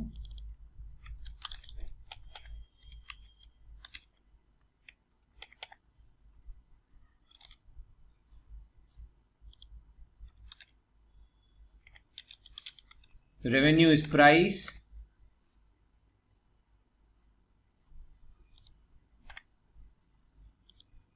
minus discount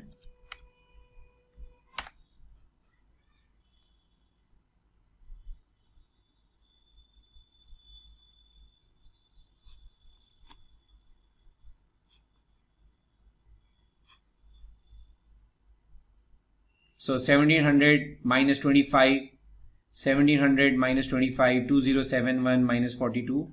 And if I want to calculate the profit per order,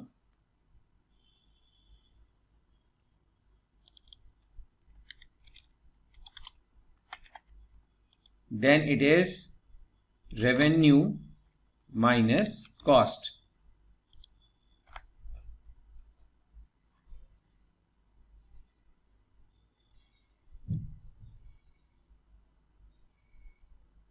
Okay, so now you can see, typical custom columns, calculated columns which we have created are all playing around with the numeric values, numeric data primarily, and trying to give inferences into per order cost, discount, per order price, revenue and profit. So typical calculation columns which I have prepared in front of you.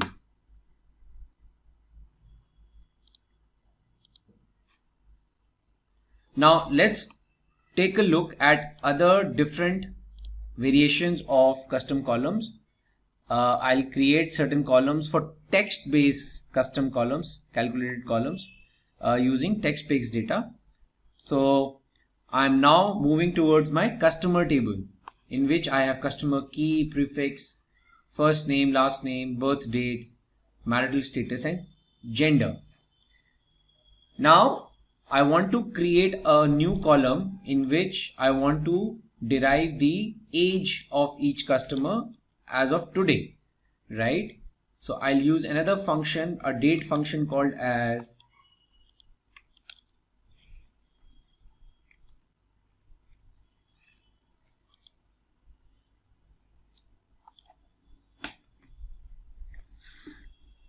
date diff. Now date diff, so I want the difference between the birth date of the customer and as of today in years.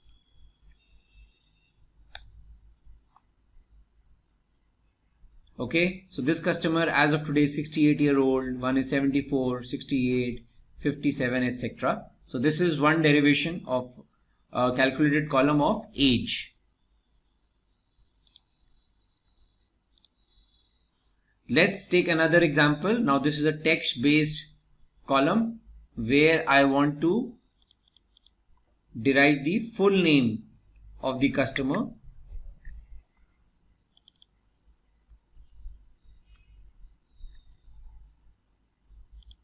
Now here I'll say first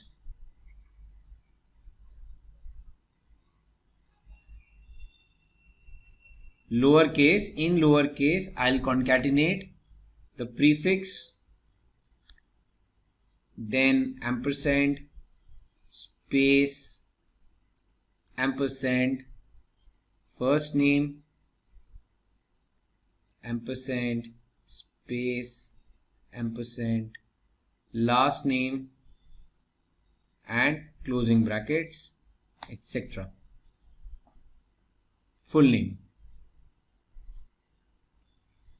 Okay, so this is an example of full name in lower cases.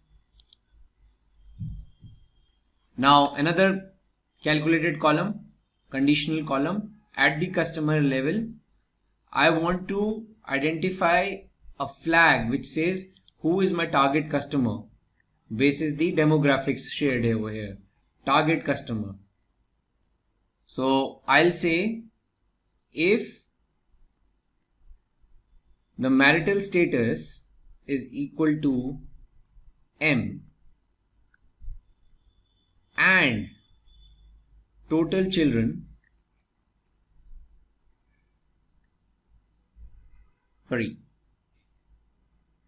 and total children annual income.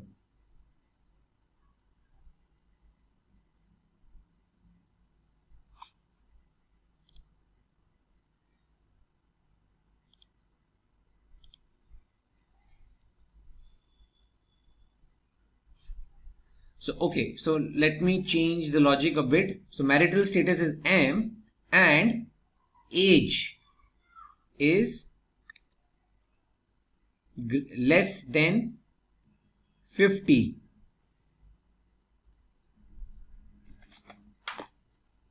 These customers are my target customers. Okay, so I would say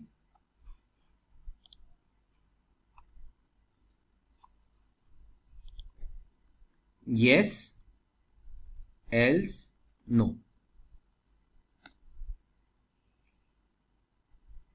See this. His marital status is married, Logan Diaz, and age is less than 50, else everyone. So if I try to filter, so these are my target customers. 69 out of 1178. So this is just a conditional column, but a logical condition, an example which I'm trying to highlight over here.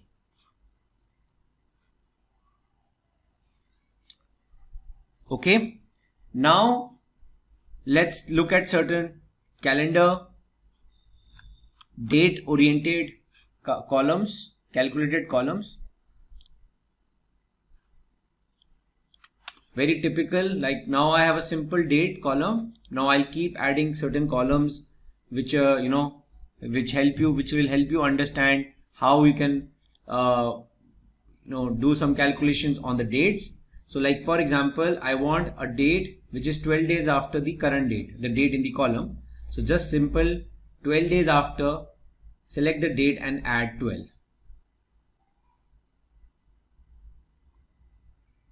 Now if you see the date format, you can go and change the format at the top, and if whatever you feel like this. Now see, 12 days after 1st Jan 2015 is 13 Jan 2005. You can go and change the format and other details. Let me also show you, if I go to my cost and other columns, I can go and change the format. This is like a currency, cost is currency. So I can go and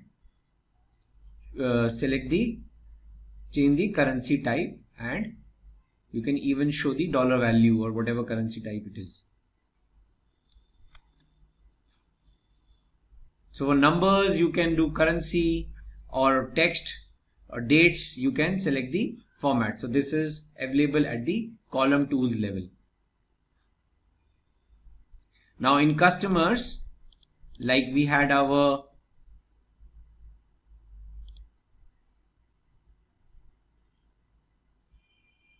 column of full name. So now what all things are available? Format as text, okay, data type text. So very minimal options are there. With date, you have options of the date format. Now next, I want a column which defines the expiry date. Okay, so 8 months prior to the expiry date which is coming up in 8 months. So I'll create a column called as 8 months expiry, and then there is a edate function. I'll use that. I'll use my date in the data set,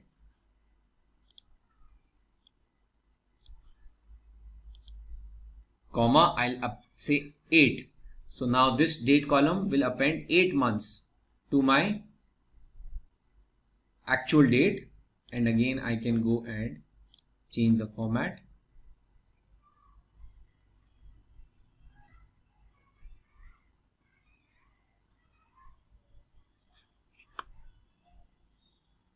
Correct. Now another important column, like I want to know the date name. So I'll use a function called as format, and I'll select my calendar date column, and I'll say give me the DDDD format of it. So it will give me the day name, the day name of on that particular date.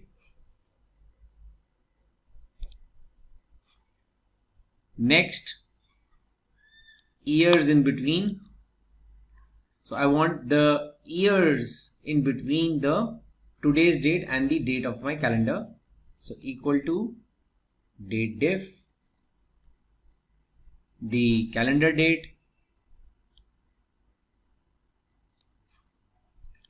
comma today, comma year, end. 7 years, 2015 to 2022. Then last date of the month.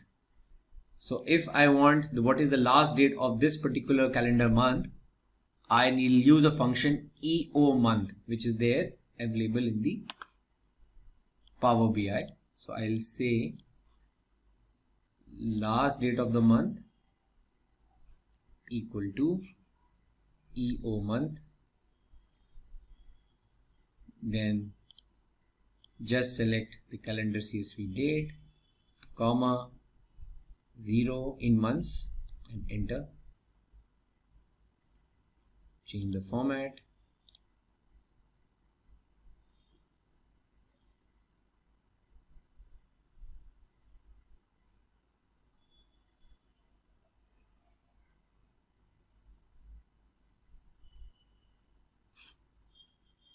Then similarly, start of the month.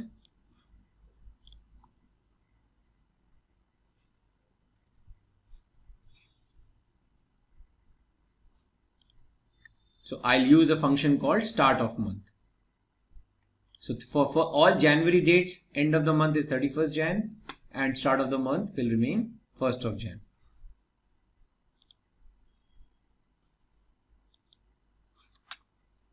Change the format.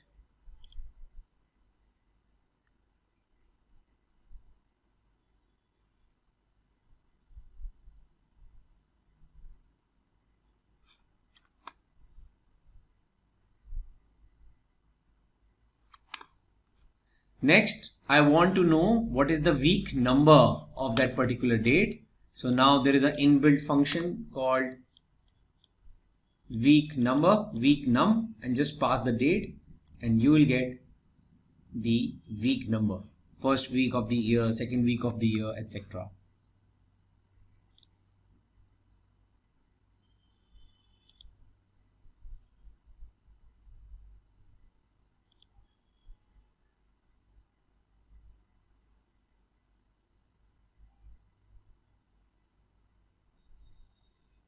Now another very good example is whether the week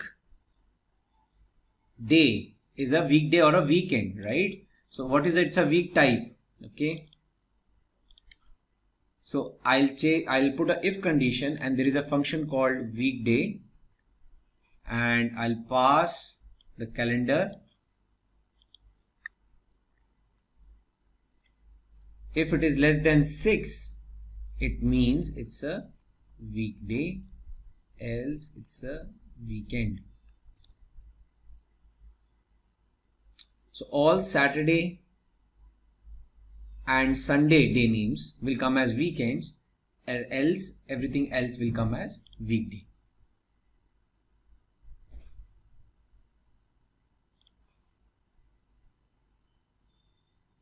And now, if you're an aspiring business analyst, then try giving a shot to Simplilearn's postgraduate program in Business Analytics from Purdue University in collaboration with IBM. The course link in the description and pinned comment should take you to the program being offered. Now today we will discuss how to create relationships and different kind of data models within Power BI based on the structure of data you're importing. Okay, so what topics we are going to cover today? We are going to talk about different types of data modeling, and the most important part and aspect of data modeling is the cardinality. The cardinality which you basically decide after reviewing the nature of data and after you imported it, what kind of cardinality you have to basically highlight, right? And there are different type of cardinalities which you might have heard earlier also if you are from PL SQL background, like 1:1, 1:many, etc. We will talk about that. Now, what are the different types of data modeling? Now, dimensional data modeling is one of the most popular and most widely used modeling. In dimensional data modeling, you have master data, like for example customer data, date, store data, product data. So these are like less frequently changing data sets. So there is an organization, right, and you have set of customers, their email ID, phone numbers, etc. that will change less frequently as compared to the sales transactions, because transactions are happening every day, every minute. So sales is a more fast changing data set in dimensional modeling, which is in the terminology of data is also called as a fact, and customer, store, product, which are like more of static data and less changeable data, is sometimes called a dimension. So this is a typical dimensional data model which is typically used sometimes, right? And then there is another model which is relational model. This is a typical model which we have been using in database design, like primary key, foreign key relationships. So for example, you have a customer who has purchased a product. So probably the customer might have the details of the product which he has purchased, and you will make a join between customer and product table, and even you can make a join between product or product type or customer or product type. So customer table will also have a key to the product type. So this is less conducive for reporting, but it is more of a transactional relational model. But of course, this is also feasible. But from the Power BI perspective, when we talk about reporting and visualization, this is the most extensively used dimensional data model. And this is what we are going to see in our example now. So what I'm going to do is I'm going to show you certain data sets. First, we will prepare and create certain of our data sets, and then we will import in our sample Power BI file, and then slowly we will create the relationships. Now, one important thing which you need to understand, that in Power BI, if you go to Power BI, there is an option that Power BI auto detect new relationships after data is loaded and import relations from the data source on first load. So for example, if you are importing the data from a database where you have already defined the primary keys and the foreign key relationships, so that is the first option which Power BI will auto detect. And secondly, if suppose you are importing two different kind of data sets, one is Excel, one is CSV, and if Power BI detects a common column, key columns, it will auto detect a relationship which you can go and later change, modify, manage in your relationship menu, manage relationship menu in Power BI, which I'm going to show you.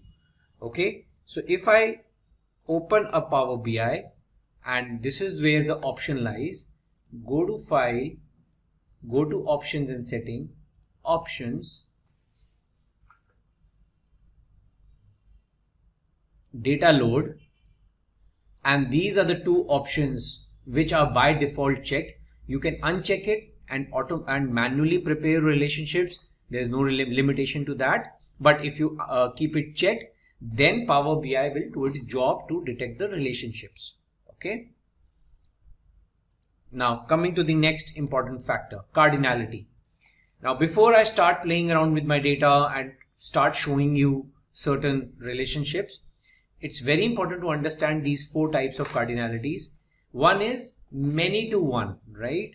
So basically many to one means that many orders contain data of one customer. So per order, one customer is there. So from customer to order or product or delivery address, it's a one-to-many relationship. And from the other side, from order to customer perspective, it's a many-to-one relationship.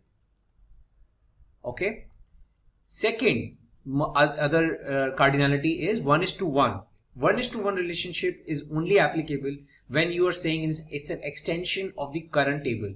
So for example, in one table you have employee details and you are extending the details of the employee in another table like employee address, employee ID. So that is like 1:1. There is no multiple records of a single employee. In the address table, only one employee ID exists, right? Now 1:many, as I said, is the reverse side of many:1. So in customer table, only one customer record exists per customer, and one customer can place many orders for multiple products and can also have multiple delivery addresses. So that way, this is a typical 1:many relationship. We will be seeing this example also in our sample data set. And last is the many-to-many relationship. Now, many-to-many is a very typical example, so which I'm going to show you practically. And in our case, we will see that, like for example, you have placed an order for a particular product, but there are multiple fulfillments which has happened. So suppose you made order for 10 products, but at the back end, when the company is fulfilling, it is first fulfilling the first 2 products, then the rest 3. So basically the fulfillment is happening in batches. So one order ID might have multiple fulfillments for the same order ID. So there will be a many-to-many relationship, which I'll show you practically. So now with this background, let's start importing our data. Now the first important thing which we need to import is the master data. So first I'll import all my master dimensions which I'm going to use in my example. So first is the customers table, customers data.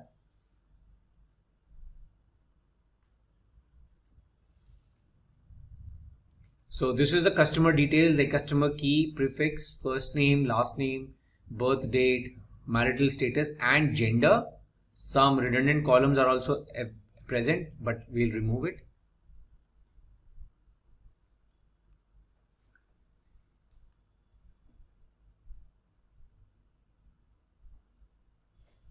So my customer data is loaded. Now today's session is all about this section of modeling. So we will keep our focus over here. Okay. Now some columns, probably some blank columns are there. I can select them and say delete from model. Yes. Okay. So now this is my customers data with the relevant columns and the key per customer key. Now there's no relationship in this model right now, right? Because only single table is there and the associate data is only imported. Now let me also import my another important master table is the products.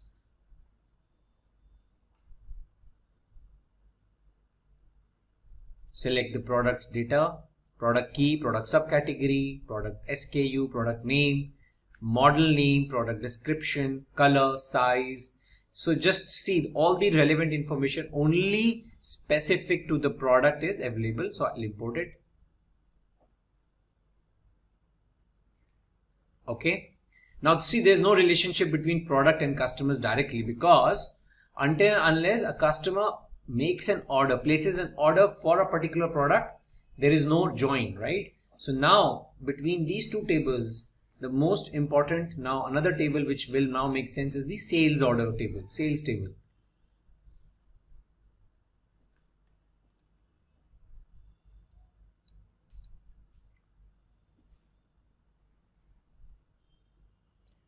Now I am assuming that Power BI have auto detected the relationship. Now you can see that because I've already ticked that checkbox. Now let's see what relations Power BI has auto detected. Let's first check the relation between customer and sales. I'll double click this join. Now what it has done is it has created a join of many to one between sales and customer. So what does that mean is that one customer can place many orders, right? And that it has detected by the quality of the data and the data sampling which Power BI has done. You can also reverse this relationship. Here I can select customers and I can select sales. Now it has become one to many. So that you can also do manually. So that is what I said. Whatever Power BI is detected, it is up to the discretion of Power BI internal configuration and algorithm, but you can go and change it. So this is now you can make this is by default active. So we want to keep it active. One customer, many sales orders. Cross filter direction means that only from customers to sales is the filter applicable, not reverse. I'll come to this with my another example, but first let's change the relationship. So 1:many means from one customer and many sales orders. Similarly, let's see what has happened at the product side of the relationship.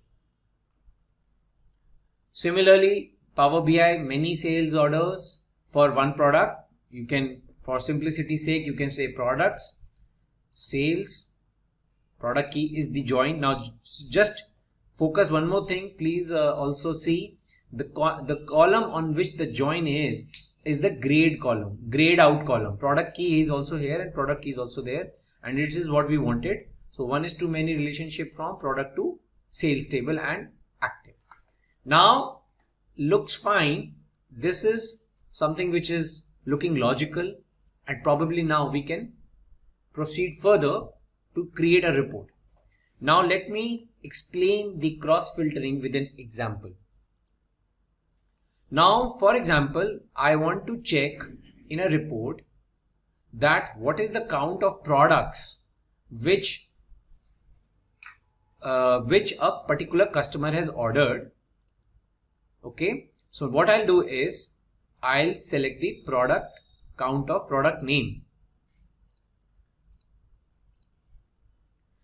Now if you see, and for each customer, in front of each customer name, the count is coming as 293, 293. It is getting repetitive because there is a one-way filter between customers and sales and products, right? So this join is single-sided. It means that from customer to product, you can't find a relationship because it's a single side cross filter, right? What does this, if I change it to both, it means that it is equal to a join between product and sales, and every product detail now is appended to the sales table. So if I want to make you visualize this, you need to go here. I'll first open my sales table. We can also open it here. Let's make click this OK. Now if I click OK, you can see the single arrow is changed to double arrow. It means it's a both side filter. So when you say a both side filter, it means that implicitly within Power BI, you can imagine that all the product columns now will get appended because of both ways filter you have applied.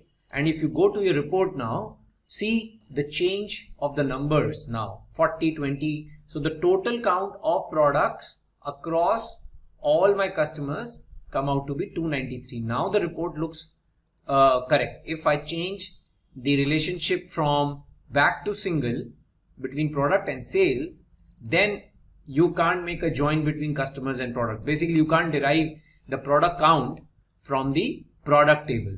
See this. If you have to live with it, then you would have to go to the sales table, get the product key and get the value of count of product key, but that is not correct. Okay.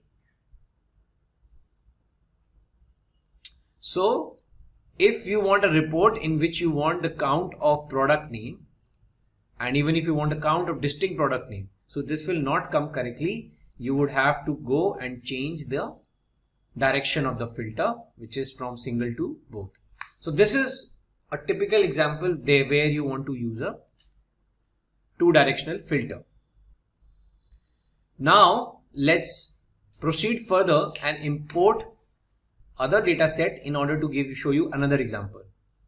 Now I want to show you an example of 1:1. So I have another table which is called customer details. So the key in this table is again customer key, but only email address, annual income, total children, education level, etc. Other details of the customer is there.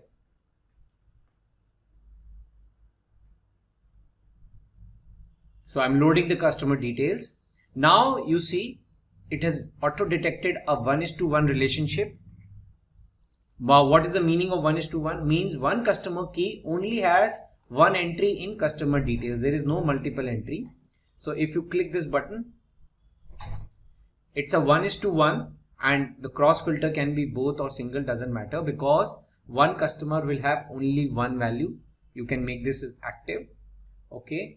And if you go to the customer report table, you can now easily associate a email address with the first name. You will get 1:1 record.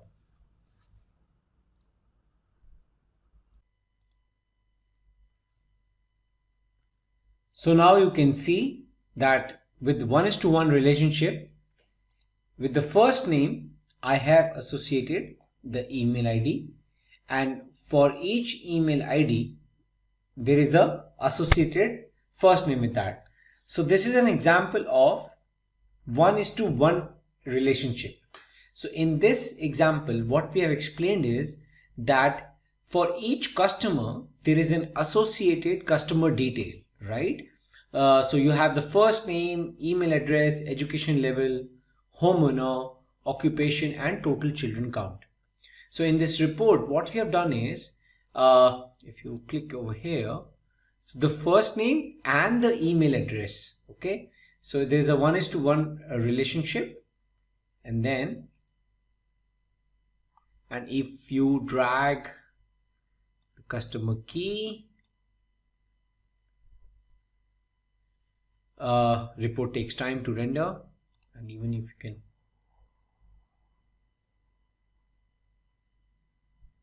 so this is the reporting output. You have the customer key, first name, associated email address, and the count of product names which the customer has ordered. Now this is an example of 1:1. Now I want to show you an example of many to many. Now for that, I'll import my fulfillment data set.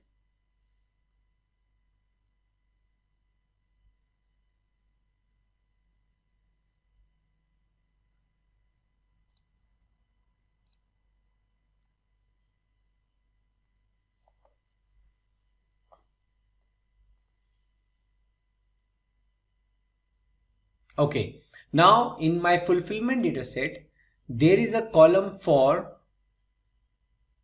order number. So basically what I'll do is I'll drag order number from here to here. Okay, so now what has Power BI detected? I'll do one thing. I'll select sales over here, fulfillment over here, and order number to order number. Okay, so it's a many to many relationship. So it means that per order I have created multiple batches to fulfill that particular order. Now many to many relationship is definitely a candidate for both ways cross filter detection direction, but you can check that. But definitely Power BI shows a warning that this relationship has cardinality to many, and this should only be used if it is expected that neither column contains unique values. Okay, so we know that fact. That's why we are accepting this relationship as many to many because we know there are multiple order numbers over here in the sales table which are mapped to the multiple order numbers in the fulfillment table. We'll click OK. Now you want to keep the direction as both ways or one direction. That is up to you, the way you want to map the report. So I can double click over here and you can even click. So now you can select from which way single filter you want, from fulfillment to sales or sales to fulfillment. I'll prefer sales to fulfillment and click OK.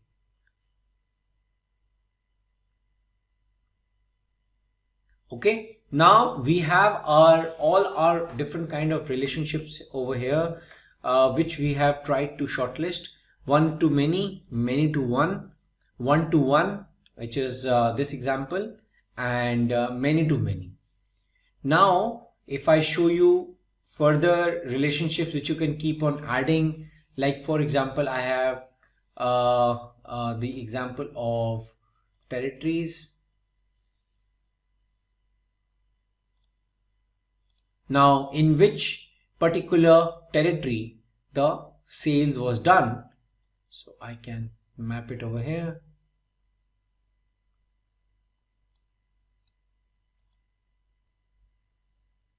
Okay, so now it's a typical 1:many relationship because territory is my master table where I have a static list of continent, country, region, and it is mapped to the territories which are in which my orders have been placed. So it's a typical 1:many. So that way, you can keep on adding data.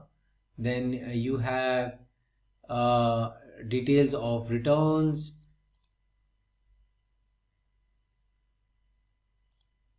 Now this is another transactional table which is about the orders which have been returned rather than being returned by the customers. So you have a product key, so automatically Power BI has detected a relationship between the product key and the product table, right? And even if you can join the territory key, in which territory the return has happened, right? So mostly the most common relationship which you will observe is the 1:many, because as I told earlier, the most common relational model is the dimensional model. The static data, the slow changing dimensions, the SCDs are the master tables, and the most frequent changing are the fact tables. So if I talk about a typical dimensional model, the fulfillment table, sales table, and the territories table, the fulfillment table, sales table, and my returns table are the fact tables of my data model. Today we will learn how to use Power BI with AI. For that, let's consider a small problem statement, or in other words, a simple use case. So here it goes. A business chain's data analyst used Power BI to generate sales performance dashboards across multiple stores. Due to manual data cleaning, report structuring, and repetitive DAX calculations, the process takes several days, delaying the important decision making. Analysts struggle with errors and inconsistencies due to high data complexity. By integrating Power BI's AI features like Smart Narrative and AI Insights, they automate trend identification and anomaly detection. Now, analysts quickly generate visualizations by simply typing questions, reducing manual effort. AI-assisted data modeling ensures cleaner datasets and accurate relationships, enhancing efficiency. As a result, report generation time drops by 50%. Dashboards are more insightful and stakeholders receive actionable insights faster. That's it. If these are the type of videos you'd like to watch, then hit that like and subscribe buttons and the bell icon to get notified. Now, as discussed in the use case, let's imagine a similar performance analysis dashboard. Now, what exactly is AI in Power BI? So AI and business intelligence are two technological spheres that, when combined, offer a powerful toolset of transforming raw data into actionable insights and making data accessible to everyone. Similarly, AI features in Power BI can analyze user behavior to customize reports and dashboards to meet individual data needs using the raw data. Now, let's imagine this. Suppose there is a significant growth in business and you wanted to identify the reason behind it and replicate the same idea across all categories. Or maybe reward the team which is responsible for that. Or let's say there is a significant drop in business and you wanted to understand the reasons behind it and pinpoint on the one which is responsible so that you can resolve and improve the overall business growth and pull out some revenue out of it, right? Now, if you are doing it manually using Excel datasets, or even if you're doing it with Power BI datasets, you might end up creating a lot of Power Queries, tax expressions, and also if you're working on Excel, then you end up creating a lot of pivot tables, and it might be a manual task and will consume a lot of time, right? Or in case if you're in help with AI, then the matter of days could turn into the matter of minutes, and you will have the exact data or information you're looking at, and you can resolve it in a matter of minutes or hours, maybe after a business decision has been made. Now, let's go through a practical demonstration on Power BI for this. So before that, let's have a quick look on the dataset that we will be using today. So this particular one, which is the auto sales data for 2024, is the one we will be using today. So we have all the columns: order ID, order date, and delivery date, state, dealership, pin code, region, and the names of the products, and the fuel type, leads, revenue, profit, and cost to company, everything, right? So this is the cleaned data that we have today for our data analysis. Now we will be identifying the key areas that led to the quarter-on-quarter growth, or if you drill down a little bit more, then we can also identify the month-on-month growth, or in case if there is a drop in month-on-month or drop in quarter-on-quarter, we can also identify what is the reason behind it, where is the loss coming from, which car product or which dealership, or what might be the reason. Is it about the season or the customer or the dealership? We can drill down a lot of information from it, right? So this is the overall idea of how to utilize AI in Power BI. Now let's quickly switch to Power BI. Now we are on Microsoft Power BI and we have already loaded the data, which is here. This is the preview of the data that we are going to work on. Now let's go back to the report view and pull out a visualization. Now I'll be trying to proceed with the bar graph. Now let's pull some data. So I'll go with the order date and drag and drop it to the x-axis. Now let's go with the orders, and that will be in our y-axis. Here you go. Now if you drill down a little bit, this year will be turned into quarters of the year. Now if you kind of drill down again, now you have month on month. Now let's try to do some modifications to this data, set all the data visualization and add some improvements. Go to the view tab here, go to the customize current theme and go to text, and now here you can increase the font size, maybe 18, to have a better visual. And after that, if you go to the format icon here, you can also add data labels if you want. What is the total number of sales that we made? Now we have a perfectly functional chart here. Let's eliminate this. Now let's begin with the AI for identifying the drop trends or the growth trends. Now here you can see the month of August in 2024 has gave us the highest sales, which is 2,618 orders.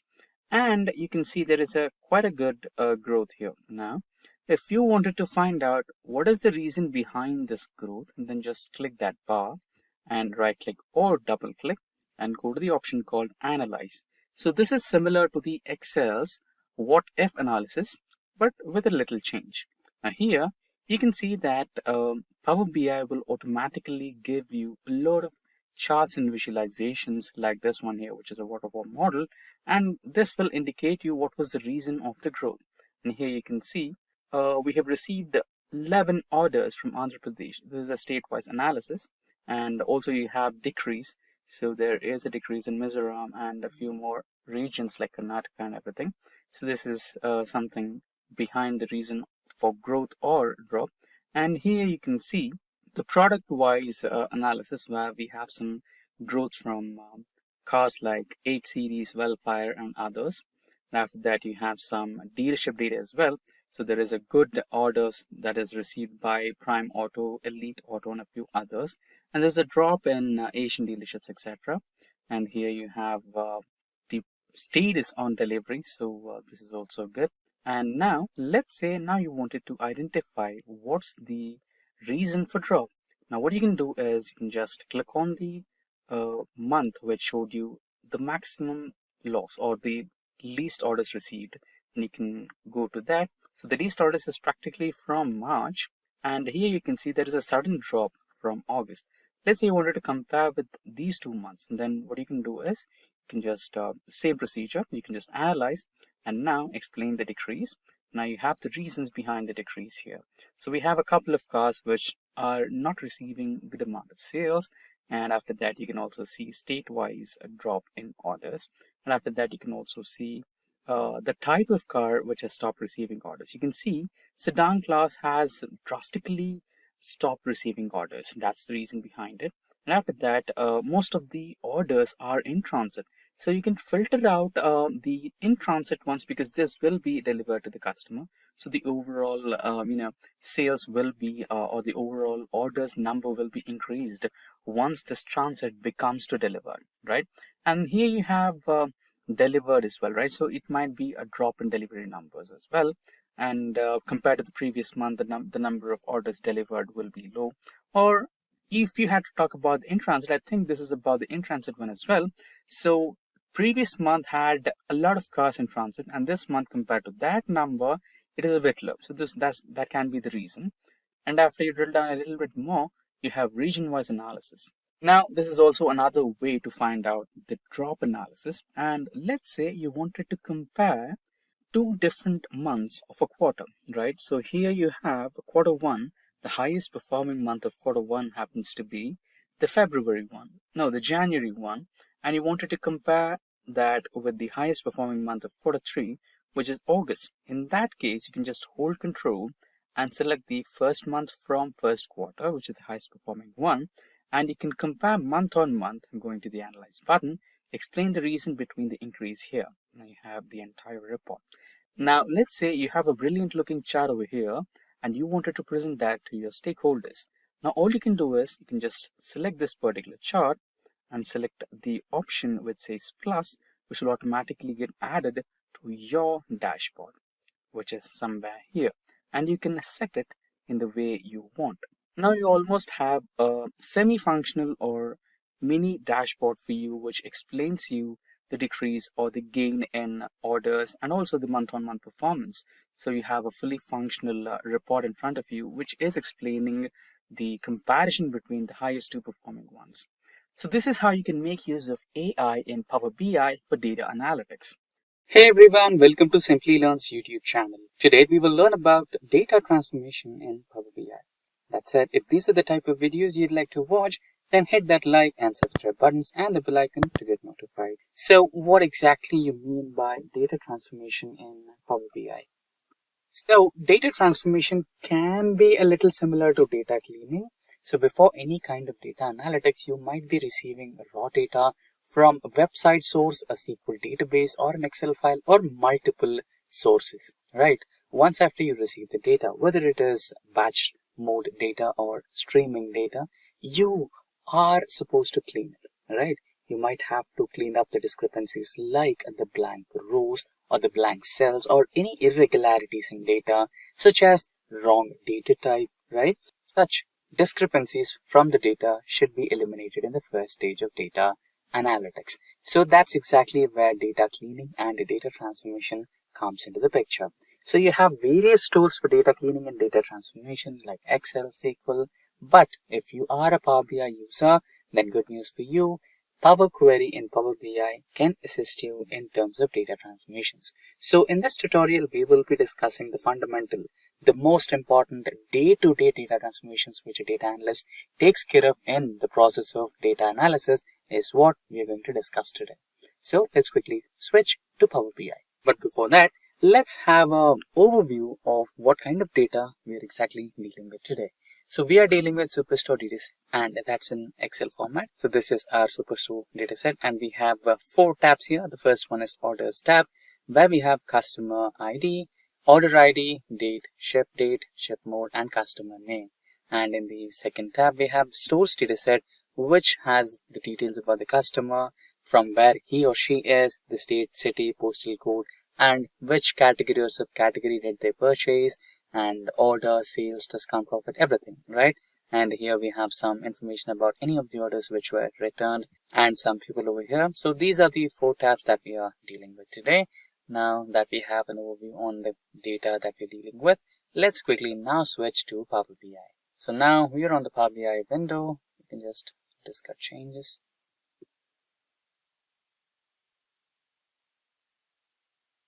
There you go. Let's quickly import the data from our downloads. This is the data set that we want to deal with today.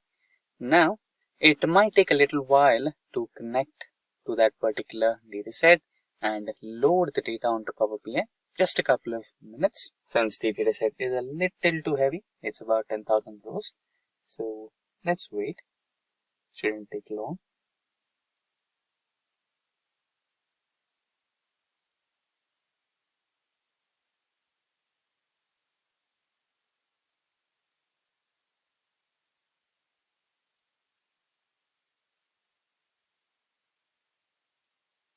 There you go. The data got successfully loaded. So you have the option of loading what kind of data you want. You have 4 tabs as we just discussed. You can load the orders tab and you can load the stores tab. And in case if you want the returns tab, you can also load that. And if you want all of those, just load all of those, right? Now, I just want the 2 tabs, orders and stores. Now here I can just directly load to get started working on this. But in case I don't want any kind of discrepancies, in case if I have a doubt that this data might not be cleaned, I shall go with data transformation. So ideally you should go with data transformation. Check your data first before any kind of analytical processes. So let's go with that. Transform data. And shortly we should be having the Power Query window open on our desktop screens.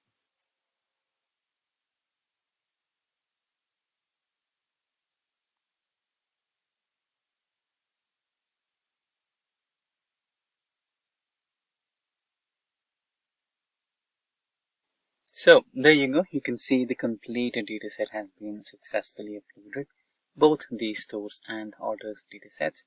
Now let's quickly check the data from our data set. So here you can see we have orders date, right? But I can see 42682 and 42533. This is not in the form of date, correct? So this is the simple step that we discussed, changing the wrong data type. So you can just click on the lower arrow button over here, and or you can right click, and here you have an option to change the type, correct? So it is considering it as a whole number, which is wrong. So you can change it to date. Replace current. So now we are trying to change the order date from a data type a whole number to date data type. So there is some error. If you click on error, or if you just navigate onto it, Power BI should be able to show you what error was it. And just in case if it's not working, okay, we are unable to parse the value provided. So you can just remove that and try it in a different way. Change type to date and time zone. Date. I think this should be helpful.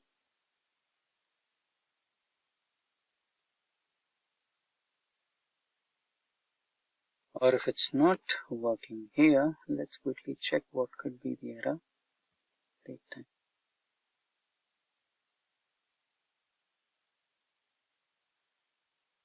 And now let's try to refresh the data.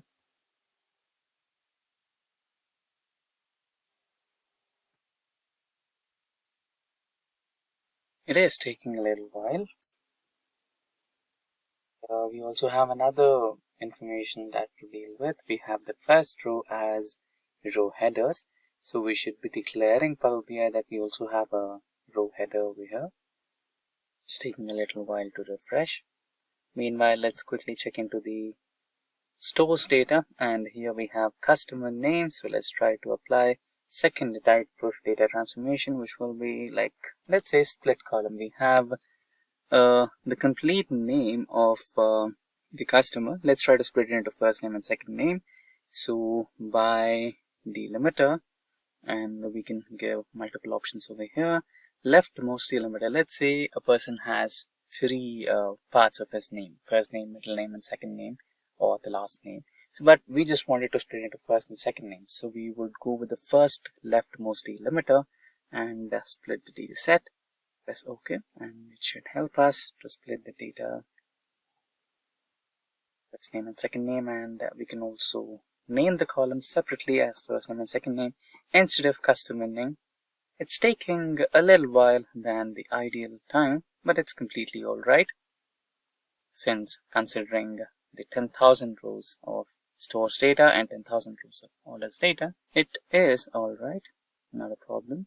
Now let's try to take a look at the orders data set if it has successfully changed it. No, it is still showing us an error. I don't know what's wrong here. It's maybe incomplete.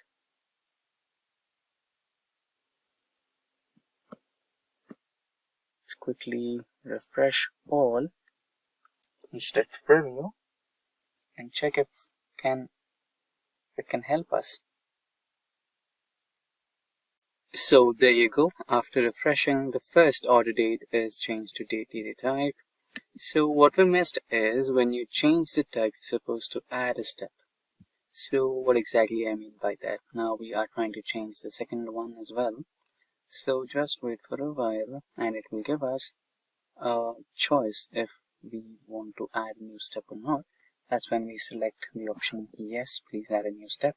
So what do I mean by steps? So applied steps, you can see something over here, right?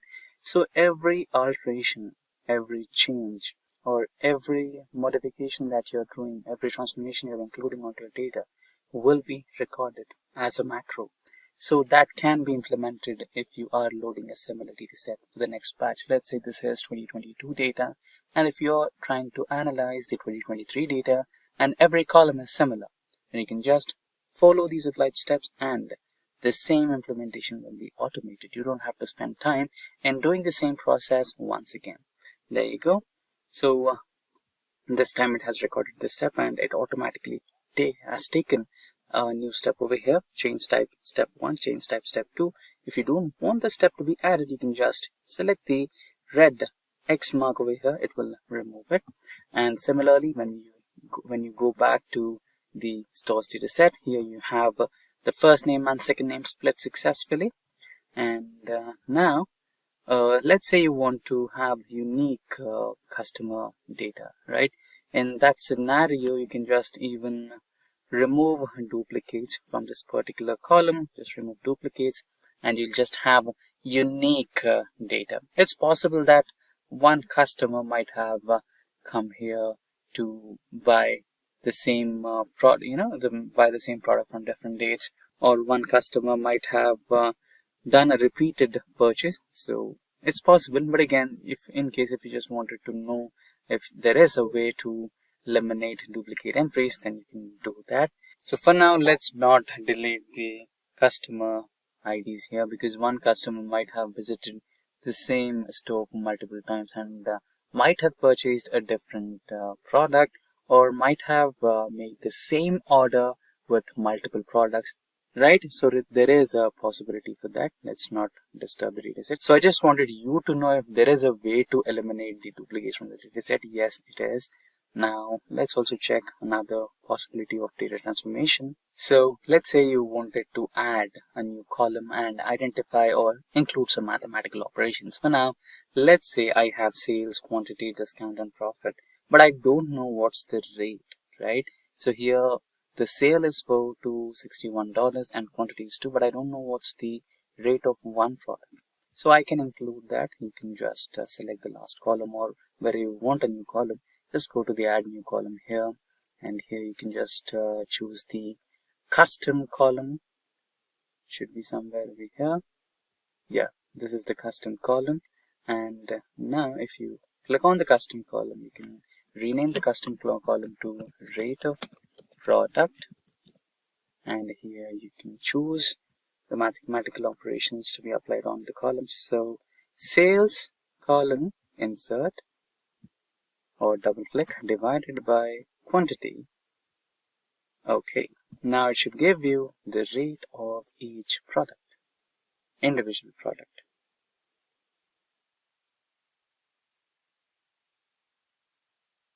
It is taking some sizable time. It shouldn't take so long. So there you go, you have the rate of product. And now let's say you want to combine multiple data sets. For example, here I have stores data set, but my stores data set doesn't have any data related to orders, and orders does not have any data related to customers. Now I want to combine these two. Is there a way? Yes, you can do that. Now let's get back to stores, and here go to home option, and here you have something called merge queries. So now the stores dataset has been selected in the first dataset. Here just select the drop down and select the second data type, which is orders. So here you can see stores with the current one, which is in the first place. Now select based on which primary key you want to combine both. So I want to go with customer ID because both of my datasets do have customer IDs. So I'll go with customer ID, and both datasets will be combined.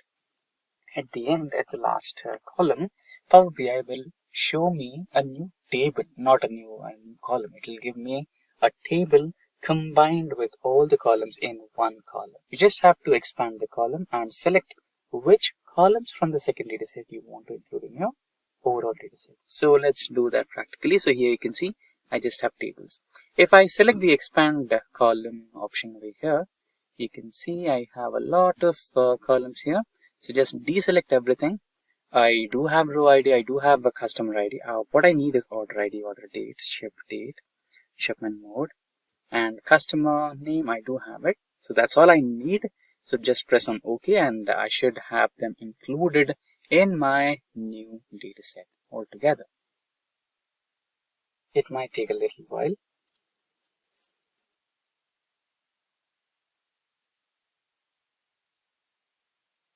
So there you go, we have the new orders ID, order date, ship date, and ship mode added to our dataset. Now just click on close and apply. And your dataset is all ready for data analysis. Supply changes, but it is taking a little time. So at the end, you just have to click on the apply changes and your data will be ready for analysis. So that's exactly how you can perform data transformation in Power BI desktop version. So there you go, the dataset got successfully loaded all over here, and you can just drag and drop them onto the visualizations part and you can work on your data. Today we will learn how to use Power Automate in Windows. Power Automate will help you to automate the mundane tasks like rolling out reports, emails, presentations, and many more. For that, let's consider a small problem statement, or in other words, a simple use case. So here it goes. Let's assume that you are a business unit head working with the top brass of your organization.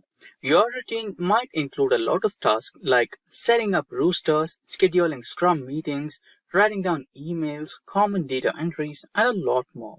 These might not sound much of a task, but definitely consume sizable amount of your working hours.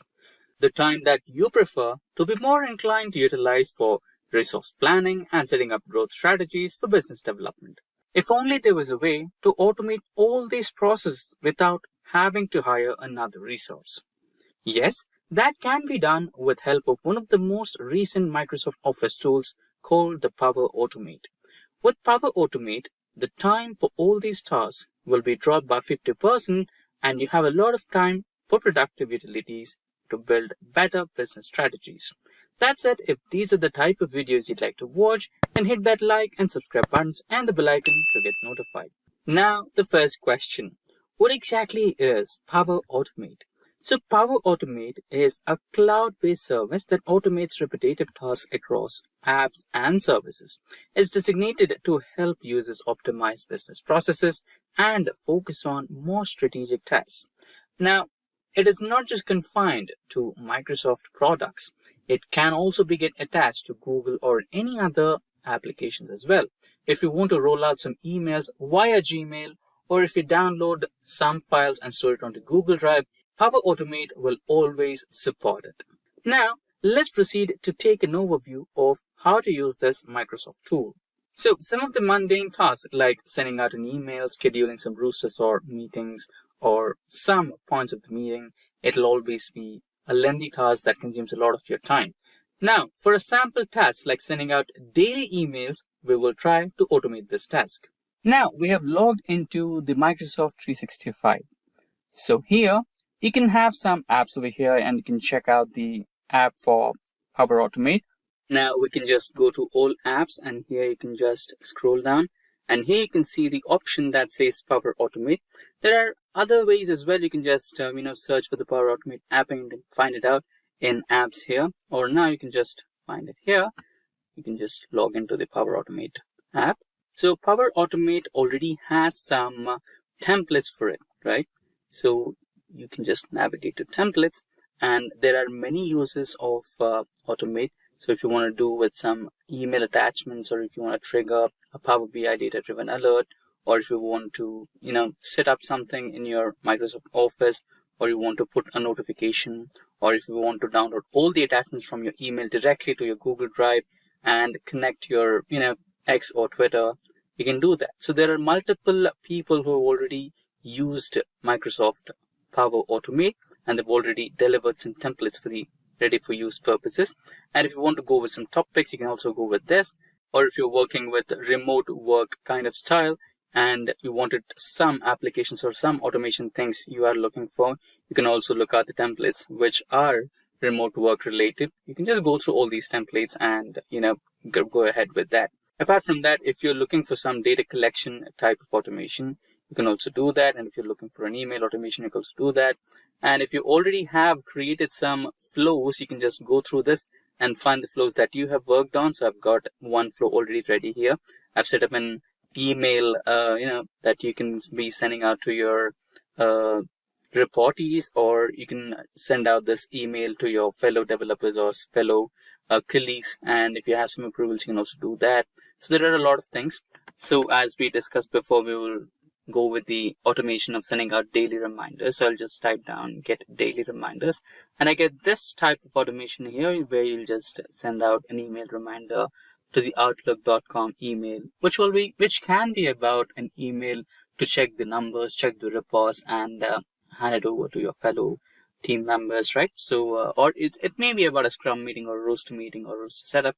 So I'll go with this one. And here you have the recurrence in Office 365 Outlook.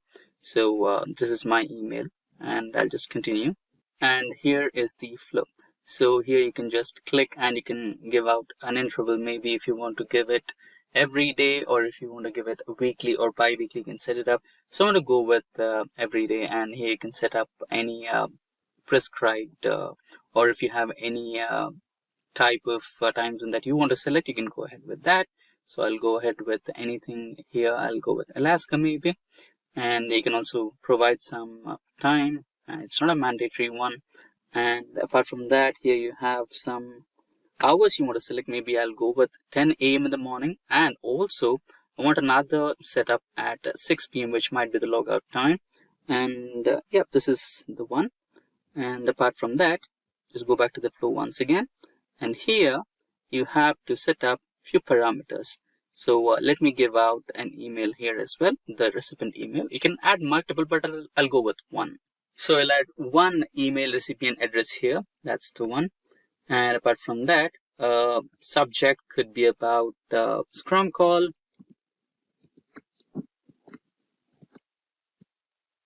With report updates or with numbers, with number updates. You can give anything according to the business needs. And you have a reminder. And I think I'll add the same subject here. There you go. And you can also provide the importance. So I'll go with high importance one so that the recipient will understand. So far you have set up the flow. I think it's fine. So you have no more notifications here. This says the flow is completely fine. Now you want me to save this flow, And once the flow is saved, you can proceed and test it. Just click on this. It's saved, and you if you want to try and test it, you can also do it. Just test it, and it can happen in both the ways, automatically or manually. I'll now go with the manual one so that I can just cross-verify if this is happening or not at the current time. Right? We set a timing 10 a.m. in the morning and 6 p.m. in the evening, right? So it only happens twice. But now if you want to run it at this particular instance, you can also do that by just testing it, right? I've tested it, and I have sent out the, yeah, it finds good. And now if I select run flow, then it will run the flow. Now it has already done. It's successful. No problems here, and done. And you can now just, kind of log into your Outlook or email, and then check the email, right? Just a second while I log into my inbox. There you go. Now we have this particular email that we sent right now. You have a reminder, Scrum call with numbers of date, and you can just reply or forward it. So this is how you can just automate the emails with your Power Automate, and you can just send out email reminders to your fellow developers or teammates on a regular routine. And that's how you automate a lot of simple things as your daily tasks. And I've already created 2 here. And if you go to templates, you have a lot of other templates here, most are picked. Or if you're looking for a dedicated one like data collection, email, calendar, mobile, etc., you've also found them there. And if you're still in confusion, maybe you can just type down and find the templates which are in match with your requirements. Today we will learn how to build a star schema using the data modeling process in Power BI. Power BI data modeling is crucial for effectively analyzing and visualizing complex datasets. When data resides in multiple tables or sources, it can create challenges such as inconsistent relationships, redundant data, and slower query performance. Data modeling resolves this by uniting disparate datasets into coherent structure, enabling efficient data retrieval and streamlined analysis. A well-designed model often employs the star schema, which is a relational database structure that organizes data into a central fact table surrounded by dimension tables. The fact table contains numerical metrics like sales or profits, while dimension tables hold descriptive attributes like product categories or customer names. The star schema simplifies querying and enhances performance by minimizing redundancy and maintaining clear relationships between all the datasets.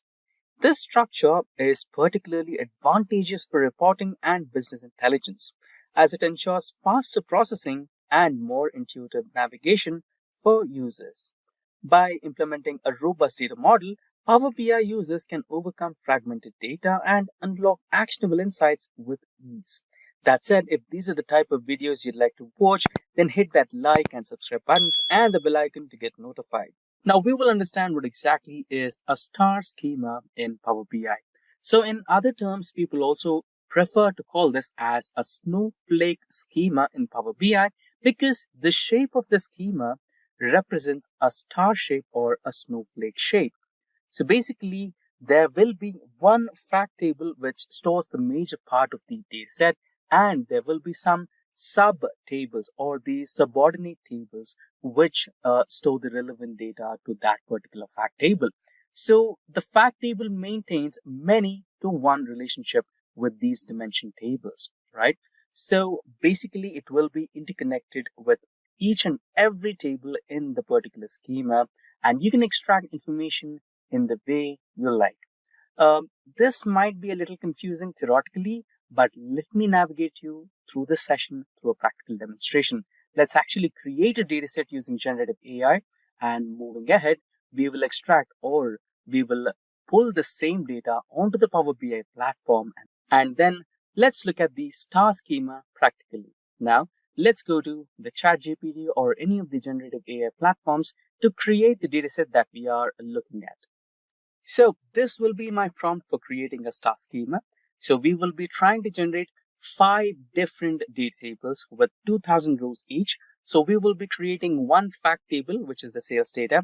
Followed by that, we have 4 dimension tables, which are customer data, product data, orders data, and shipping data. So this is the prompt that we will be using today. Now, let's select the entire prompt, copy that, and get back to ChatGPT. And here, you'll just paste that prompt and then hit the go. I've already created one such data table.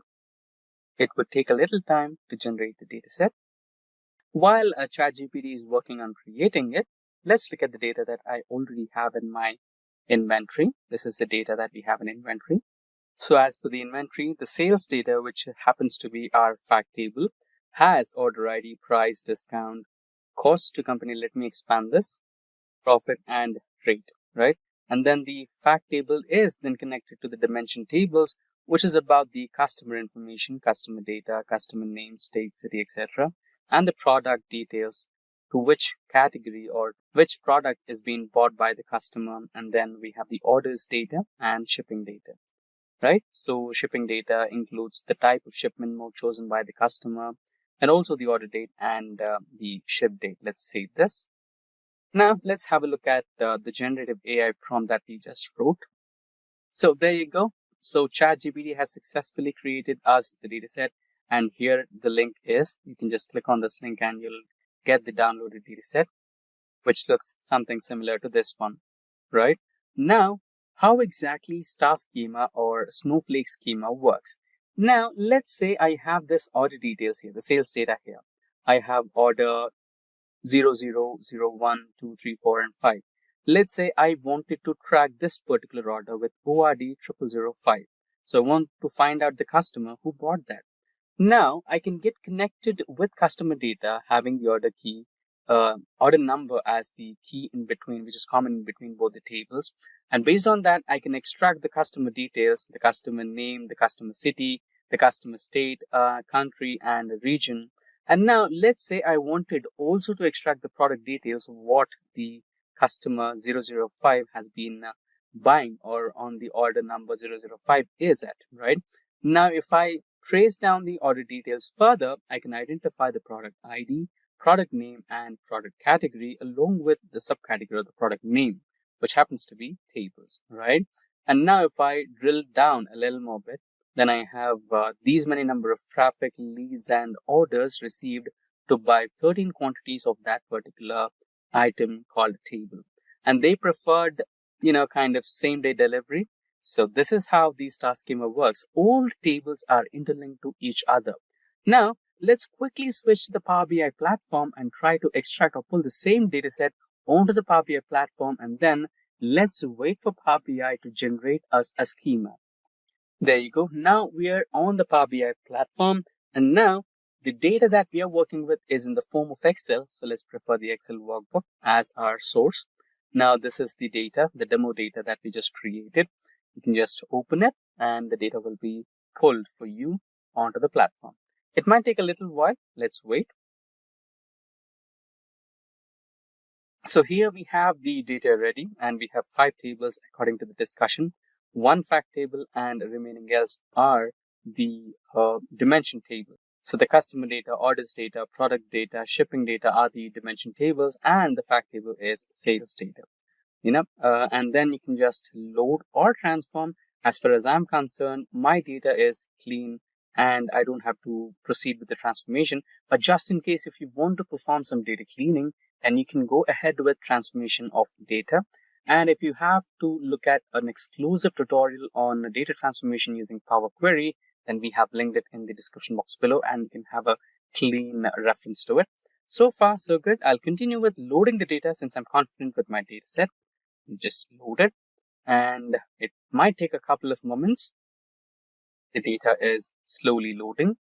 Let's give it some time. There you go. The data has been successfully loaded, and here you have the view of your data set. So here we have leads, order ID, quantity, etc., product details, and the sales details, all of them that you needed.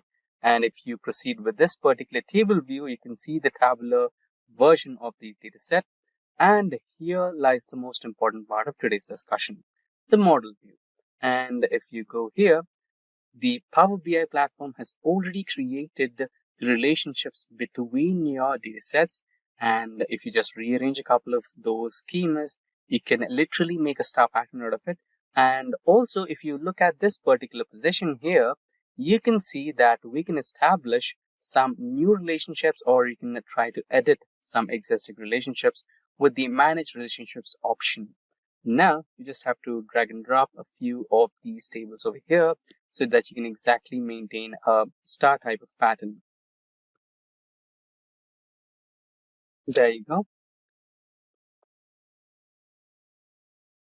So that's how you can generally create a star type schema, or also known as the snowflake type of schema in Power BI. Two most popular job roles in the field of information technology, that is business analyst versus data analyst.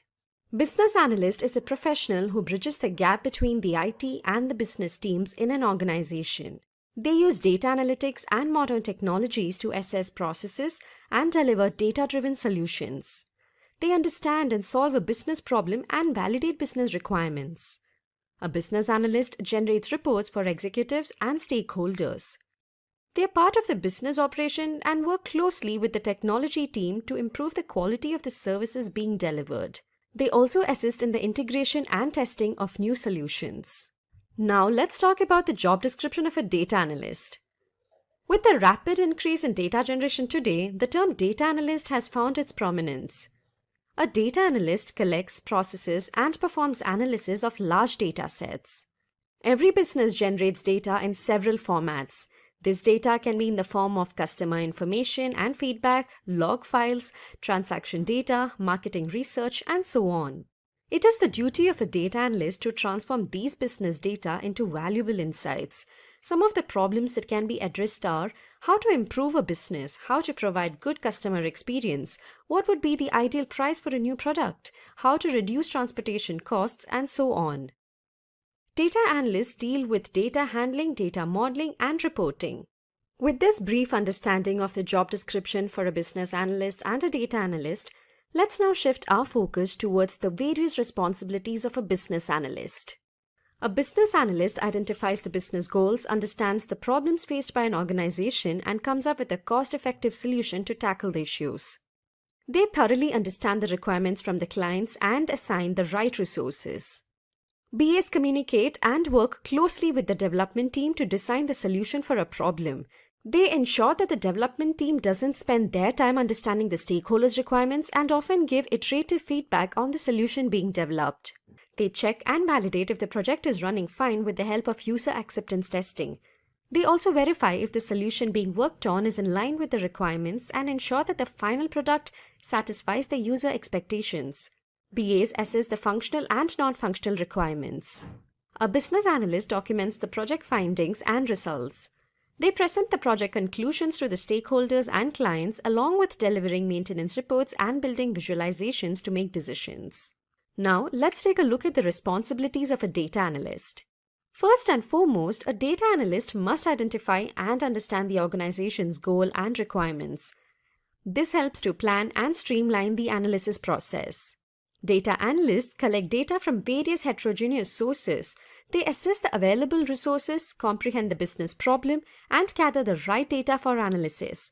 They work closely with different team members like programmers, business analysts, and data scientists. Data filtering and data wrangling are vital jobs of a data analyst. The data collected is often noisy and it contains missing values. Hence, it is crucial to clean the collected data and remove invalid values to make it ready for analysis. They use a variety of analytical, statistical, and business intelligence tools to spot trends and patterns in complex data sets, discover hidden insights, and prepare summary reports for the leadership team. They also use programming languages for data mining and data manipulation. Now it's time for us to understand the difference between a business analyst and a data analyst based on the skill set they possess. First, let's look at the skills that can help you become a BA. A business analyst should have a graduation degree in any relevant field such as business, accounting, information systems, human resources, or engineering. You can apply for entry-level business analyst positions or with professional experience. Excel is a powerful analytics and reporting tool for working with data. BAs use Excel to perform various calculations, data analysis, plan an editorial calendar, and calculate customer discounts to derive meaningful insights and take decisions. BAs use SQL to retrieve, manipulate, and analyze data stored in relational databases. Critical thinking skills are important to understand customers' business needs. It allows them to distinguish between requirements that add value to the business and those that should be given a lower priority. BAs should find different ways to address each challenge. Data visualization is a key skill for BAs to build interactive dashboards and reports to convey the outcomes of a project. Knowledge of Tableau, Power BI, and ClickView is required to make different types of reports depending on the business requirements. Business analysts should have a good hands-on programming experience to solve complex tasks and perform faster analysis of data. Hence, knowledge of programming languages such as R and Python is a prerequisite. Finally, they should have good presentation skills. They should also be confident about their findings and conclusions and communicate it in front of the stakeholders and clients. Let's now understand the skills that a data analyst should possess. You must have a bachelor's degree in any relevant field or be a graduate in statistics, economics, or science. You're eligible to become a data analyst being a fresher or as an experienced professional. You should have domain knowledge in the field you are working in. Once again, knowledge of Excel is another basic requirement for a data analyst. Data analysts often work with structured data, so they should be proficient in writing SQL queries using data manipulation and data definition commands. They should know how to create stored procedures. Another crucial skill for a data analyst is to have hands-on experience with programming languages such as Python, R, SAS, and JavaScript. You can analyze and visualize large data sets and create predictive models for making business decisions. Data analysts create data visualizations using libraries such as Matplotlib, Seaborn, ggplot, and Plotly. This helps them to perform exploratory data analysis.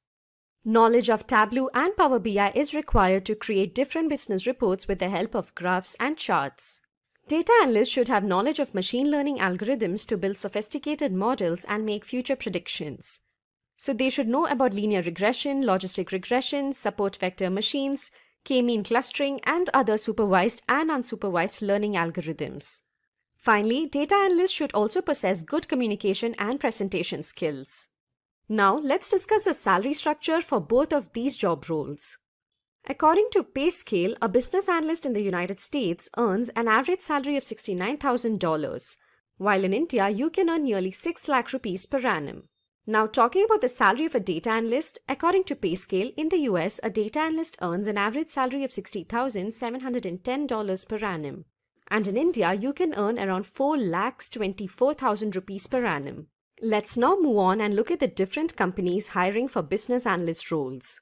Here we have Oracle, the search engine giant Google, the American MNC Cognizant, and e-commerce company Amazon.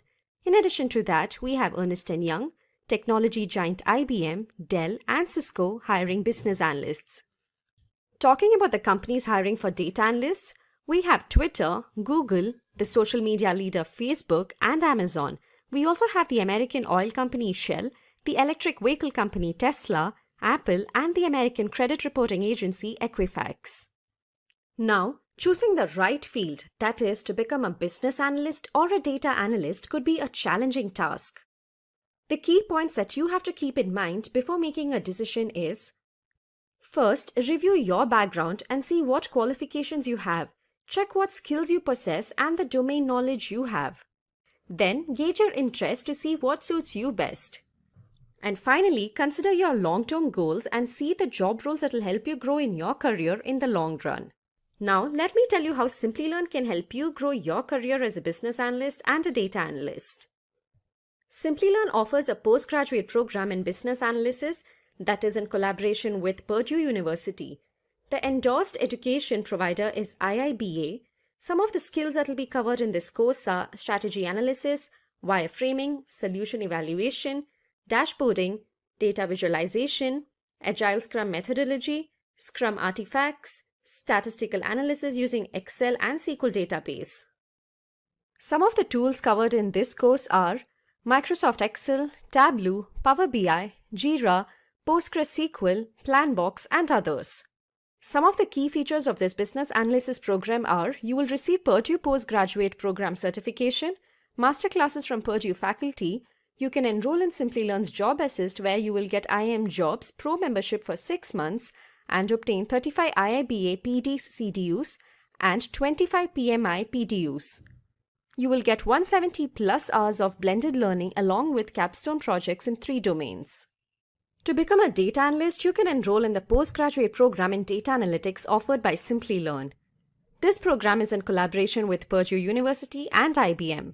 The skills that will be covered as a part of the course are statistical analysis using Excel, data analysis in Python and R, data visualization using Tableau and Power BI, linear and logistic regression modules, clustering using K-means, supervised learning, and others. The tools that you will learn are NumPy, Pandas, SciPy, Scikit-learn, Excel, and others. Some of the key features of this course are: you will get Purdue Postgraduate Program certification, industry-recognized IBM certificates, enrollment in Simplilearn's Job Assist and masterclasses from Purdue faculty. You have 180 plus hours of blended learning, 14 plus hands-on projects on integrated labs, and capstone projects in 3 domains. So please go ahead and enroll for these programs if you want to grow your career as a business analyst or a data analyst. Business Analyst Interview Questions. My name is Richard Kirshner with the Simplilearn team. We'll go over some beginner, intermediate, and advanced level questions to expect in interviews when you're looking at business analytics. Let's start with the differentiation between a risk and an issue. And this should be a very fundamental question dealing with business, because in business they want to make money, and we really want to understand where the split is on a lot of these things. So always ask yourself, where is the bottom dollar on this, and what does this mean? Risk is your potential, and an issue is something that's actually happening. So risk is a potential problem that can be predicted. Risk may or may not happen in the future. A proactive response plan is formulated and kept ready to mitigate risks. So these are things you plan for. And the issue refers to a risk that is occurring or about to happen. There's no response plan in place to solve an issue. You can only respond reactively to an issue. What are the various tools a business analyst works on? This is very company specific.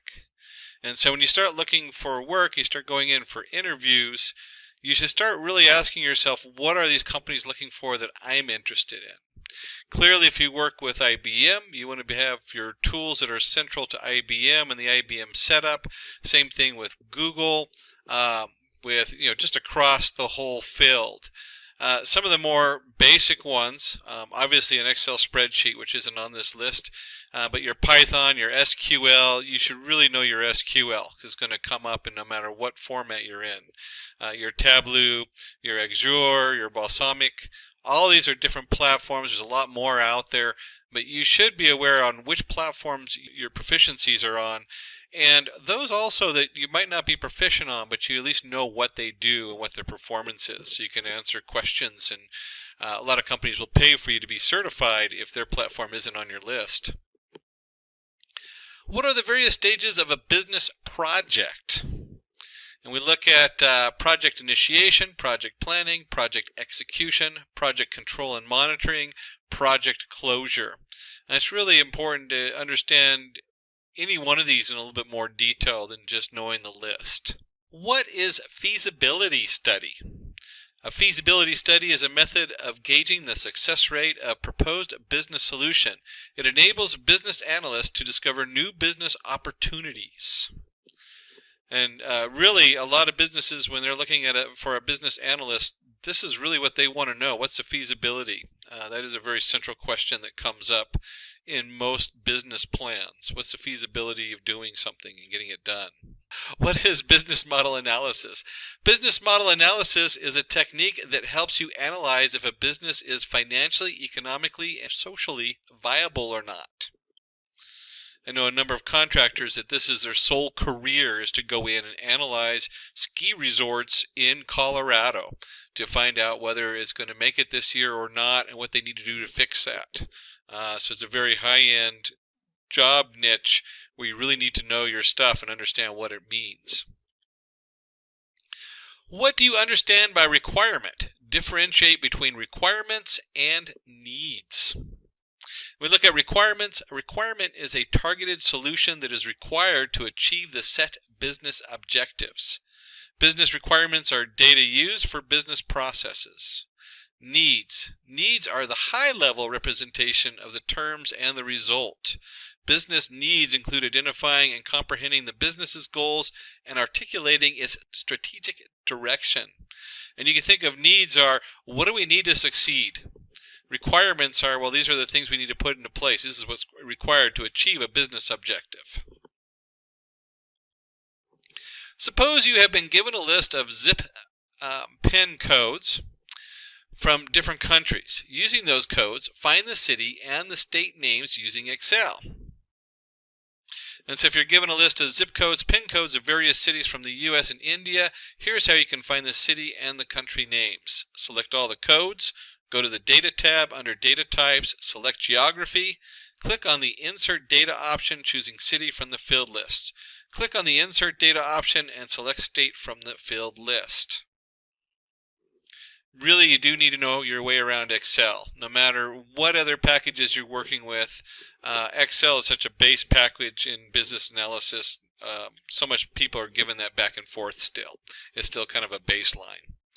Below are sales data that has information on different items sold across various regions and countries. What was the total revenue generated for all the items in India? You can use the sum if function to find the total revenue generated from India. You can see here equals sum if, and then of course B2 to B100 India, L2 to L1001, and that will give you the sum. You can also use a filter option to filter the data only for India and use subtotal by pressing Alt plus equals. Nice short hotkey to remember there. Create a highlight table to visualize the revenue generated from offline and online sales for different items across the region using Tableau. Now, not all companies use Tableau, but it is becoming a very highly used tool because it's so easy to use. You drag the region onto columns, drag the sales channel and item type fields onto rows, select the total revenue column and drag it onto color and label cards. Select square as the mark type. Drag the total revenue field onto columns, drag the total profit column onto rows, place item type column onto colors. Under the size card, place the total profit. Drag the region column into the filters card and select Asia. So one of the things about Tableau is it looks real complicated, but it's all drag and drop. And so you should know your way around about doing some very simple drag and drops for doing your query and summation. And below is the resulted plot. So let's look at some more questions, but let's jump to a little more intermediate level. Differentiate between software development lifecycle and project lifecycle. So we're looking a little bit more hierarchical towards the top of the list. Software development lifecycle helps with the development of software products. It consists of a single software across multiple phases. Here, phases include requirement gathering, coding, operations, maintenance, and documentation. Where the project lifecycle, this enables you to develop a new product in the business. Project lifecycle consists of multiple software in one customer scenario. Phases here are idea generation, screening, development, testing, and analysis. How do you perform risk management in your project? So again, we're dealing with intermediate, not just how to pull tables across. We want to start analyzing things. And the risk management is a technique wherein risks are identified, avoided, reduced, assessed, and mitigated. Having the appropriate risk management plan decreases losses and optimizes decision making to enhance the organization's performance. How does risk mitigation differ from risk avoidance? Risk mitigation. Risk mitigation is a plan to be executed when a risk occurs. When a risk occurs, there might be a business impact and the cost incurred is high. Risk avoidance, whereas risk avoidance is carried out to avoid the risk from occurring. Meanwhile, the business impact here is zero and the cost is fully eliminated. And you can think about a brick and mortar store and they have shoplifting. You want to mitigate you want to avoid as much shoplifting as you can. But you can only frisk people at the door and have security so much before you start losing customers. And so when you mitigate it, you're going to have to pay for your lost merchandise. Where you avoid it, you have your security cameras and people watching to stop people from stealing things. Risk in this case can mean loss of money spent, badly spent on equipment, certifications. There's all kinds of areas where you want to mitigate and avoid risk. What are project deliverables? Project deliverables represent a collection of measurable services and goods that are to be delivered to the end user in the project completion stage. This is so important when we start talking about any of our when you sign a contract, any of our online contracts, cloud computing, all of that, make sure you're very clear what the deliverables are, who owns it, who is the responsibility of the service, and the security around it. Those are all very important questions to know. Differentiate between the Agile and Waterfall model. Two of our biggest or most basic models used today.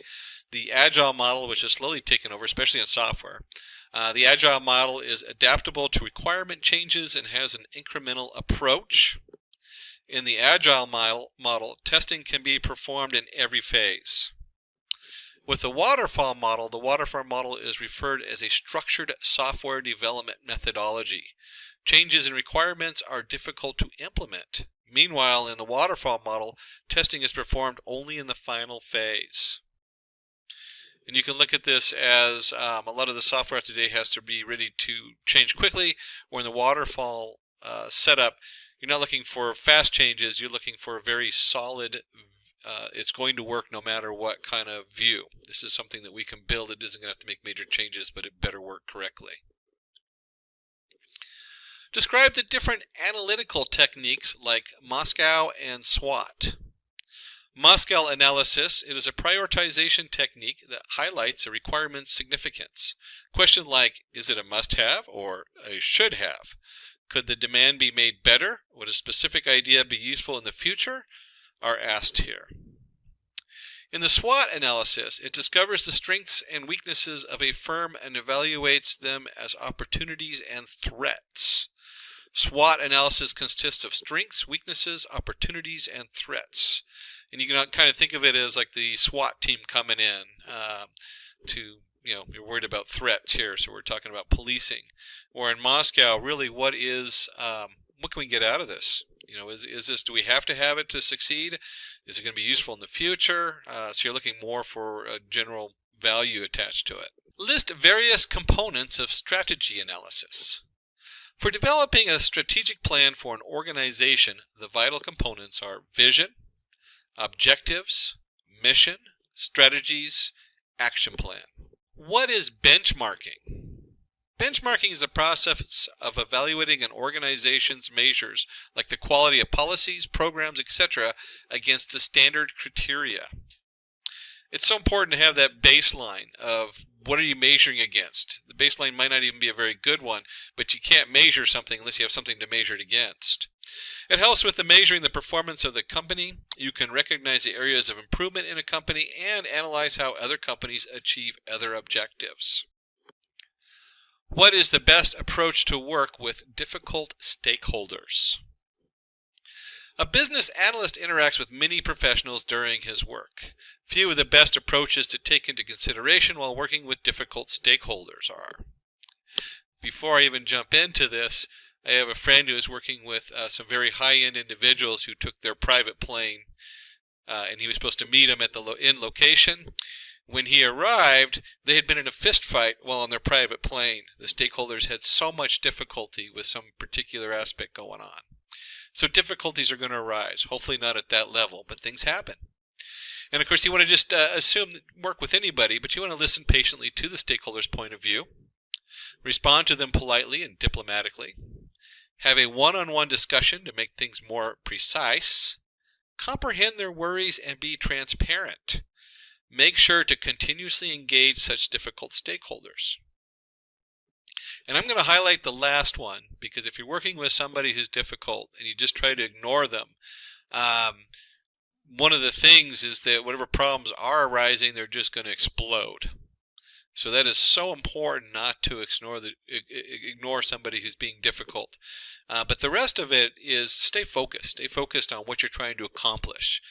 Be goal-driven. This is a great time to be goal-driven, not driven by emotion or the problems that arise or how the person communicates. Name the different types of agile methodologies. Scrum. You can go get Scrum certified. Important thing to look into if you haven't. Learn software development and extreme programming, XP. Feature-driven development, FDD. Crystal, Kanban, Dynamic Systems Development Method, DSDM. There is in Agile just a ton of different methodologies.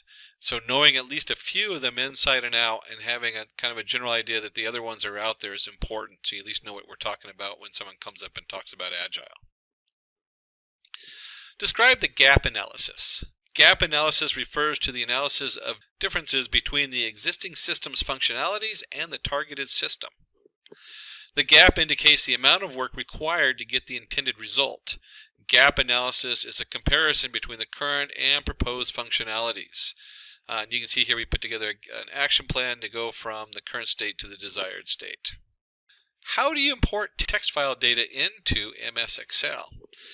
And remember, Excel is one of those things that has been around forever, and even though it's like the bottom barrel of a lot of analysis that we do, most of our data starts in an Excel spreadsheet, or a comma-separated variable file that you then end up with an Excel spreadsheet.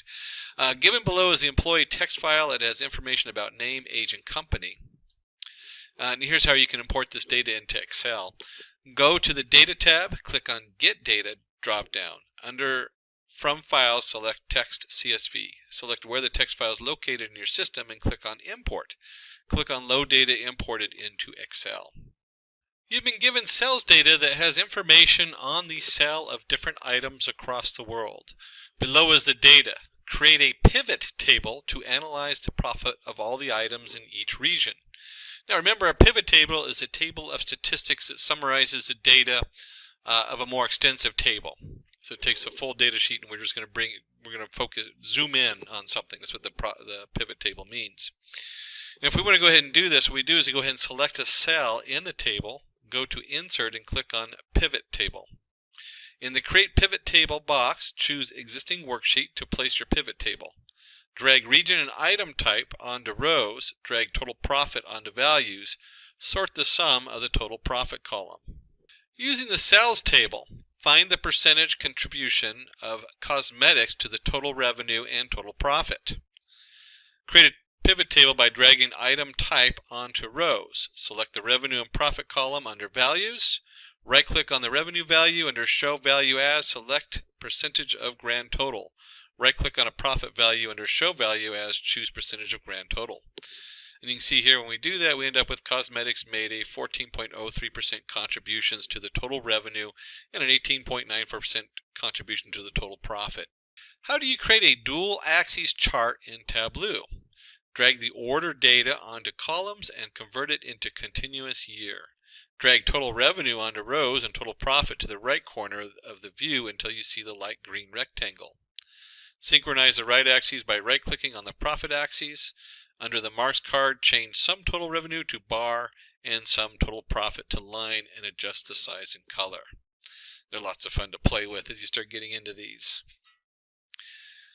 Using the sales data, create a view to show the total units sold and the profit generated from each item. Which item sold the least and has the least profit? So we'll go ahead and load an Excel file data in Tableau Desktop.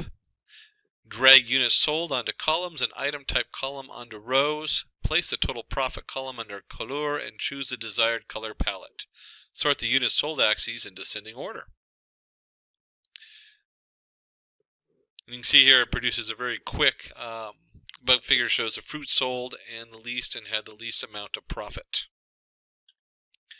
Create a map to show the units sold and the profit generated from different Middle East and North Africa items. Drag country onto the detail card. Place the total profit column under size. Drag units sold under color. In the filters card, drag the region column and select Middle East and North Africa. Bahrain had the maximum number of units sold. At the same time, Iran made the full amount of profit. Create a visualization to analyze the total revenue and the units sold for clothes, meat, and baby food across different regions in 2006 and 2017. Drag the units sold field on the columns, drag the region and item type fields onto rows. Under the couleur card, place a total revenue column. Drag item type onto filters and choose clothes, meat, and baby food. Drag the order date column onto filters and select 2016 and 2017. Meat had the highest units sold and made the maximum profit. Now with any of these Tableau, it's good if you have your own hands-on for this. That's an important thing to note. We kind of zoomed in on Tableau. Again, there's a lot of other companies out there using a lot of other packages. So if you're not familiar with Tableau, but you're able to do this in another package, that's a good thing. So at least you know what we're talking about and you've had that hands-on. Let's go ahead and jump to some advanced level questions. What is requirement prioritization? Name the different techniques used for it. Requirements prioritization focuses on allocating requirements depending on the business urgencies. This is essential for the project to run well. Requirement prioritization enables various teams to understand what is important and work in sync with the business needs. There are several techniques used for requirement prioritization. We had Moscow technique, we mentioned that earlier. The requirements are grouped based on must, mandatory, should, high priority, could, not necessary but preferred, and would, suggested for the future. Ranking method. Here you give each requirement a distinct numerical value based on its importance. And of course this is at 100. Well, here's kind of similar to ranking is the $100 method. Multiple stakeholders get a notional $100 to distribute among the requirements. So the $100 method is pretty similar to what the ranking method is. Top 10 requirements. In this approach, from a large set, the stakeholders simply pick their top 10 requirements. This is very popular. There's a lot of help books out there about getting things done. They say write everything that you want to accomplish. Put them on 3x5 cards and narrow it down to 5. Do those 5, because once you've conquered those 5, then you can move on to the next ones.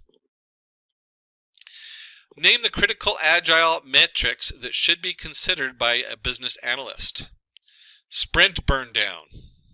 So the sprint burn down is the chart we use when you're tracking. Usually it's in Scrum is where that usually comes from, the Scrum setup.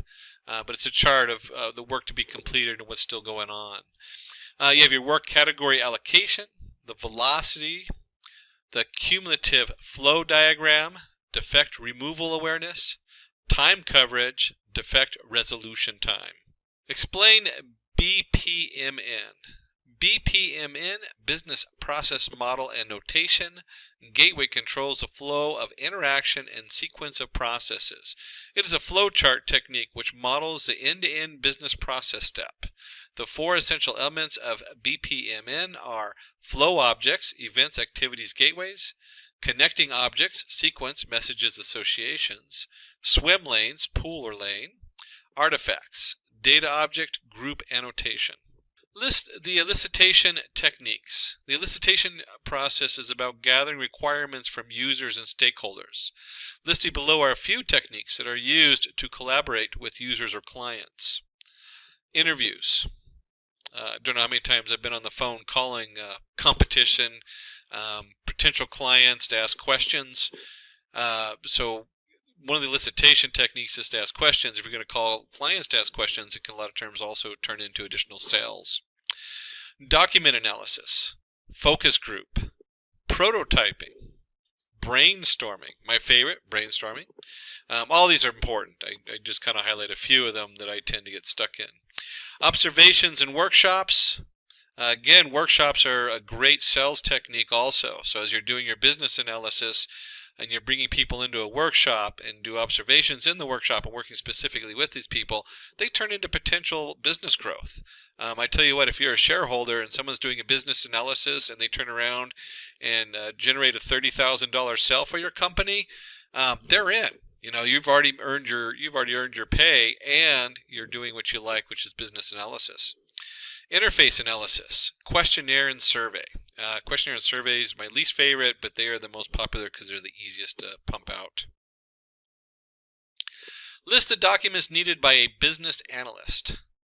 Initiation document, project vision document, use cases, system requirements, specifications document, business requirement document, requirements traceability matrix, functional requirement document, use case specifications document, gap analyst document. Describe how you would approach a project. Here's a basic project approach outline which you can use with respect to different situations.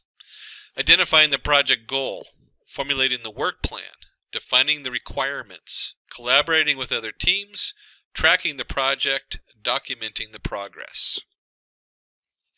And really, when you start designing your project approach, encompassing all the things listed in here is so important with the shareholders. It's great if you can identify your project goal, and that's probably the most important thing, because if you don't have a goal, you might as well walk away. But if you don't have the rest, well, how are you formulating the work plan, defining the requirements, collaborating with other teams?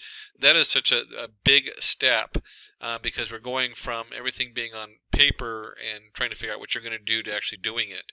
And then tracking and finally documenting. Very important for the shareholders and what goes back to the top. Differentiate an alternate flow and exception flow in a use case diagram from a basic flow. Basic flow represents the operation of activities as required by the company. In a use case, alternate flow, as the name suggests, is an alternate solution used in a system failure case. Different steps are used to complete the goals of a use cases. Exception flow refers to the various steps executed in case of errors. This does not lead to achieving the required goal of a use case. Critical aspects of creating analytical reporting. Analytical reporting is a type of business reporting which provides data analysis, information, and recommendations. It enables people to use data to make decisions. To create analytical reporting, the following points should be kept in mind. Comprehend business analysis. Display your analysis skills. Think critically. And I'm going to throw in here the term from big data, map and reduce. Really, when we're doing a business analysis, you don't want to give them a massive amount of information. You want to reduce it down to something that they can see in a single graph, a very simple set of notes, and you need to think critically. You need to really make it, what is it that the shareholders want that's going to make them understand why this is important to the business, and what does the business get out of it? What is Kanban? Kanban helps agile teams in visually managing work through processes. It works as a scheduling system in agile just-in-time production. The Kanban methodology is all about real-time communication of capacity and full transparency of work. The Kanban board describes the current development status. And of course, when you're working with Kanban, you got to be very careful about inspiring versus coaching versus micromanaging. It really can end up in a micromanaging setup where you want to watch out for that, but you also need to track everything. A basic Kanban board has 3-step workflow. It has the to-do, in progress, and done. However, depending on a team size, structure, and objectives, the workflow can be mapped to meet any particular team's unique process. State the key differences between BRD and SRS. BRD, Business Requirements Documents, is a high-level functional specification of software. BRD is a formal document to describe the requirement provided by the client. Business analysts create this post their interaction with the clients. SRS, System Requirement Specification, is a high-level functional and technical specification of software. SRS describes the software's functions and non-functional requirements that are needed to be developed, whereas SRS is created by the systems architects. What is Pareto analysis? The Pareto analysis helps in crucial decision making. It helps in prioritizing decisions, identifying the most relevant and the least decision concerning the overall goal. It is also known as the 80-20 rule. As per this rule, 80% of the project's benefit arises from 20% of the work. Vice versa, 80% of the case problem can be due to 20% of the causes. Differentiate between the V model and the fish model. When we talk about the V model, it is an SDLC model where the execution of processes happens sequentially in a V shape. At every stage, the same person reviews, but other testers will do software testing in the last step. V model consumes less time and costs. The fish model is similar to the V model, but with more multiple verification teams. Every stage is tested by another team for completeness and correctness. The fish model is comparatively very costly and time-consuming, which makes sense because if you have multiple tests on each stage for multiple teams, they have to all be spun up on it, and so you're literally more than doubling the work because you also have to track all that. Given the sales data, create a chart to show each region's country that made the highest revenue. Create a pivot table by dragging the region and country onto rows. Place the total revenue column under values. Right-click on the country value, select the filter options, and choose Top 10. Choose Top 1 as shown above and click on OK. And you can see here is the pivot table that you will get. Using the sales data, find all the countries where the total units of fruits sold offline were less than 3,000. You need to use an advanced filter option in Microsoft Excel to solve this problem. Below is the critical based on the question we have. Go to the Data tab, select Advanced Filter option, choose Copy to another location, give your criteria range and the copy to location. Click on OK. Here's the final result as we can see below. Let's create a pivot table to find which countries from each region made the lowest amount profit. Create a pivot table by dragging the region and the country into rows. Place the profit column under values. Right-click on any country value, select the filter option and choose Top 10. Choose Bottom 1 and click on OK. And then let's create a filled map to analyze the total revenue and profit generated from beverages in North America using Tableau. Drag country onto detail card, place the total revenue column under the text, drag total profit under couleur. In the filters card, drag the region column and select North America. In the filters card, drag the item type column and select beverages. And you can see from the below map, you can see the Greenland and the maximum revenue and profit generated from beverages in North America. Who knew? Using Tableau, how will you display the top 5 and bottom 5 items based on profit? Drag the item type field onto rows and total profit onto columns. Right-click on the item type column to create a set. Give a name to the set and select the top tab to choose the top 5 items by sum total profit. Create a set for the bottom 5 items by sum total profit. Select both the sets, right-click to create a combined set. Give a name to the set and choose all members in both sets. Drag the new set on the filters and the total profit onto couleur. The above graph depicts the cosmetics made the highest profit while fruits made the lowest.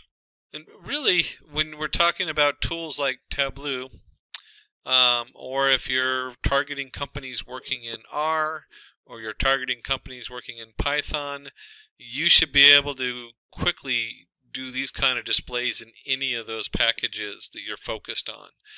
Tableau is one of the biggest ones out there right now because it is a paid-for service, but it's also very robust and easy to use and uses less programming on the back end. So just a quick side note on there, roll your sleeves up. If this does not look right to you, you're not able to get through some of these things, make sure you are if that's what you're targeting in a company for an interview. So that's a wrap on our full course on business analytics. If you have any question or doubt, please feel free to ask in the comment section below. Our team of experts will help you as soon as possible. Thank you and keep learning with Simplilearn.